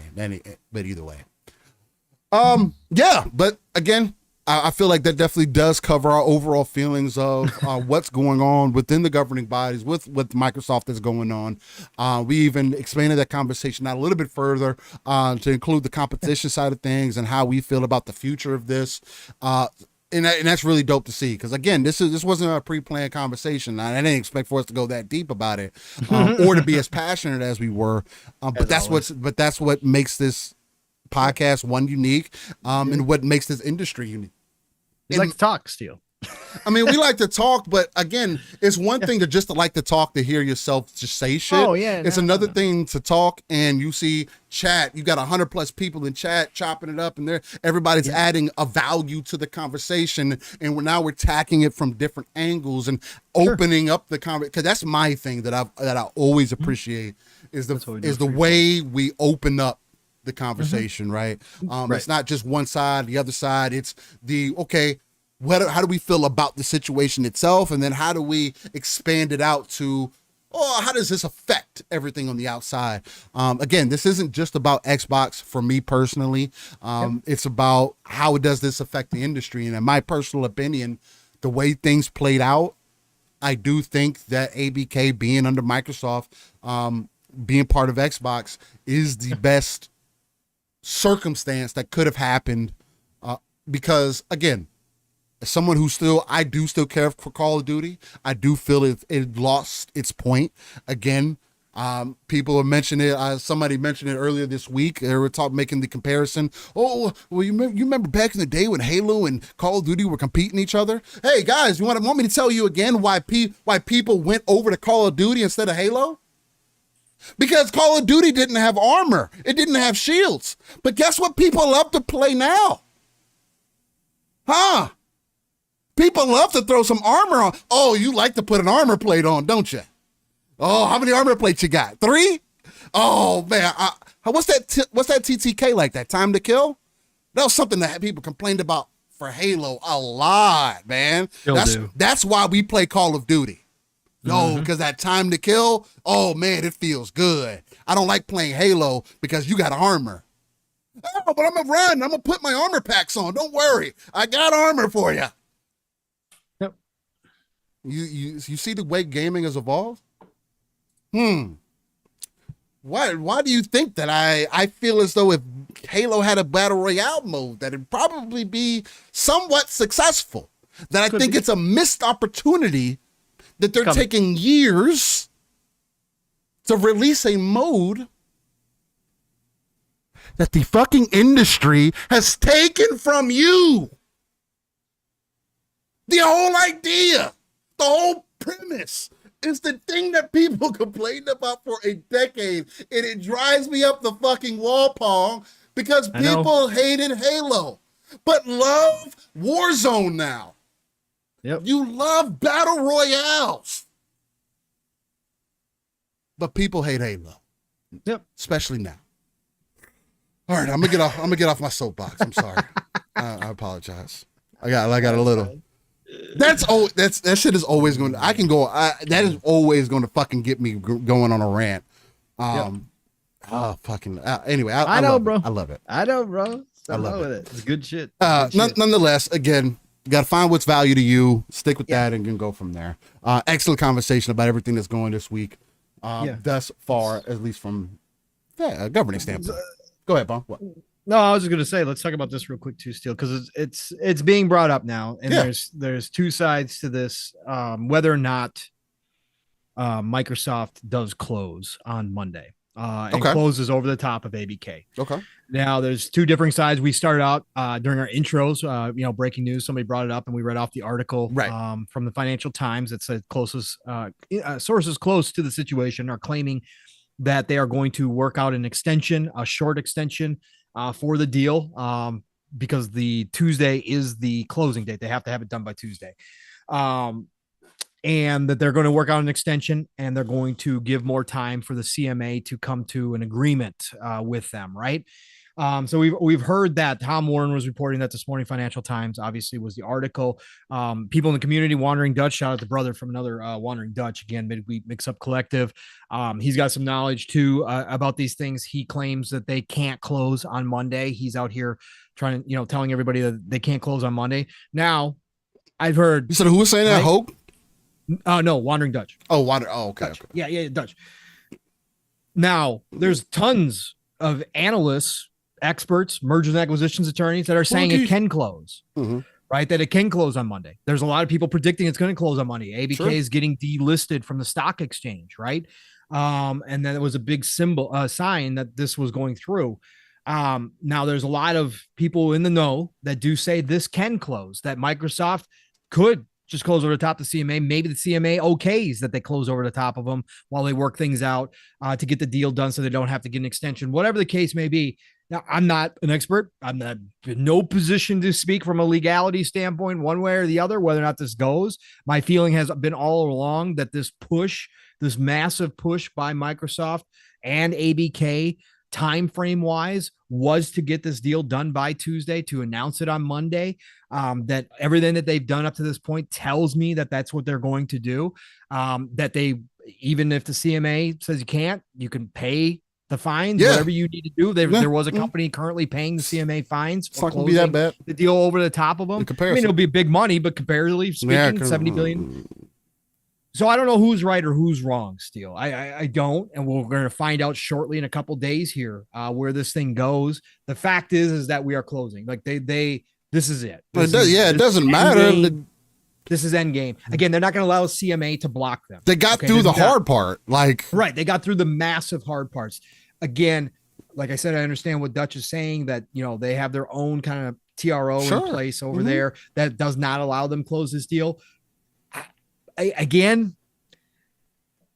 understand that, but Microsoft, again, being a $2 trillion corporation worldwide, kind of knows how to do these things. And if they needed to take the hit, they would take the hit. They're not going to let the UK stop this deal no matter what. You're spending, what would, if somebody could tell me what those fines would look like, I can't imagine that it would look like anything influential when you're already spending 70 billion. Yeah. I mean, if you got to spend $1 million and $1 million, I know it's going to be more than that. But if you, just as an example, if you had to spend $10 million and you're spending 70 billion, if you had to spend $400 million, I mean, who cares at this point? If you close, what's another billion? What's it? What? Right. 71 billion. Again, when you're Microsoft and you're carrying that kind of cash around, again, we'll see if it makes sense. Like I said, I don't know what any of the process would look like. I don't know what the vote would look like to extend the ABK deal for a short period of time, right? What that vote would look like, if that's a sign off or if it is an actual vote. I'm assuming it's still a vote. How that would look, how that would all come. Do you want to put that up again? Yes, obviously 99.9% sure nobody's going to turn it down again at this point. $95 on the share is freaking a lot of people make a lot of ridiculous. Money. Yeah. So, but do we want to go through that process? Does Microsoft say, no, that's not worth it, we got to close? I don't know how it's going to work out. We'll see. Monday, Steel. Monday is going to be a gigantic deal, right? Monday is going to be, and again, I just think that however this plays out, we are in the closing end game here. This is end game. We are weeks, if not days away from this being done and ABK being underneath Microsoft's umbrella. Steel, for you, whether it closes Monday or not, right? Whether it closes Monday or not, do you see this finality? Is this is it? Do you see a big celebration from Microsoft, a big to do about the ABK deal? Do you see Gamescom becoming a place now that we know that Phil's going to be there, Greenberg's going to be like a lot of the upper?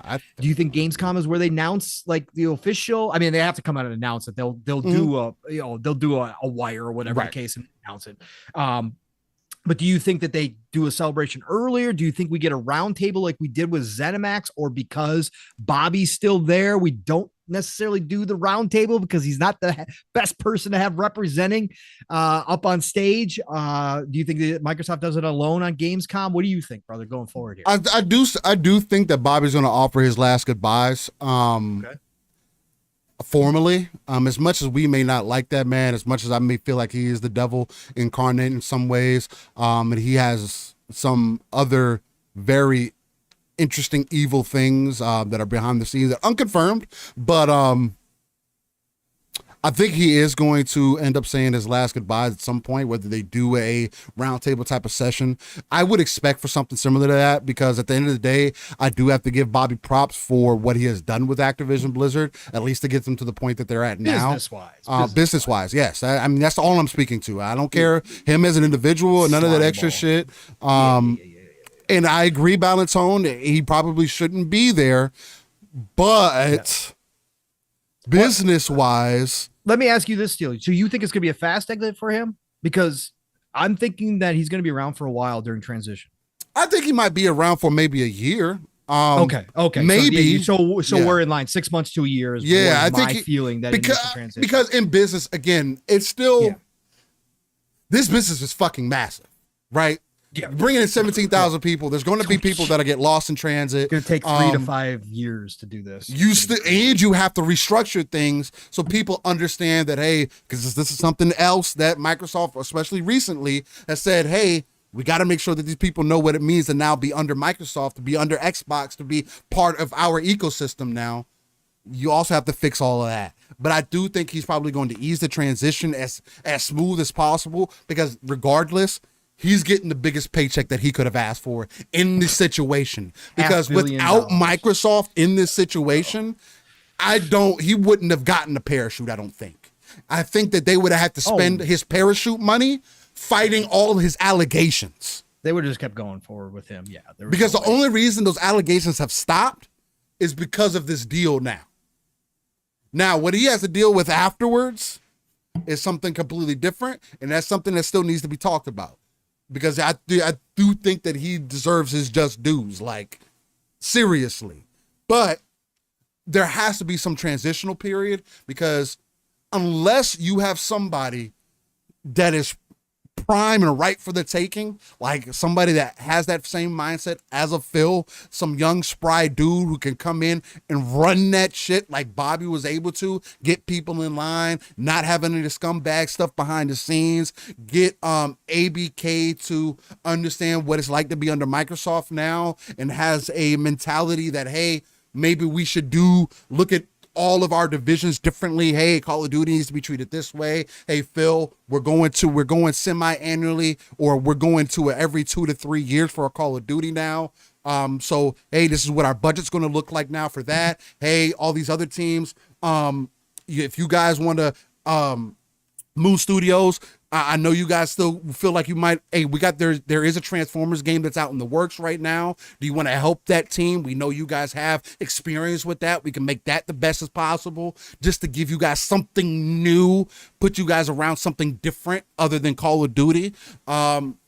And as far as everybody else, do we get working on into a new Crash? Do we start a new Spyro? Do we bring a trilogy out for some of these games? I know Crash has gotten one already, but do you bring Spyro back into the forefront, and you bring these IPs that can be brand recognized characters that you can sell bukus of items for, no matter collection. I think a lot of that steel is going to be next generation. What do you think? I think it's going to take a long time for this transition to get all that sorted. I'm thinking like we'll see new games because they've already got lots of games in the works. Yeah. We had Mike Yarborough out here going, I can't wait to show you what Blizzard's got working. You think we've only got a couple games? No. We got games lined up that you're going to be hearing about. So we're going to see some of that stuff that's already in the works, but actually that other stuff, bringing back IP, getting the teams separated from COD, or maybe growing the teams out so that you have half of the team on COD still supporting, but you have another half that's free to work on other stuff. However that looks down the road, I think next gen is when we really start seeing the fruits of this. What do you think about that? I don't know if it's going to take till next gen. I think it's going to take a few years at least. Yeah. I think 3 years from now.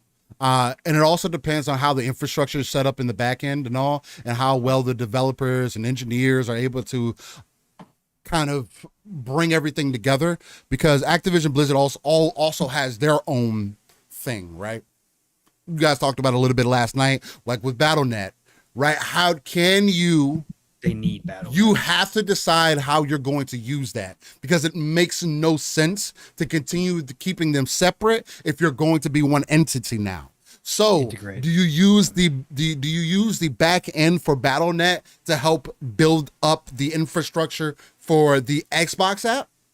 Windows Battle.net now? Like, you got to integrate it somehow because it's just much better. Or do you or do you just move it over? I mean, again, we still haven't seen the Orion from ZeniMax and Bethesda, at least that we know use at all. At least that we know of, right? So it's like, we obviously know, and again, that deal hasn't been a few years in transition at this point. It's going to be in its third year, going on soon.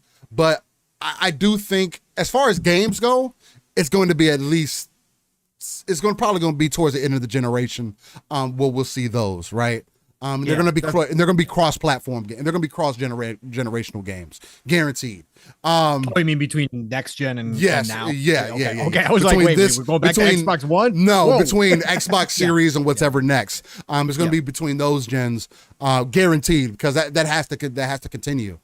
Especially with the way the things are playing out. Unfortunately or fortunately, I do think that this generation is definitely going to be better in comparison to previous, as far as how we see things, more 60 frame games and so on and so forth.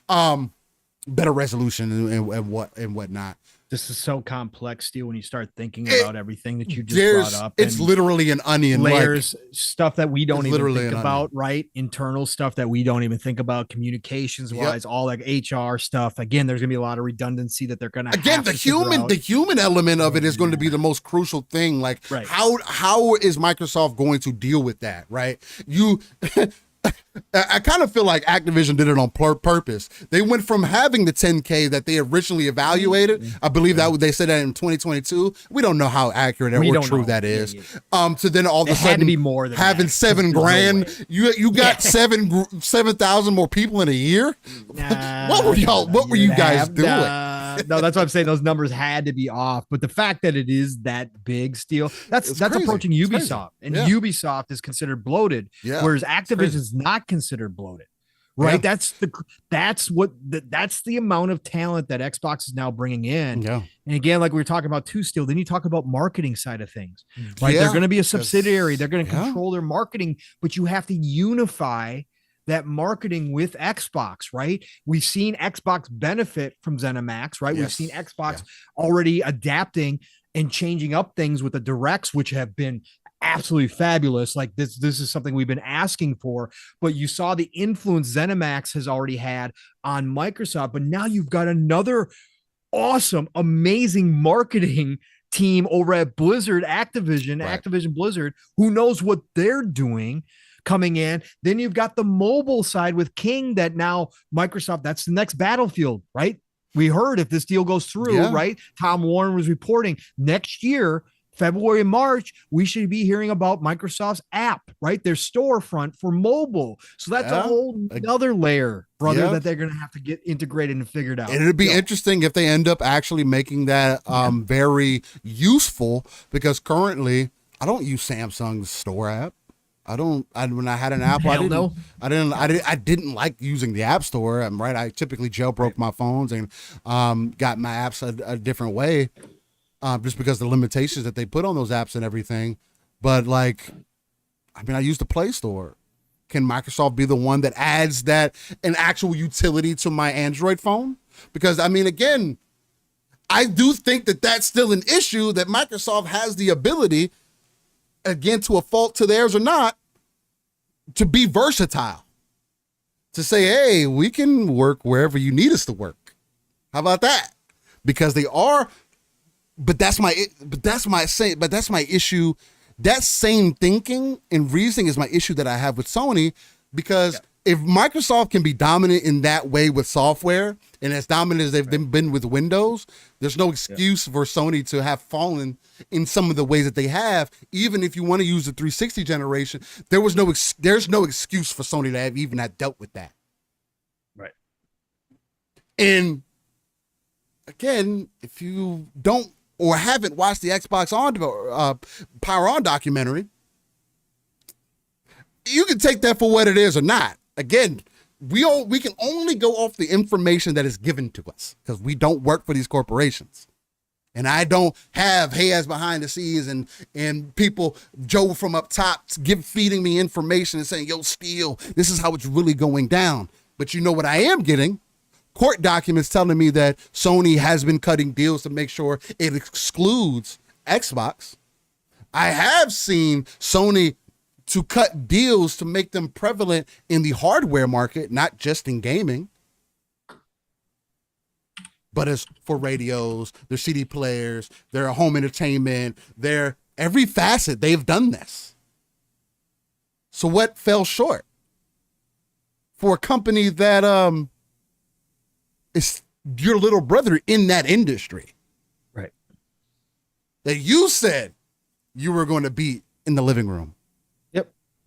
But they were still focused on trying to bring Office. In the 360 generation, they were still trying to figure out how we're going to bring Office to the Xbox. That's why you were seeing those plays for Netflix and whatnot. It's like, oh, well, we can't get Office, so how about with these other services? Right. And then you see where Netflix is at. Again, right. That was a start, right? It's definitely a buildup, and it's been really interesting to see how these things have been playing out. But as far as I am excited, and I do anticipate that it's going to take at least a few years. I think it's going to take at least a year, to answer your question from earlier, for them to transition everything over. I do think that Bobby K is going to have a last hurrah, kind of say, hey, appreciate you for your service type of scenario. Outside of that, I don't think he needs to talk for a lengthy amount of time or anything, more so than a handoff. Then cool. He is going to get that bag. That's that golden parachute at the end of the day. Again, it is what it is. It's just gonna be weird, man, if they do a round table and Bobby's up there talking about how excited he is for Activision Blizzard joining. If Xbox was smart and if Phil's going to continue to have his hand in it, then I would assume that they leave him out and that he kind of slowly exits in the background. If I believe that Phil has full control over how that's going to get handled, I don't know if he does or not. But if I was going to assume, then I would say he's going to slowly disappear in the background while they do more of the forefront, because Microsoft has been good at that recently, amongst all other things. Yeah. And then slowly try to transition everything over. But they have to address how they're going to deal with this, right? That conversation doesn't go away. As far as the allegations that they've had within house, and how they deal with everybody, and what they're going to do for their employees, because that human element can't be forgotten. It can't. Yep. No, it can't. And it's, again, this transition, this finalizing of the deal is obviously, it's just going to be a monumental moment for Xbox. And I can't see them not celebrating. And that's why I brought up Gamescom, that potentially they celebrate because there's going to be a lot of eyes on Gamescom this year. Gamescom is big, especially Europe side of things. But now that this is a global entertainment industry, everybody watches for these shows, even if it's not to the same level. At least. Yeah, all that kind of stuff. And the fact that they could announce potentially the first round of Game Pass drops from this deal there at Gamescom, that would be huge. We don't know what that's going to look like either. Still, we kind of speculated on that this week as well. What that rollout would be looking like.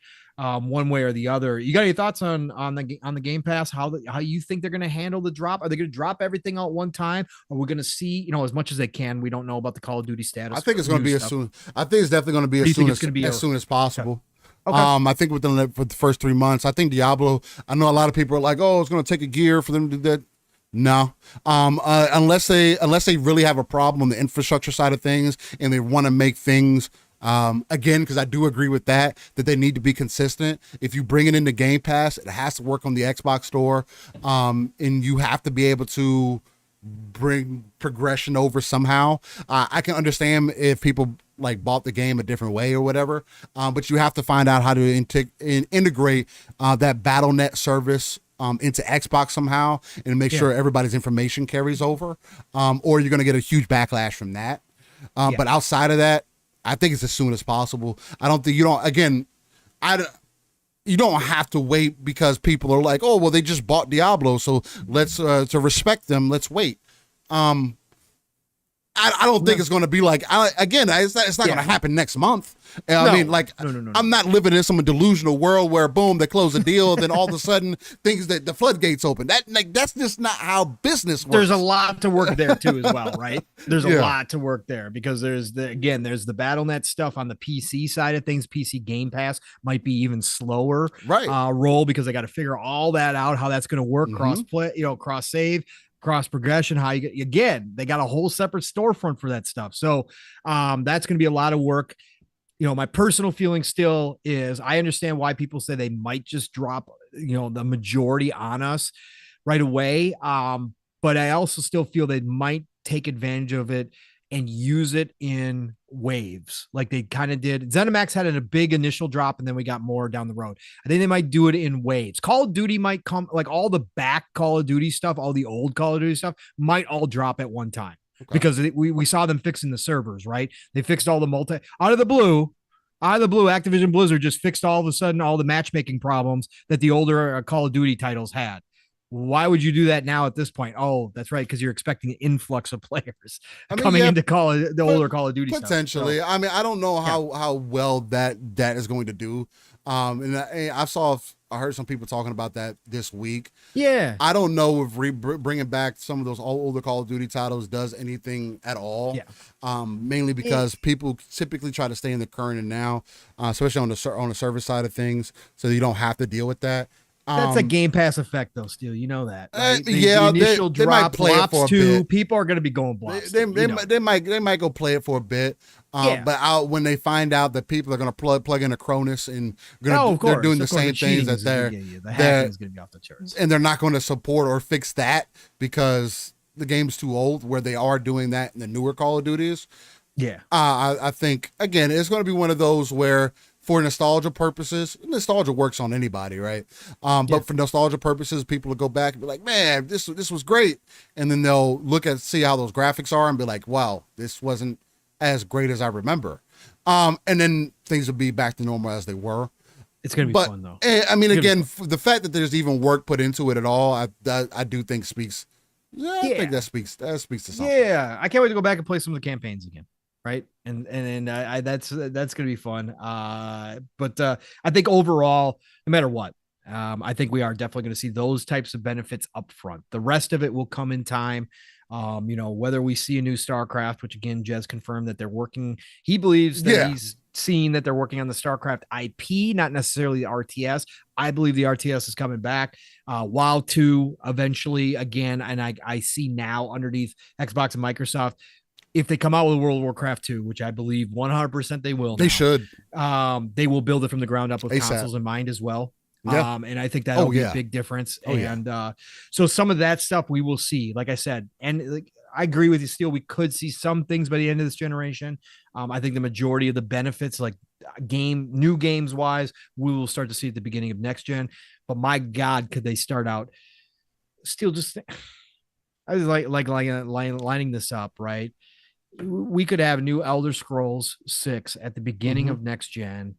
What if they had like World of Warcraft 2, including consoles ready for the beginning of next gen? Like, there's so many big games now that Microsoft could have lined up to start next gen if they did it right. Now, all plans have its flaws, right? We saw what happened with this launch, but next gen's launch, with the amount of IP, the amount of studios they now own, they could literally have the biggest launch lineup first party wise ever. Like, it could be crazy stupid how many games we have, big games for their next console. Like, that could be a huge giant selling point for them leading into next generation.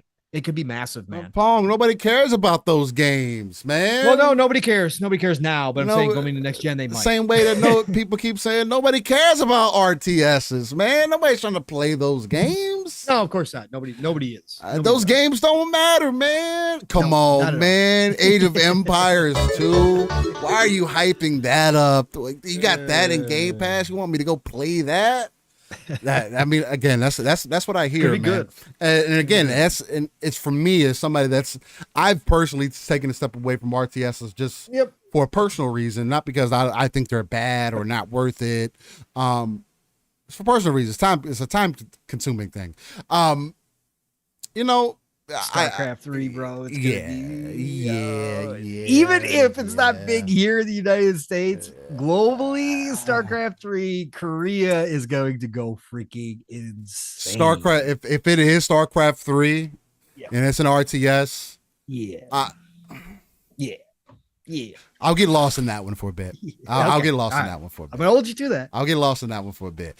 StarCraft was different, bro. Like Age of Empires 2 and StarCraft 2, StarCraft and the StarCraft 2, they were different.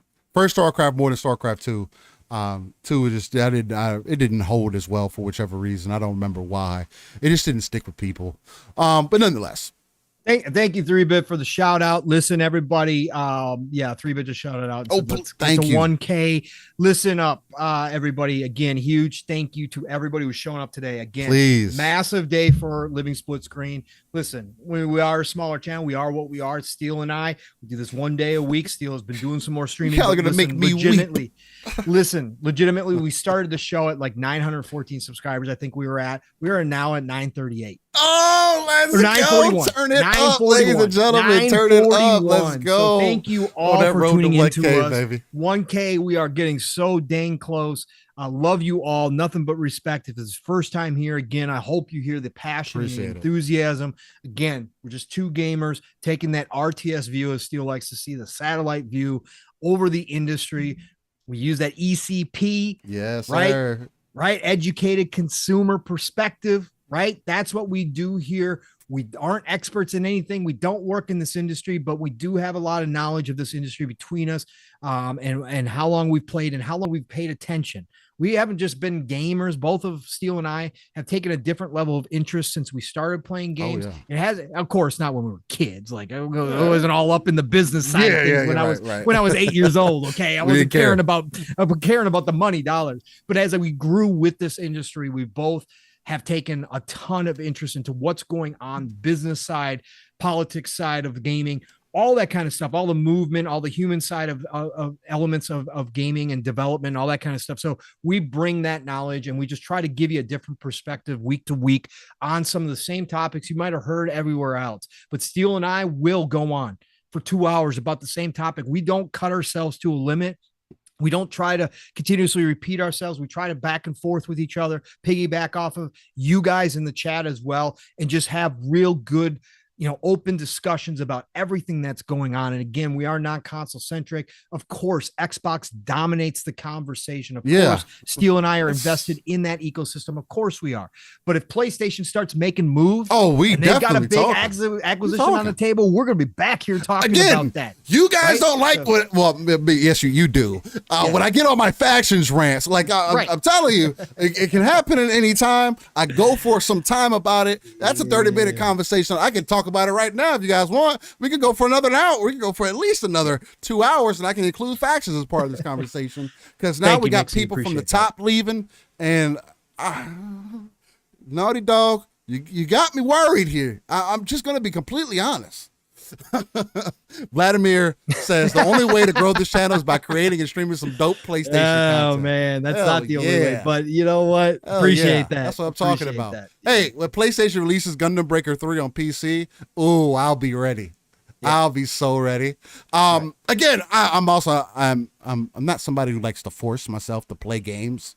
But anyway, I've had those conversations before. We won't get into that right now. Nixie fictions still. Always. I'm gonna leave it alone. So Marvel, back in the conversation. On one side, we're hearing some kind of conversation about Marvel about them being oversaturated. Too many shows, too many movies. I think it was the president of Disney came out and says that he feels like the Marvel Cinematic Universe has kind of been overdone. Then on the other side of things, the Marvel games have been doing pretty fucking good, man. Marvel Spider-Man from Sony is a well-represented game. Excellent game in my opinion. Still got some questions about 2. I am interested, but I think I may hold off. Again, not a reason to buy a console, in my personal opinion. But if it is for you, fantastic. But now we got EA Motive, who's working on an Iron Man game, which gets me excited because I am an Iron Man stan. That is going to be a day one for me. Collector's edition, all that great stuff. I need that. Hopefully they throw the Nemesis system in there because I want the Nemesis system in everything. But no. But EA not only has their hands in Iron Man, but apparently they also have their hands in a single player, third person Black Panther game. Now, I'm very confused and very interested at the same time of what is going on in the industry right now, where 2 different sides, you got the Sith and you got the Jedi, right? You got the Sith in PlayStation who have Spider-Man over there. Well, I'm not even gonna say Xbox because there's not even Xbox in the conversation yet. And then you got EA. We're gonna call EA. What would we call EA? They're the rebels. We're gonna call EA the rebels. Because they're kind of in between. They're doing their own thing. You got EA the rebels working on Marvel property also that is, from what we know thus far, outside of what the universe for what Sony's creating for Spider-Man and now, as we know, Wolverine also. So that opens up very interesting things to me because Spider-Man, being a Marvel character, for me, I'm always about like stories kind of being in tandem with each other or being like on the same plane. But we've also gotten this whole multiversal kind of side of Marvel at this point too. So they may be able to take advantage, EA in this case, able to take advantage of an alternate universe, whichever the case, for the IP that they're trying to become into a reality. Black Panther, I do find extremely interesting. Now, how diverse is that game? I don't know. I don't necessarily know what style of game that I would want that to be.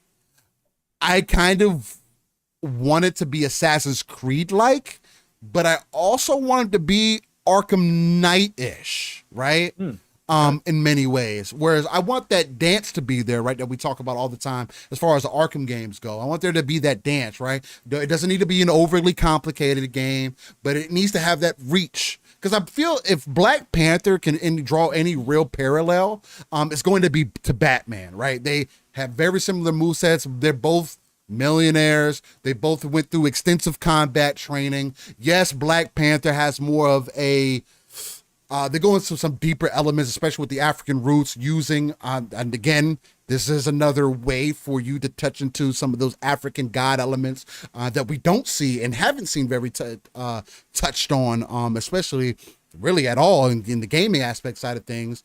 But if you were able to draw that parallel, those are the two that you'd be able to draw, the Batman to Black Panther. Black Panther also has that detective nature to him, but he's also can be extremely aggressive. We know that T'Challa's dad was about that life. Like, Wakanda didn't become to be the place that it was out of nowhere, right? There was a fight that was had there. And I'll be honest with you, I don't know many of the villains outside of the ones they have brought to the forefront recently, right? So you bring up your Namors, you bring up, who else you put in that conference? Really, the only one I know of is Namor. But I do know that there's some other ones that I'm not familiar with that they could bring to the forefront that I think would be extremely interesting.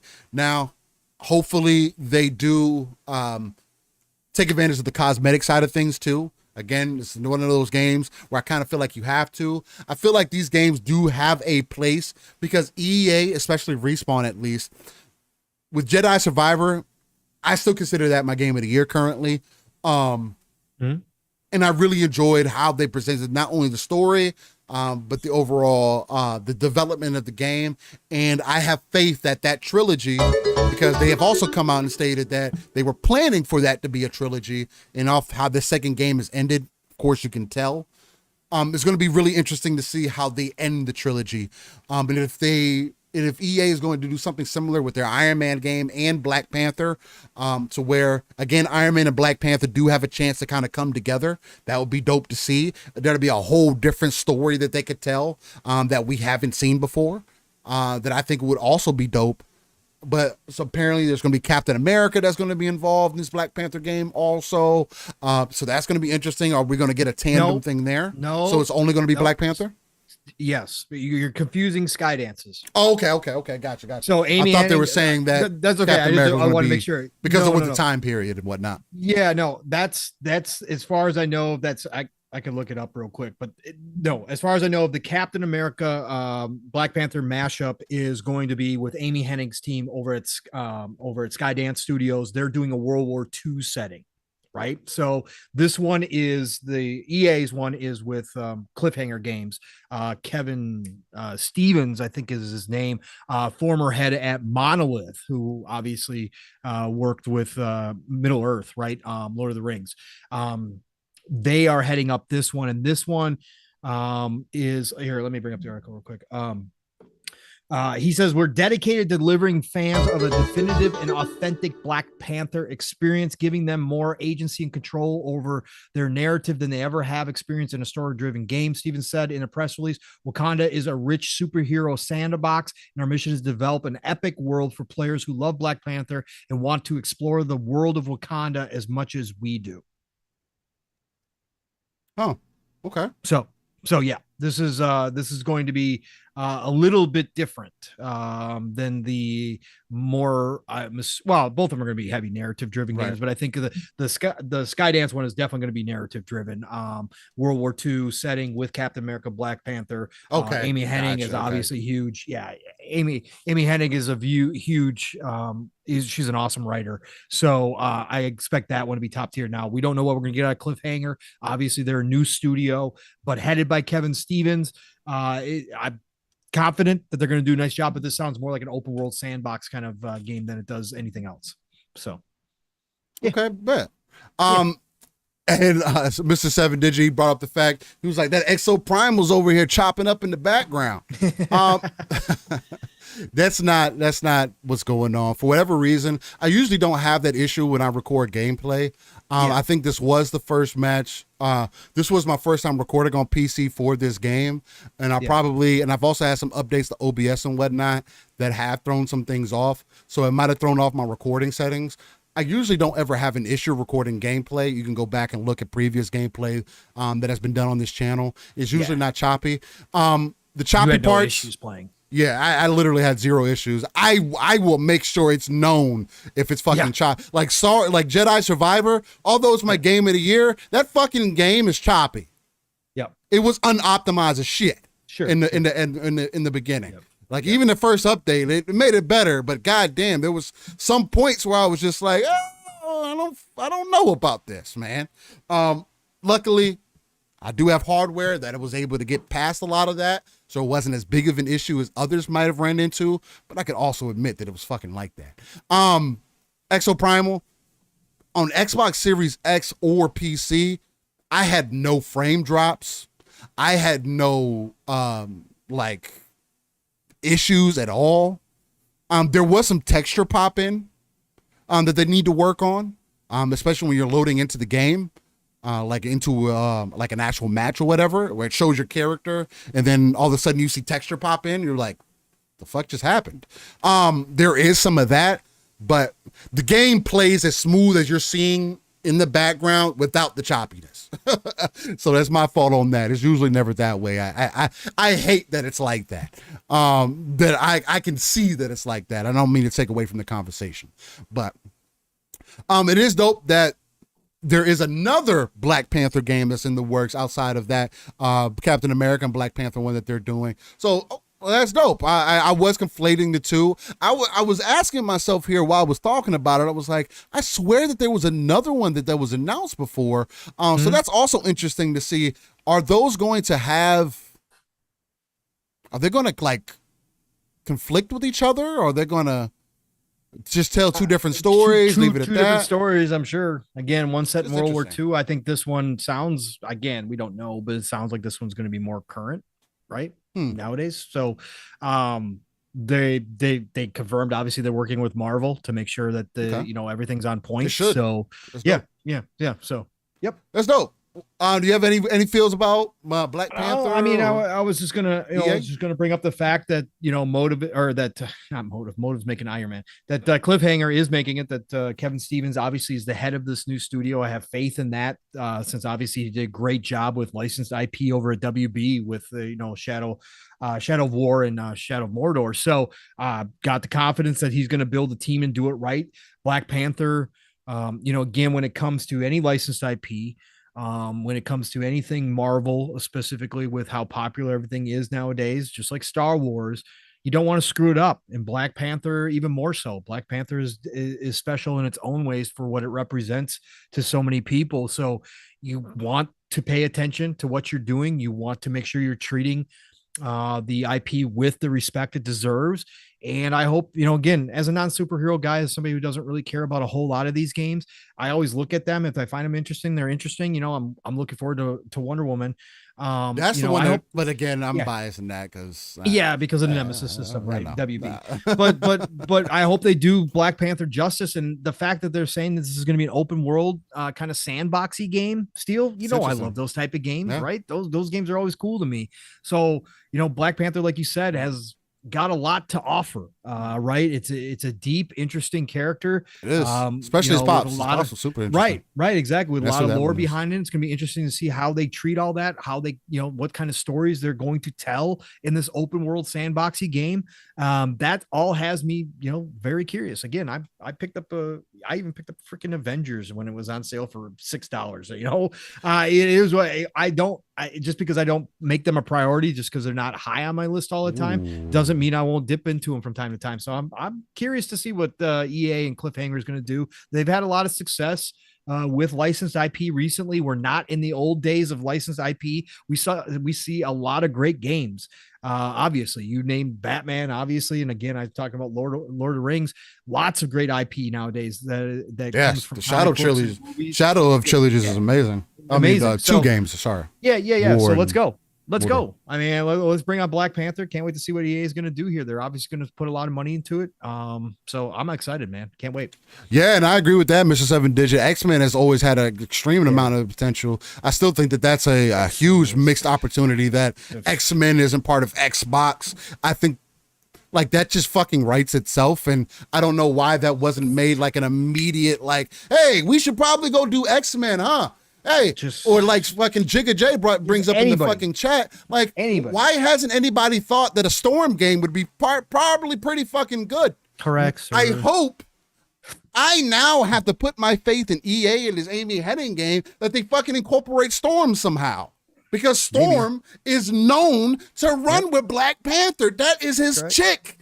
Right. You know what I mean? Like, that's as much as I love Lightning and shit, you know how perfect a Storm game would be? It's just a disservice to X-Men that they've never done anything recently with that franchise. Like I That's just true. again, I understand that the licensing has been because of Fox had it, and now it's back over at Disney, which is great. And they're planning on having movies introducing X-Men at some point. We've gotten Wolverine, Logan. Yeah, yeah. That's all Shout out that's to you, all Jack. great. Yeah. But again, there's more to X-Men, and X-Men is a team-based game. There's so many different things you could do. Like so many different characters you could bring in. So many. Oh my it could be God, like the Tale series. Like you can treat it like a Tale, like swap between the characters. Yes, maybe get maybe pull a little bit of that Final Fantasy VII remake combat that they did, where it's like, hey, you can swap between the characters and you could do their abilities, and it kind of slows down time a bit. And I think that concept for a game would be super dope. And maybe put it in that Hogwarts Legacy type of setting where early game is you learning about your abilities. Maybe you can either create a character with abilities, like you could have, if you wanted to, I don't know why you would pick this, but you could have Cyclops' abilities, you could have Storm's abilities, you could have Wolverine's, you could be anybody, or they just put you in one of their roles, right? Like, why would I think that would be super dope. I think it would have been super dope to see. It would be. It's just again, as an X-Men fan, as an Uncanny X-Men comic book fan, it's just I can't. There's so many different. Every character who made up X-Men. Now I haven't liked all of them through the years, right? But obviously, but they have all of them, and then we wind up getting it distilled down to Wolverine. Okay, there's Wolverine is cool. God. Right. But if it wasn't Hugh Jackman, I don't know if anybody else would have made Wolverine work. He's great. But I mean, again, Storm, obviously Jean Grey, my favorite, and Phoenix storyline, all of that. Again, Fox crushed it and destroyed it and burned it to the ground and whatever else. None. But that's what I'm saying. In video games, the fact that nobody's tackling the X-Men properly is ridiculous to me. Again, there's just so much there to be done with mechanics wise. They all bring different powers. They all bring different ways of playing. Like the strategies that you could, actually have during gameplay, depending on how you built your team out, whether that was a team of 3 or whether you gave us the full roster. It doesn't matter. There's just so many different aspects that you could pull off within a game setting. I'm not even talking movies here or TV, just games in general. The opportunity for X-Men is just off the charts with potential. I just, somebody's got to do it. Somebody's got to take it on and tackle it. I want to see a big studio do it. There's just a lot that could be done. And I hope we're getting closer to the day where we do see a full-fledged X-Men game, because oh my God, I would be day one for that one for sure. If they did it right, if they give me some uncanny, if they bring in some of my favorite characters, let's go. We'll And then Jigga J, he says, when is that new X-Men cartoon coming out? Been waiting forever. And it's supposed to continue the style of the 90s cartoon. Yeah, it's actually supposed to be a continuation of the story, if I'm not mistaken, which I'm super hyped for. I've been actually debating on going back to watch that entire series, or however many seasons they got. I know they got quite a few. Going back and watching that with my kids, because that was I'm saying that 90s X-Men that I grew up with, bro, had to been the best representation of X-Men that I had ever seen. Like every character had their just dues, was given justice. Of course, Cyclops was still corny, but he had his moments, right? He was actually was cool sometimes. Jubilee, another one, was one of those Jubilee, like underappreciated, but they made her stand out in there. The whole concept of the Sentinels and all that shit stood out really well. Like there was really good storytelling there. Oh man, and it's supposed to be coming out this year, I think, if I'm not mistaken. So. Gogo brings up too that Wolverine's like 5'0" in the actual comics. Yes, that is true. I mean that's the one thing where Hugh doesn't. That Wolverine, of course, people think of him as bigger is because how powerful he is. But the fact is, in the comics, he's a small dude. Colossus would pick him up. One of the famous things, Colossus would pick him up and throw him. Yeah, right. It should be so funny, bro. No, that relationship too, that buddy relationship between Colossus and Wolverine is something that's never been really explored. Again, there's just so much potential. Someday we'll get it. We'll get proper X-Men. That's how. Hopefully we get a proper fucking movie instead of whatever Apocalypse was. I don't know what the fuck is that. Anyway, Kitty Pryde, yes, Kevin. Kitty y'all are getting it. See, amazing, y'all the amazing. same type of time. Y'all already know the good stuff. The good stuff. Yep. That's what I grew up. That's where my appreciation for Marvel comes from, is that generation. Spider-Man, the biggest reason I love Spider-Man and Venom as much as I do is because of that era of cartoons and whatnot. They did really well representing them. Man, Pong, I mean, what about these Starfield? What is this? Specs, man. Oh, you're gonna see pull up this? the AMD exclusive Starfield specs. Did you see these specs? Yeah, I did. I did see those specs, Brody. These Starfield specs, man. How You gotta talk to me good. I'm not a tech guy, so I don't know. I'm happy that I have a full AMD build though for my most anticipated game. Potentially in decades. Again, Cyberpunk and Starfield have both been my most anticipated games for a decade, or for whatever it's been, almost 10 years now since Starfield was announced, right? 8 years ago. The fact that I have a full AMD build, right? Peak AMD build for the most part, makes me very happy. Again, I think the exclusivity thing with AMD is just stupid. I don't understand. We talked about this deal before. I just don't get it. I don't get why you wouldn't have DLSS available. I don't know why you wouldn't have NVIDIA support out the gate. Again, modders will fix that. But if you're Bethesda and your bread and butter is the PC world, why are you excluding some things? I understand from the AMD standpoint, like to have, because we see deals with NVIDIA in certain games and AMD in certain games. So having Starfield is a big deal. I just don't get the overall idea behind it when PC is an open platform, right? This is like, again, it just doesn't make sense to me.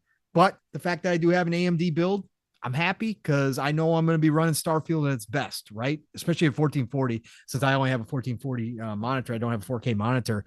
I'll be crushing Starfield. I'm more than happy. I have a 1080p monitor, so right. There's that. I mean, again, I think games look better than they ever have. Okay, for whatever reason, I won't let me pull up a saved image that I made. So unfortunately, it's probably going to be a little bit difficult for you guys to see some of this, but I'll read it out to you. So for the legendary experience, 4K, for the no compromise 4K gamers with the absolute Starfield experience, you're going to want a Ryzen 7 7800X 3D. Pretty beefy CPU, I'm not going to lie. Then the featured GPU is going to be a 7900 XT. Don't you have one of those, Pong? What? Or you have an XTX? Yeah, I've got the XTX. Yep. So you got the big boy, and then the featured motherboard is an AMD X70. Then for the build your own experience, right? This is the epic experience, 1440 PK. That 1440p, not. Yeah, I don't think there's a K supposed to be there. No, there's not a K. Shout out to you, AMD, for putting this out and making a mistake. Ideal for hardcore 1440 or widescreen gamers to deliver max visual settings and high FPS. You need a Ryzen 7700X and a 68RX 6800 series. Okay, and a motherboard B650. And then for the 1080 experience, you need a Ryzen 5 7600. A Radeon RX 7600, okay, and a motherboard of a AMD A620. So this is interesting, and I need to pull up some things here really quickly because I need to see for the 1440p experience, what is that? What is going to be the comparison that we can draw here? Okay. So they're comparing, looks like the biggest comparison that they're making it to is going to be to a 3080 or 4070 if you're on the NVIDIA side of things. Okay, interesting. This game is definitely seeming to be quite beefy. Beefy! Shout out to Lorcock. That's been going around here recent weeks. It's really interesting that this game is going to be at of this echelon. This is definitely a game that's lining up to be a representation of what this console generation could be possible. That could be possible, in this generation. These specs are quite high, especially for what AMD is putting out there. Now, we don't know if that's going to be the official. This isn't a true minimum and recommended spec listing here. This is just from AMD themselves. But it is extremely interesting because this is, at least to me, is more of a marketing strategy than it is a true, Correct. hey, minimum and recommended spec Yeah. kind of thing. Obviously. The only reason I say that is because there's no way that you're telling me that this game is going to require all new hardware from everybody. Right. And this is essentially what this list, what these specs are trying to tell me, or trying to tell gamers who are looking at this. This is a way for AMD to try to sell additional hardware. Again, this is a marketing play. I do think, like a lot of this, ladies and gentlemen, I will say that if you don't have a Ryzen 3000 series at bare minimum, you're probably going to be in for a tough time. I know Mav was talking a little bit. He has like a 2000 series of Ryzen 2000 series, and based off these specs, I can make a determination that that's probably going to be quite lackluster, for sure, on the processor side of things.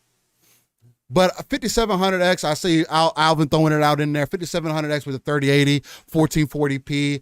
Yeah, I think you'll be just fine going at 60 frames, especially if you're going to limit it there. I think you'll even be able to get 90 to maybe 100 around there. It's going to be really interesting to see how this game performs day one.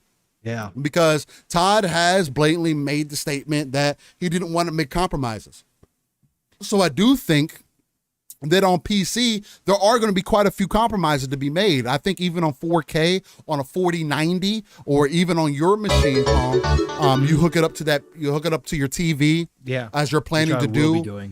Trying to run it at 4K is probably going to be quite demanding, and I think your room's going to get a little warm if you run it at. You'll find with the true potential of your console. Still, even for you, Pong, since you are of that upper echelon, I do think that you will be able to do 4K 60 on your TV. You think so? Pretty smoothly. Yeah, for sure.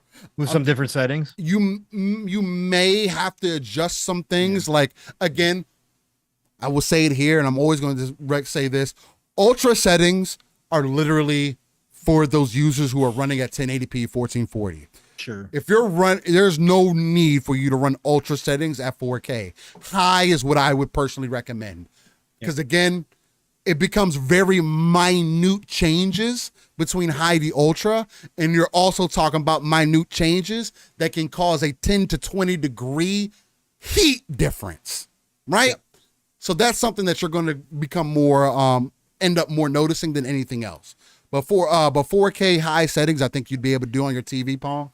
Well, see, I'm fine with playing at 1440. I know your TV upscales and everything. Yeah, upscales. If it were me, just to keep things as cool and copacetic and as smooth as possible, I would probably do 1440p, let it upscale, especially with you having the technology. It's all AMD anyway. Right. Since they're choosing, AMD has spent dollars to cut this deal with Microsoft. And again, I know they have their own deals because of the consoles and everything, but this is AMD paying for this. This isn't, Microsoft cut a deal. No, this is AMD trying to make a play because they see that NVIDIA is at a weak point right now because NVIDIA has an overabundance of hardware currently on the market, especially for the 3000 series cars, them trying to get the 4000s out there. So this to me is because they are bundling Starfield also with any new AMD graphics card that you get, 4000 series, for their new cards, So that's something else to kind of pay attention to and know. But yeah, definitely seems to be high. It's not, AMD is again using this whole marketing play to get people enticed and get people in their ecosystem. If you're interested in buying a PC, again, you probably want to follow some of these specs if you're trying to build this specifically for Starfield. I would definitely at least go for that epic experience on there. But you don't need to have these to be able to run this game.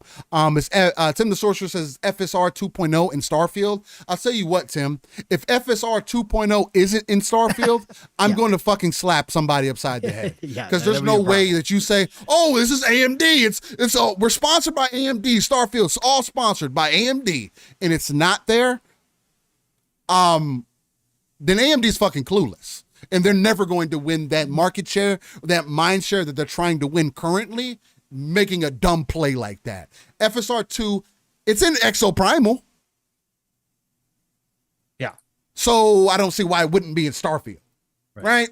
Especially going full AMD. So again, we'll see how things play out. It is very interesting that I still find it interesting that they use this as a selling point for them. Oh, these are the Starfield recommended AMD specs. Go buy a whole new computer. That's essentially what it's telling people. Like, most people are not going to have any of this. Right. You're literally telling people, hey, you need to buy a new PC.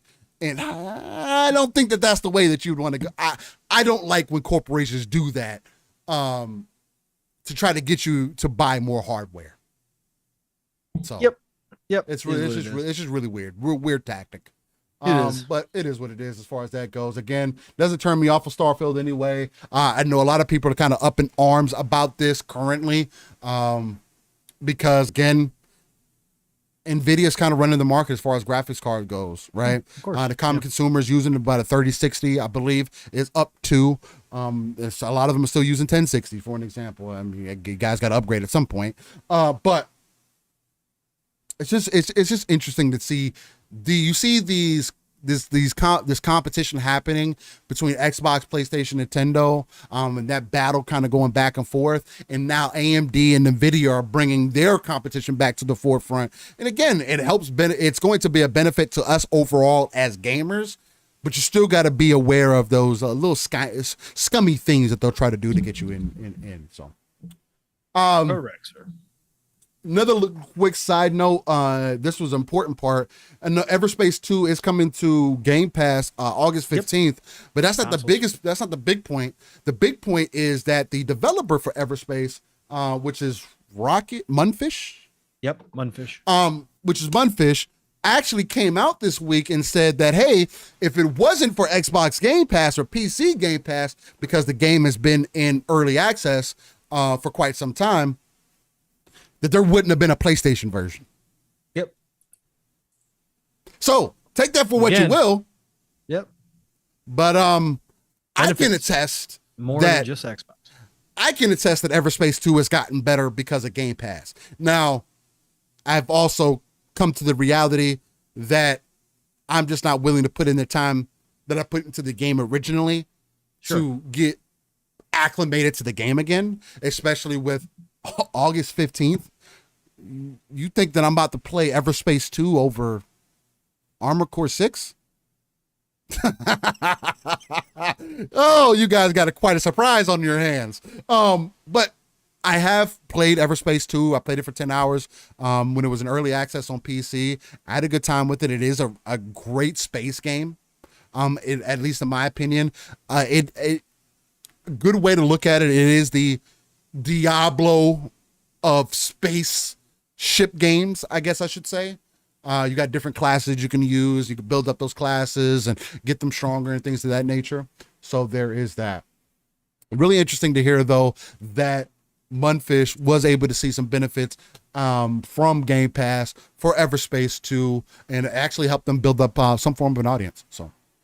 Correct, sir. And I tried it out too briefly too on PC, and it's gorgeous. It's an absolutely beautiful game. It is a beautiful game. Space games done right, there really is nothing like them when they're done right. Like just the backdrop of space and battles in space and planets and stars and everything that goes along with it. If it's done well, it's just a different experience. Like that, again, I'm a high fantasy guy. I like that stuff, like the magic spells, like all that kind of stuff. But when you step into space in a ship or wherever the case may be, and you see it in high def, it's crazy. It's crazy, bro. Well, it's just like the moment we had with Dead Space 3, right? Yeah. We stepped out of space with like space. Yeah. This is kind of crazy. It was. Yeah. Especially with the space station and stuff in the backdrop and all that kind of stuff, just different scale. It's incredible. So yeah, Everspace 2 is cool. And Blake MC 1989, or unless that's Black, correct me if I'm wrong, I just call you Rave HD. He said to AGH, well, I wanted a worthy CPU upgrade over my old aging i7 for 47 90K and the discount. 5800 X3D at the time with AM4 platform was a worthy upgrade. I think with that processor, you would still be good. Black, I have a 5900X and a 3080 Ti. I'm probably gonna be able to run Starfield 1080p, pretty much ultra across the board, with very minimal issues, more than likely at over 100 frames. That's what I'm kind of anticipating at this point, but we'll see. Blake, all right, perfect. Blake, I got you. Blake DMC. There you go. Blake DMC. There we go. Okay. I tried to run them together, so perfect. Chorus is another one I still haven't tried. Chorus is gorgeous, and it's some of the best flight mechanics around. On controller, like literally the best setup. Like they nailed it for Chorus. Chorus, once you get into it, takes a while to get the controls down, as it does a lot of times with flight. But once you do, it becomes second nature, and you can pull off some crazy moves. And again, Chorus, for anybody who hasn't tried it, is well worth the try. It's a fantastic game. Story is dope. Really love that game. AJA says you push Steel, the engine is frame locked to 60. Hey, if Starfield's locked to 60, then I'm down. Typically, you can't lock down the PC environment. Yeah, you could try to say, I've never seen them limit a PC game to 60 frames. Unless it's like a PC game that was like a port from a console game. Oh, AJ, you're saying the engine is frame locked to 60. Oh, okay. Damn, I didn't know that. I need to look that up a little bit then. Yeah, I didn't know that that Creation Engine 2 was going to be frame locked to 60. Definitely, I want to get some confirmation for that. I didn't know that. That's interesting. I know they've done that in previous games. I figured, because I didn't see any information about the frame rate and whatnot, that the engine was going to be locked to 60 instead of kind of open how it is on PC currently. So, yeah, and in Creation Engine 2, I didn't know it was locked up. That's interesting. I'm going to have to look into that. The other thing, too, is an update, is that in case you guys were excited about this, Last of Us 2 remake. No? I hear crickets. Nobody's excited about this? To be fair, we don't know. This is coming from a music composer. It could just be the PC version, right, Steel? It could just be the PC version. It could. It probably. I would expect there to be a PC version of the game before, if they really remake a PlayStation 4 game already, and then also put it on PC. It's really strange. Yeah, team remake. Shout no, they won't have factions either. Well, I mean, at least part 2 released without it, I guess. I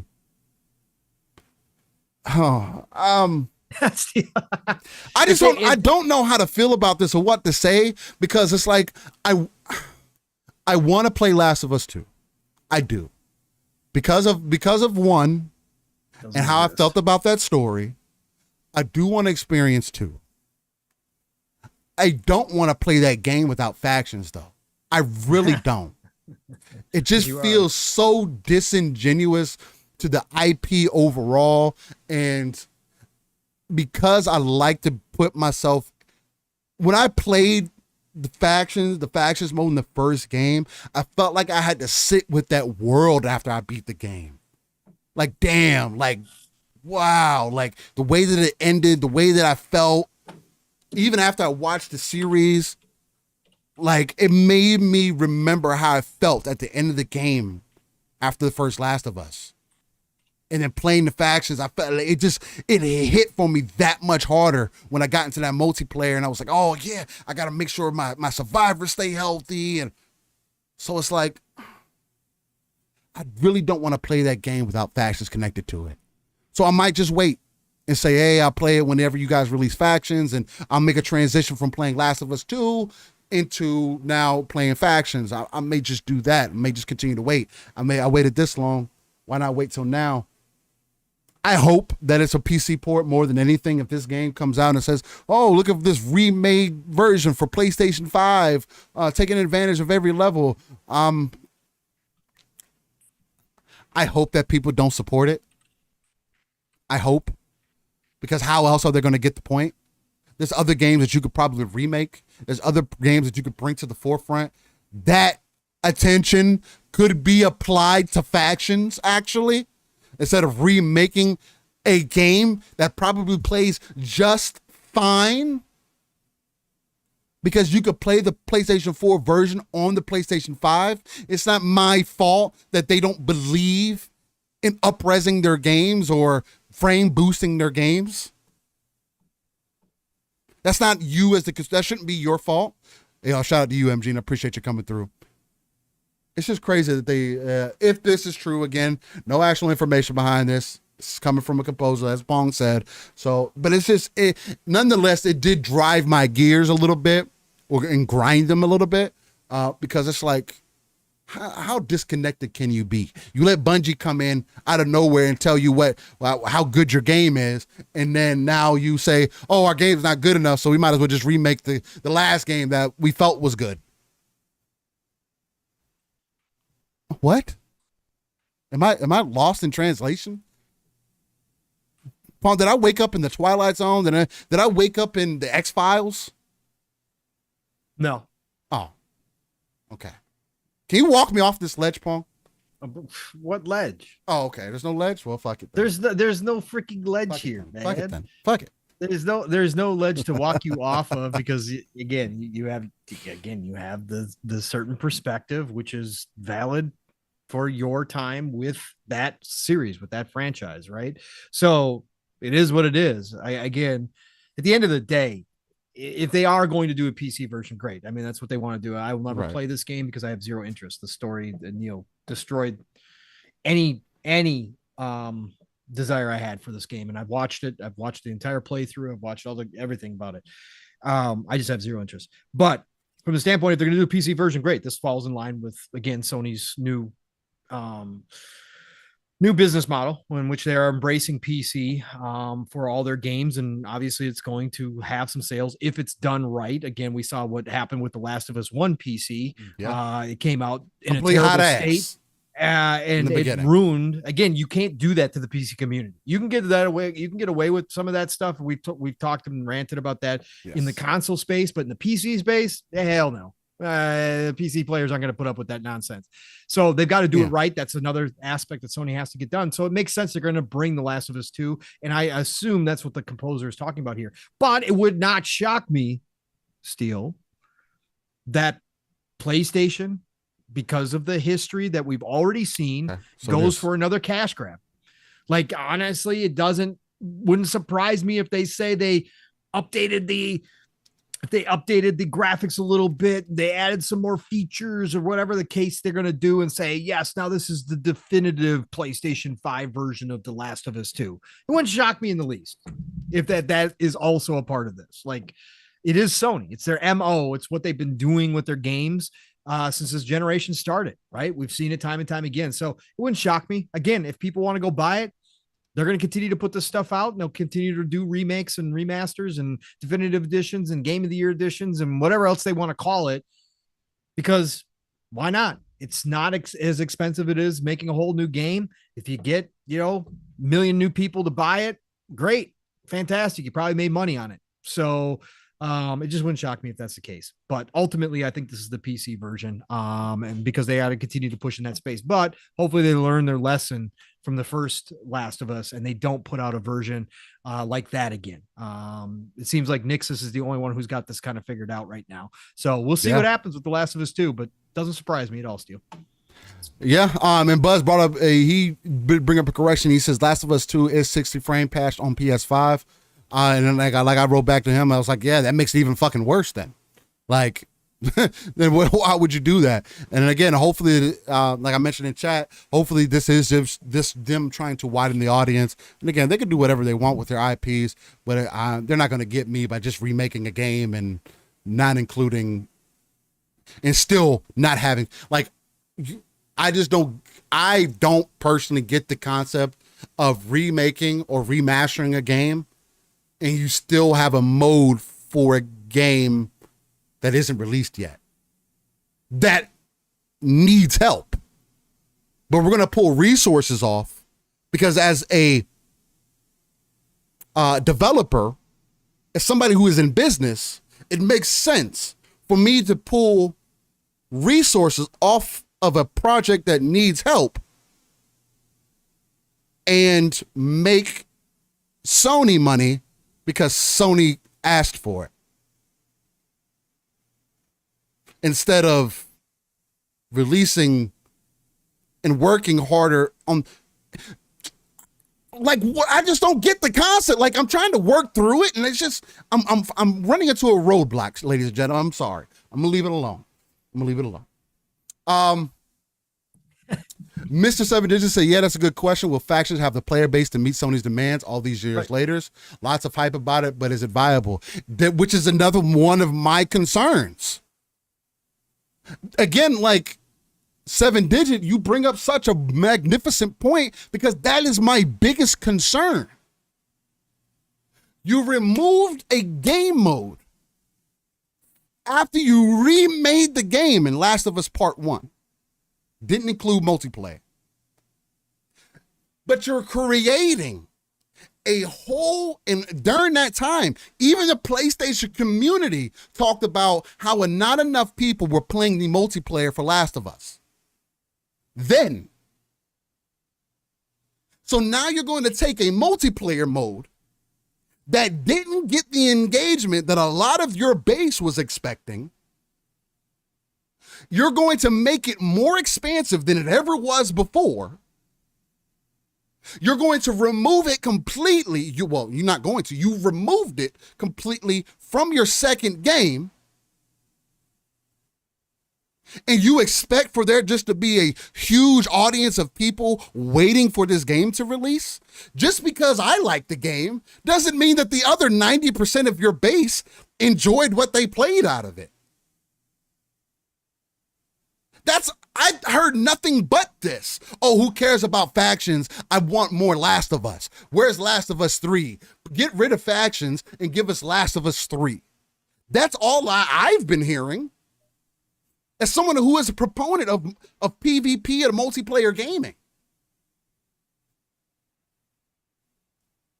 You're putting all this, so what is you remastering Last of Us 2 a way for you to get more money to fund this thing that you don't think is going to hit with a large audience?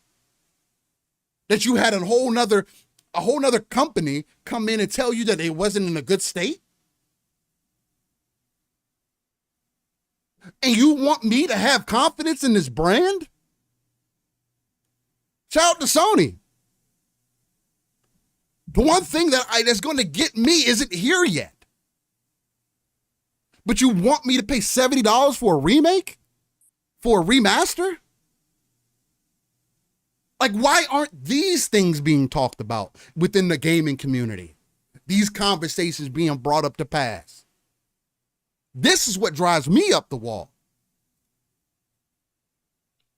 And again, I get that gaming isn't meant to be for everybody, and developers deserve to do whatever with their creative vision. But we're just going to be bats, I guess. We are only going to be activated in the nighttime because we can't see during the day at all. We're completely blind. We need sonar vision. We're only going to listen to what Jim Ryan tells us. And I mean, he's told us that live service games need it to help support their ecosystem. Shit, they told us Call of Duty helps support their games. So I guess without Call of Duty, you have to release remakes and remasters to help support a mode in a game that your community was telling you that they didn't like.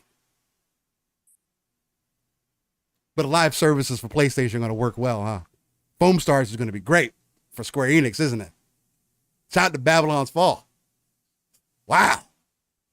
And it might be good. I want it to be good. But what the entire fuck is going on? Anyway, okay, I've had enough. I'm sorry. I apologize, Mom. Slight side tangent. I'd say it's always a good conversation to be had because I feel like I'm the only person that's ever talking about this shit who sees the obscurity in like what's going on within the industry. Chad, I can't stop this. Like, it happens normally. Like, I thought he had controlled himself because he said he was going to pull back and he wasn't going to do it. And then it only took 3 minutes and he was fully into it. Right. And at that point, you just got to let Steel roll. There's just no stopping them, man. It's fine. It's fine. This used to be me with Star Wars rants. Okay. Before I even jumped in this community, this used to be me and Star Wars rants. I would do the same thing. I'm not going to talk about it. And then next thing I know, I'd be on a 15-minute tirade about what Disney did to Star Wars. Right. So I understand.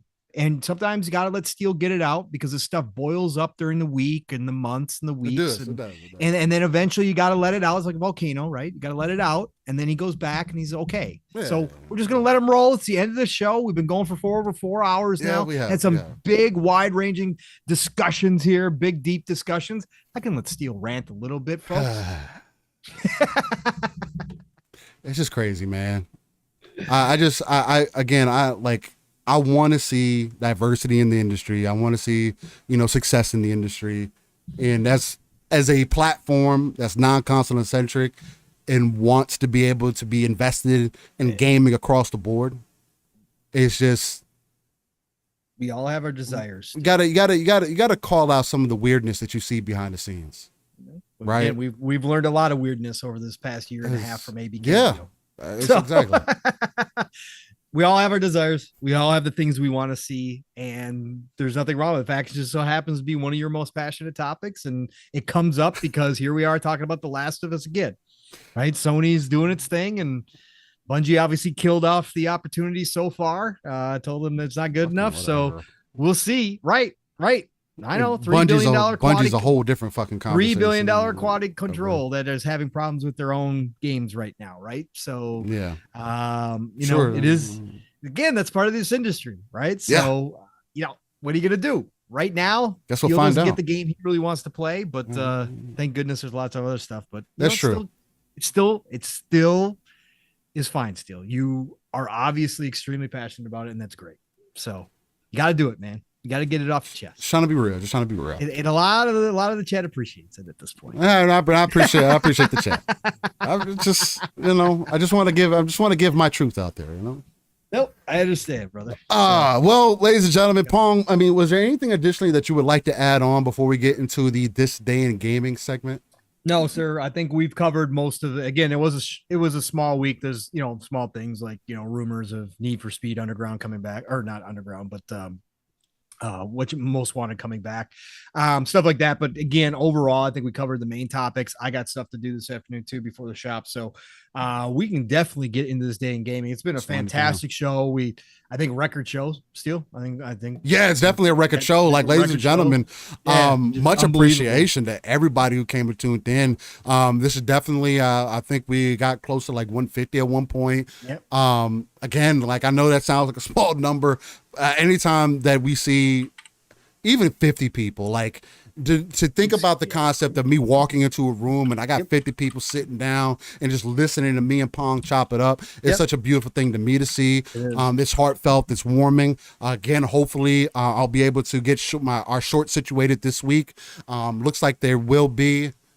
Again, I've had little things with my hard drives and things that I've had to figure out this week. I got to do some upgrading behind the scenes as far as that goes. That's going to take time though.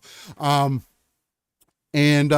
that'll help ramp up some more content for the channel. Again, I am trying to live stream more throughout the week. It is more on a nightly kind of time, 10 p.m. Central, around that area, just because usually throughout the week, that's when I am available. And then once things do go back to a quote unquote normalcy, my girl's going back to school and whatnot, 10 p.m. is probably going to be that time anyway, because that's when basically everybody's in bed and I got time to kind of chill and whatnot. So that's something we can probably continue to keep going.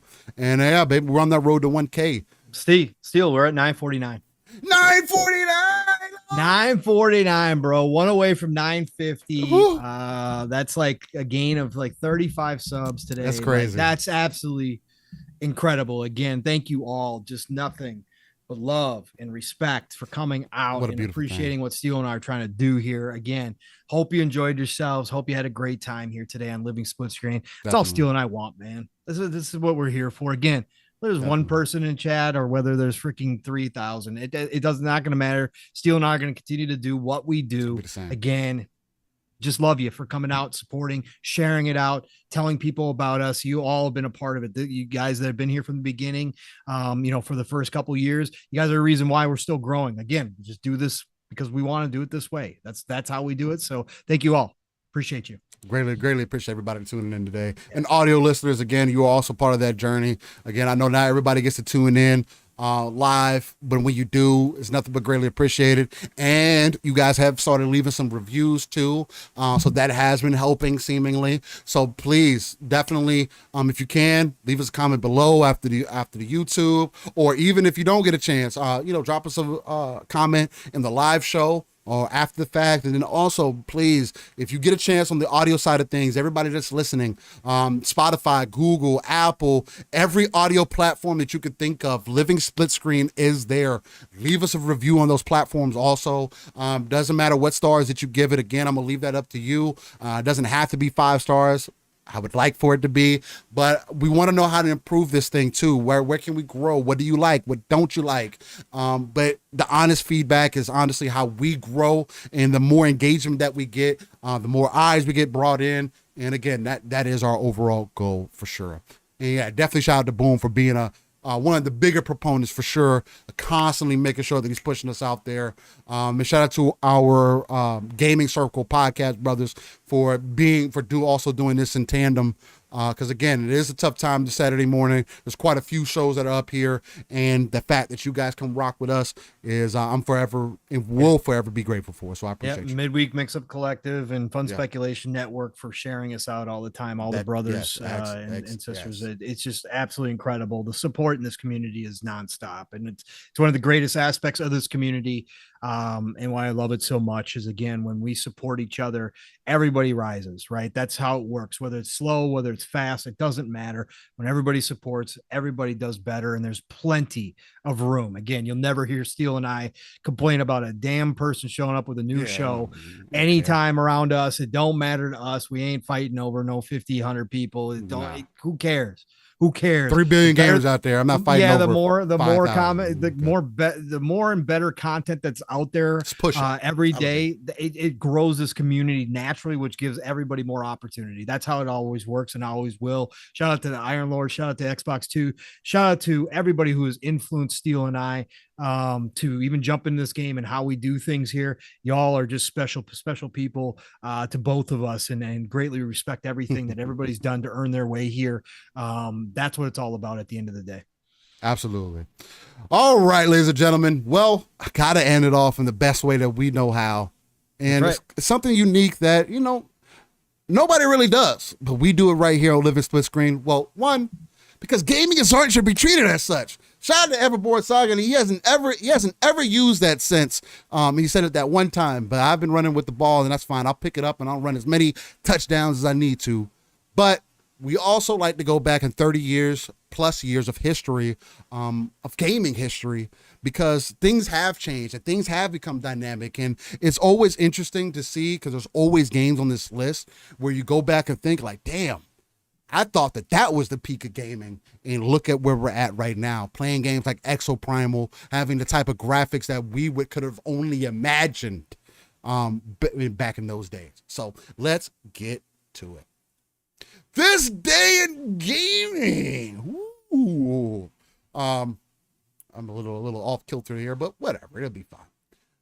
All right, so this day in gaming, we're going back to 1983. This is July 15th of 2023.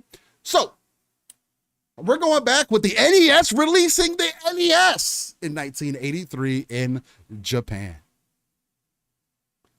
TSWS, shout out to Ham Solo saying, it's your saying now, G. Hey, I can't do that, because I just the way I was raised, you always got to give respect to where you heard it from first, right? So, and I love and appreciate Everborn and everything that he brings to the table as a creative himself.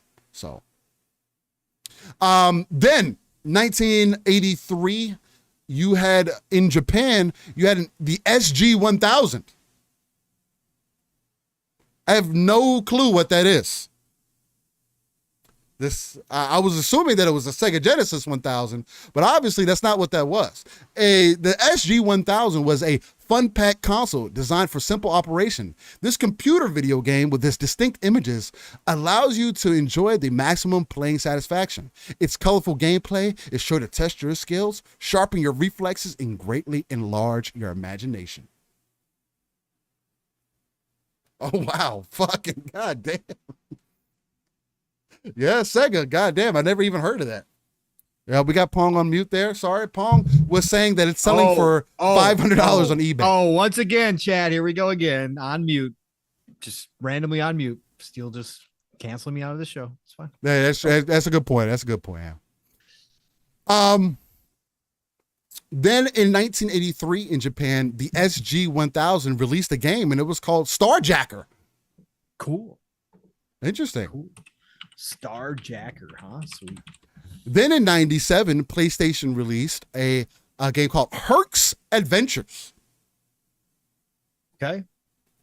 I'd imagine that's Hercules. Yep. Definitely Hercules.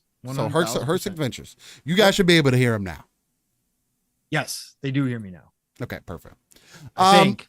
They should. We're They just should. behind. They should. Yeah, yeah. Then in 1999 in Japan, PlayStation released Legend of Mana. Oh my God. Absolutely fucking one of the goats. One of the fucking goats. The Mana series is absolutely incredible. Legend of Mana is just unbelievable, great JRPG. Like it's so damn good, man. It's so good. Yeah. I've never played Legend of Mana, so shout out to that. Yeah, no, it's fantastic. If I did, I wouldn't have remembered. All right. Then in 2003, PlayStation released Fix the Adventure. Okay. Okay. Yep. Then in 2004, Game Boy Advance released Hamtaro. Ham Game. Not the Hamtaro. Hamtaro was mad cute and fun back then. Yeah. I mean, again, coming from an anime back then. It was cool to see those kind of come over. Yeah. Into the gaming space. Horde-a-Wars! Horde-a-War! Let's go, Legend. Then in 2004, GameCube released and PlayStation 2 and Xbox NCAA Football 2005. We're eventually going to get it to come back next year hopefully. now, supposedly. We'll It see. was supposed to be this year, I think, and then they pushed it again until next year. So hopefully we do get it, and hopefully it's good. Hopefully it is. Hopefully they do what they used to do and make it different from Madden. Yes. Because that That's again, what I liked about NCAA. and again, that's what made them both better. Most people will tell you that if you could get me personally, I like having the big names from the NFL. Like I like college football, right? I did watch college football, but having the big names in the NFL still was a driving force for me when I used to play Madden all the time. Me too. I had a hard time getting into the college football. It still played fantastic. Again, it played good. I had buddies that played all the time. It was an amazing game. But the fact is those two teams pushed each other. It was an internal competition between Madden and NCAA. It was. And Beautiful so time. they made, that's what, again, why we got Madden used to actually evolve itself was because of NCAA. It wasn't because of anybody else out there doing NFL football games. Oh, nobody else. Because of the internal competition. So hopefully that comes back again inside EA. I hope this drives both of them to do better. Absolutely. Sure. Then in 2008, the PlayStation 2 and Wii. Got to let me back up because I skipped some games. Okay. 2004 in Japan, PlayStation 2 got Shin Megami Tensei Digital Devil Saga. There we go. Give me some SMT. Let's go. Then in 2008, PlayStation 2, PlayStation 3, PSP, Wii, and Xbox 360 got NCAA Football 09. Hey, Steele, by the way, yes. We hit 950, brother. 950. Let's go. 50 more for 1K. Beautiful people. Let's go. Y'all are fucking amazing. And we're getting it rocking and rolling. I love it.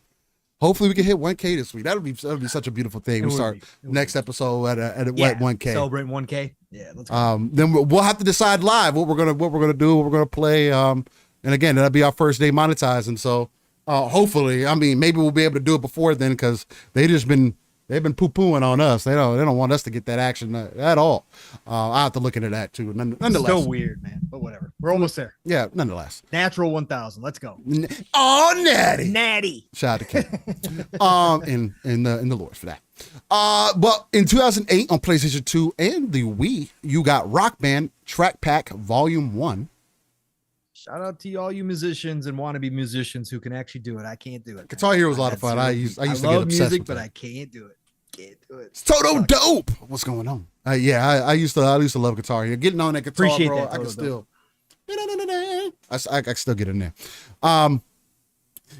TSWS says, can you not get partnered? Not yet. And well, it wouldn't let us apply for it last time I looked. And I've been looking all week. And since I heard about it, yeah, it wouldn't. It says we still are eligible. We got to get to 1K first.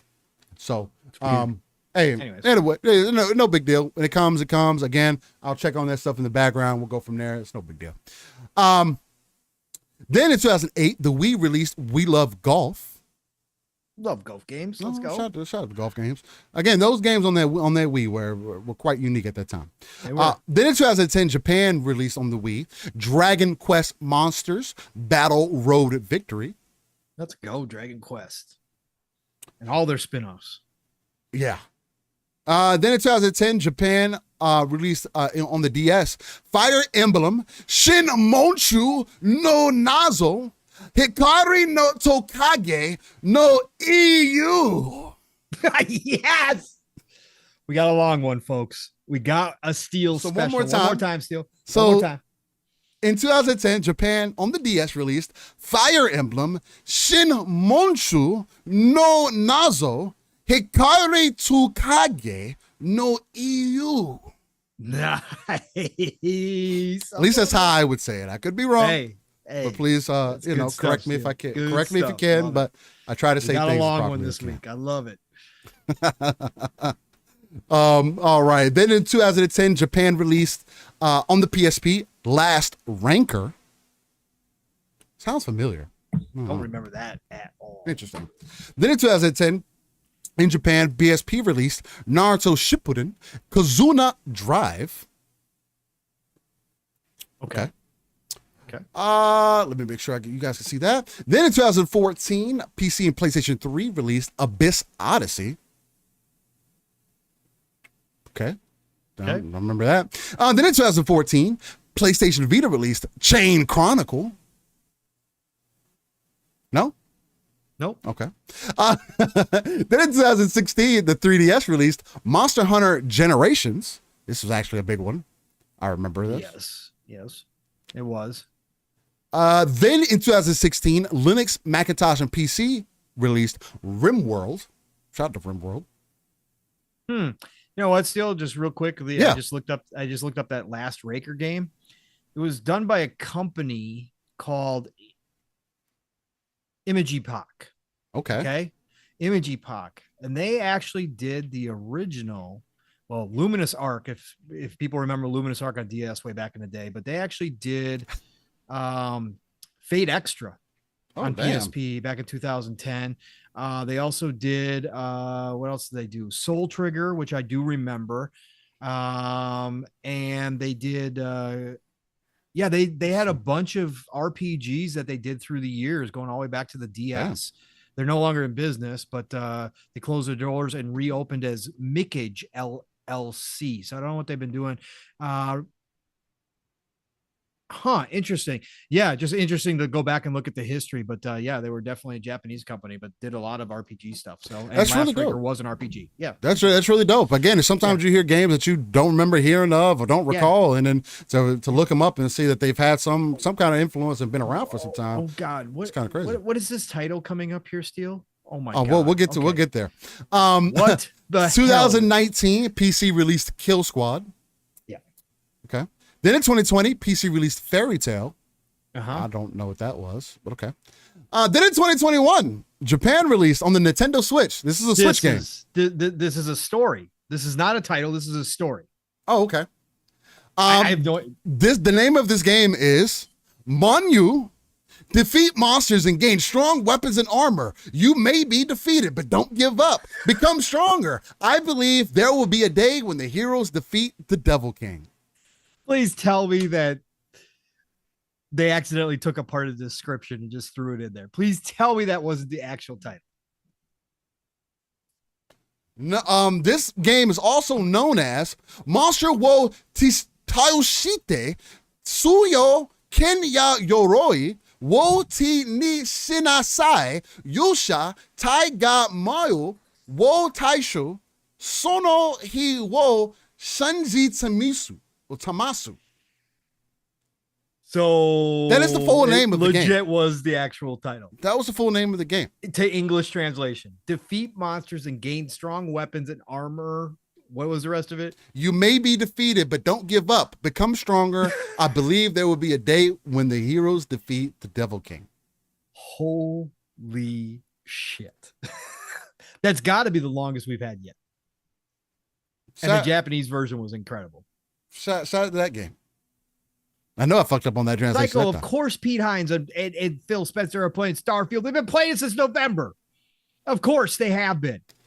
Yeah, and I think there's other people in the community. Yeah, there's people from the community who are playing it too. Again, we're how close to release? Come on, guys. Like there's people who are playing that game. I wouldn't like that, especially when it's so close to release. You know, no telling what could change. But Nam wants it one more time in Japanese. Nam, you want it one more time? In Japanese. All right. So this game is also known as. Hope you're ready. Monster wo Tayoshite Suyoe Ken ya Yoroi wo te ni shinasai Yusha tai ga mai wo tashu sono hi wo shinji timasu. I could be saying that wrong, but I'm trying. Amazing. Yes, Tim the Sorcerer, the sequel is just called Monu 2. Yeah, that's it. It's just Monu 2. The sequel is just Monu, yeah. They said, fuck that. Monu 2 is it. Oh, snap. That's funny. 3-Bit says, I know a few people playing it. Seems like it's going to be special. Yeah, not surprising at all. I was just giving Psychonauts a hard time because, of course, I have to give Psychonauts a hard time because he's the brother. But yeah, no, I definitely think that a lot of people are playing it more so than we know about. Again, goes against the MO of Todd and his team, but now that they are a part of Xbox, I think Starfield is going to get the extra push. So I think they're going to give early review copies. If they've been polishing it. Yeah, they're polishing it, and I think the reviewers are going to have potentially a month with this game. I think they're going to give this reviewers a lot of time to deep dive it, to really get a feel for the game, which is against everything that Todd's talked about in the past. But you're a system seller now; it's different. You got different. I think it's going to be a 96. I think it's going to be definitely in the 90s. That's. I think it's going to be a 96. With that, if it's true that there is people playing it right now, with the amount of polish that's going into it, if it's true that we're going to take them at face value, that this is the most bug-free game that they have ever released, then I think this game's going to be a 96. It's crazy. I don't know. We'll see. I got some confidence in it. Giving review copies out early, if it's true that these people are living with this game for some time. Again, it still is going to be an early build. It could make a lot of changes within the last 2 weeks before release. Have a final update or some way. But who knows? There's going to be a lot of people able to deep dive and talk about it and really know what they're talking about when they do the reviews, right? It's going to be a very different aspect from what you see from like an Exoprimal to like a Starfield, where Exoprimal literally you can't review that game because it is a multiplayer game. You have to do it from jump, where Starfield, it's a single player game. You can give people that early access, and if you got confidence in it, there you go. If Todd goes 3-0 against Zelda, that's gonna be crazy. You keep bringing it up. It's gonna be crazy. I'm gonna be laughing. He's 2-0. I'm going to be laughing my ass off if it happens. Like, it'll be freaking amazing if out of nowhere he shows up with a brand new IP and beats Zelda again for Game of the Year. Yeah, crazy. I'm not going to say it's going to happen. I still think Zelda's the front runner by a mile right now, but we'll see. It's going to be fun. Blue Moon says, I swear I heard Steel in the Star Wars bar. You probably did. All right. Then in 2021 on Android and iOS, this is a game that I had the pleasure of helping get onto the PC. I helped beta test it and whatnot for the PC. That's Punishing Gray Raven. What a beautiful and great game. The thing that turns me off about the game the most is there's too much downtime in between because it is a mobile game. It started off that way, and it wasn't acclimated to be a full-fledged PC game that you live for some time. I would love for it to have a Genshin style, but I think what that game did for me is get my hype juices more so flowing for Wuthering Waves, which is going to have a very similar combat style. It's actually coming from the same exact team. So that there's another reason why I was very interested in beta testing it coming to PC, because Wuthering Waves is also going to be coming to mobile, but it is more so in that breadth of Genshin. And the best way that I can compare it, it's let's say it's a more adult version of Genshin. The combat's more impactful. Wuthering Waves, Punishing Great Raven has a lot of that, but it's more start and stop. For those who are on the go, you want to pick it up on mobile, maybe play a match here or there, get some story elements. Very heavy on the story side of things, very anime-esque, but it's a good game overall, nonetheless. Awesome, man. So the Punishing Great Raven. It's really cool that you had the input in that. So that's freaking awesome. Nixie, that's what I was saying. I think this time around, with so many people already playing Starfield, I think they're going to give it to the reviewers early, and I think they're going to give them enough time to have a plenty of hours into it. Again, it's still going to be massive, and even if you give them a month, they're not going to see everything. But I think they're going to give the reviewers plenty of opportunity this time to make sure that the reviews are proper. But that is a worry, Nick. If they do hold it and they don't give the reviewers more than a week or two, then yeah, I could see where that score might be high 80s. I've said all along, I wouldn't be surprised if it came in at the high 80s. For a brand new IP, and because of the type of game it is, it's not going to be for everybody. But I think ultimately now, if they do hand it out ahead of time, Starfield will get the proper respect. And I do think this being the most polished Bethesda title, hopefully, again, we're taking everybody on their word, but let's say it is the most polished, not perfect, but the most polished.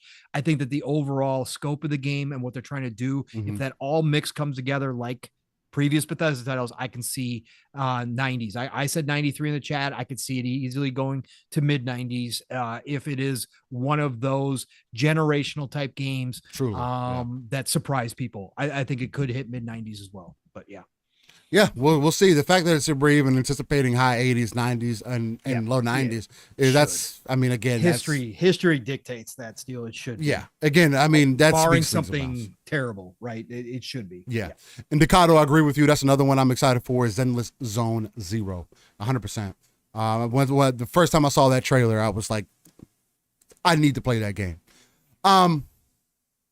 Anyway, then in Japan in 2021, for the last game here, we have Shin-chan, meeting the professor on summer vacation, the endless 7-day journey. This sounds not good. You know where it's at? The professor on summer vacation. You know what platform's on? DS or Switch. Mm-hmm. Of course. Family friendly, huh? Well, it probably is. Maybe. It probably is. It's probably just a cute little game, narrative puzzle game that you just travel with the professor who's teaching you things. Yeah, on summer vacation. Yeah. Mm-hmm. Yeah. Because they got a good history of that, huh? Anyway, ladies and gentlemen, beautiful people, that was your This Day in Gaming segment for July 15th. I want to, thank all you wonderful people for coming through and checking out episode 111 of Living Split Screen, season 3, and to see the numbers that we were able to pull in today. It seems like everybody's just getting more traction over time, especially over the last weeks with Activision things going on.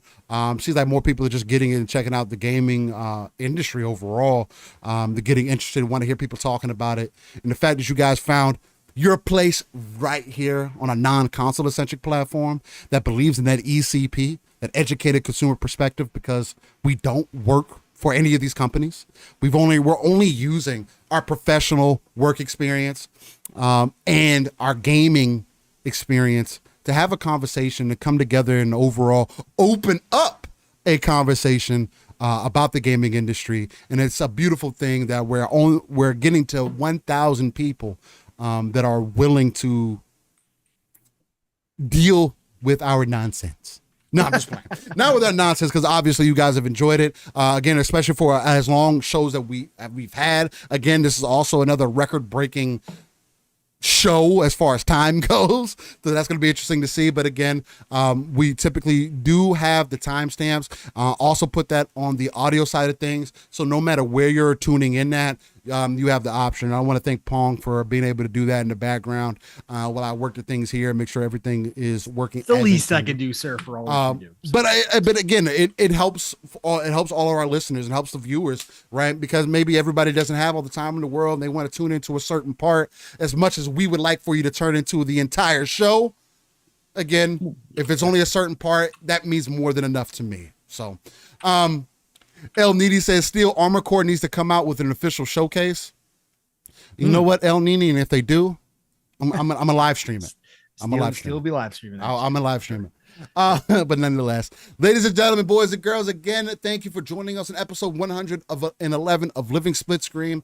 I am one of your hosts, Steel Rain. That's I. Steel Rain I. The T is a 7 everywhere. Doesn't matter where you type it in at. Google's the easiest place if you want to find my information there.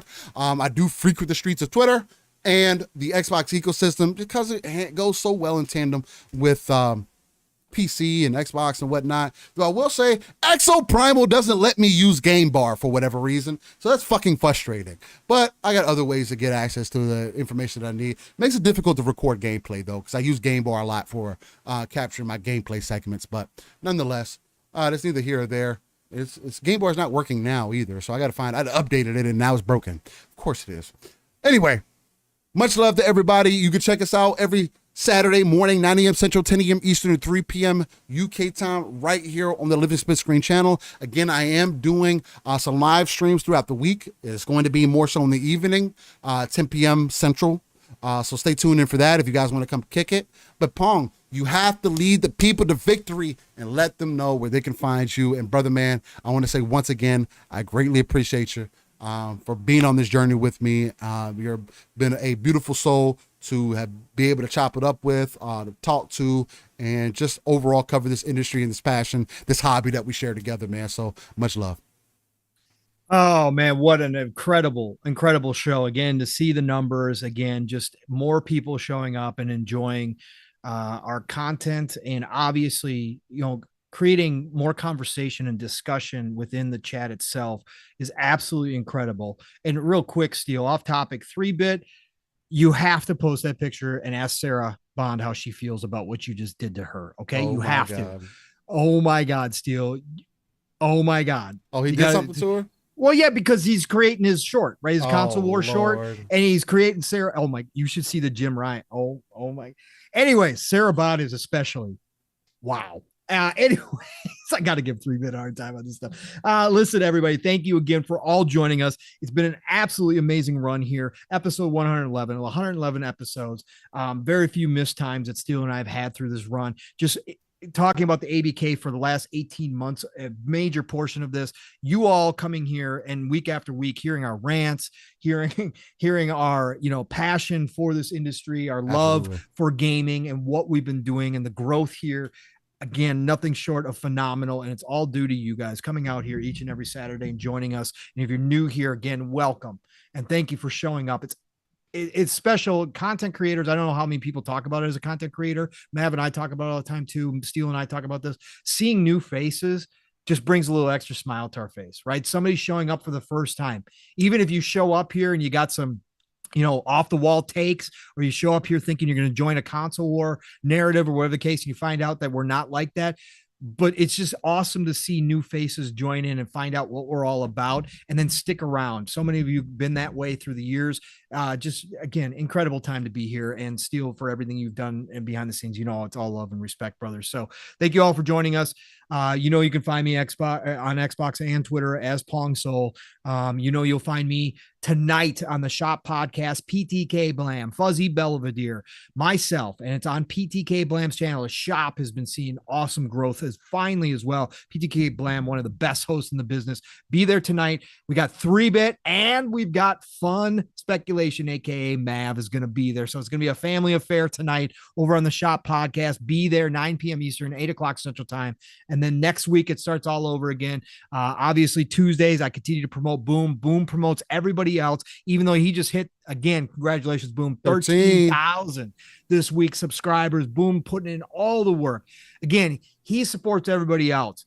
I continue to support that man for the chance that he gave me, along with so many others, to do this, but also because he does lift everybody else's boat up as well. So again, Boom, Double Barrel Gaming, Tuesdays, Xbox Factor Podcast, 12 p.m. Eastern, 11 o'clock Central Time. One of the best shows out there, even though I'm not on panel anymore because of work. It doesn't matter. I'm still part of that family. So go check out Boom every Tuesday.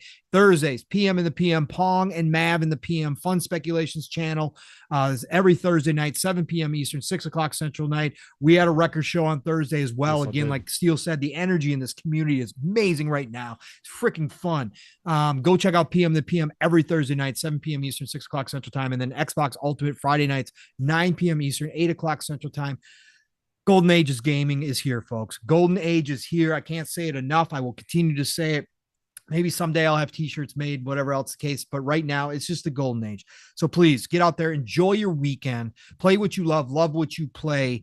Just have a great rest of your time, man, and enjoy it. I'll talk to you all real soon tonight. In fact, Steele, get us out of here, brother. Well, I try to figure out why my game bar is not working. God, I love to use that. But nonetheless, that's not for you guys to deal with. It's for me to deal with. I love you guys. Much appreciation for everybody tuning in. Hopefully this will fit on our audio platform this time. Never done this on a large of a show. So, but nonetheless, you guys have a good one. Hopefully you enjoy the rest of your day. If you guys end up being on Exoprimal, again, Steel Rain the T is a 7 everywhere. If you need somebody to play with, want somebody to play with, if you see me on, send me a message. I'm not somebody that runs away from messages. I will write you back. And I will tell you, hey, I'm grouped up. Hey, I'm busy. Hey, I'm not afraid to do that. But you got to be okay with being told no. Just going to tell you ahead of time. Nonetheless, let's get some Exoprimal in. It's been a good time. You guys enjoy your gaming weekend. Enjoy your hobbies overall. Enjoy your families. Yep. Get a break from work. Or if you got to work, just don't work. Don't let work outwork you, okay? Much love and appreciation. Y'all stay safe. Catch you next time on episode 112. All love and respect, everybody. Peace. Let's go.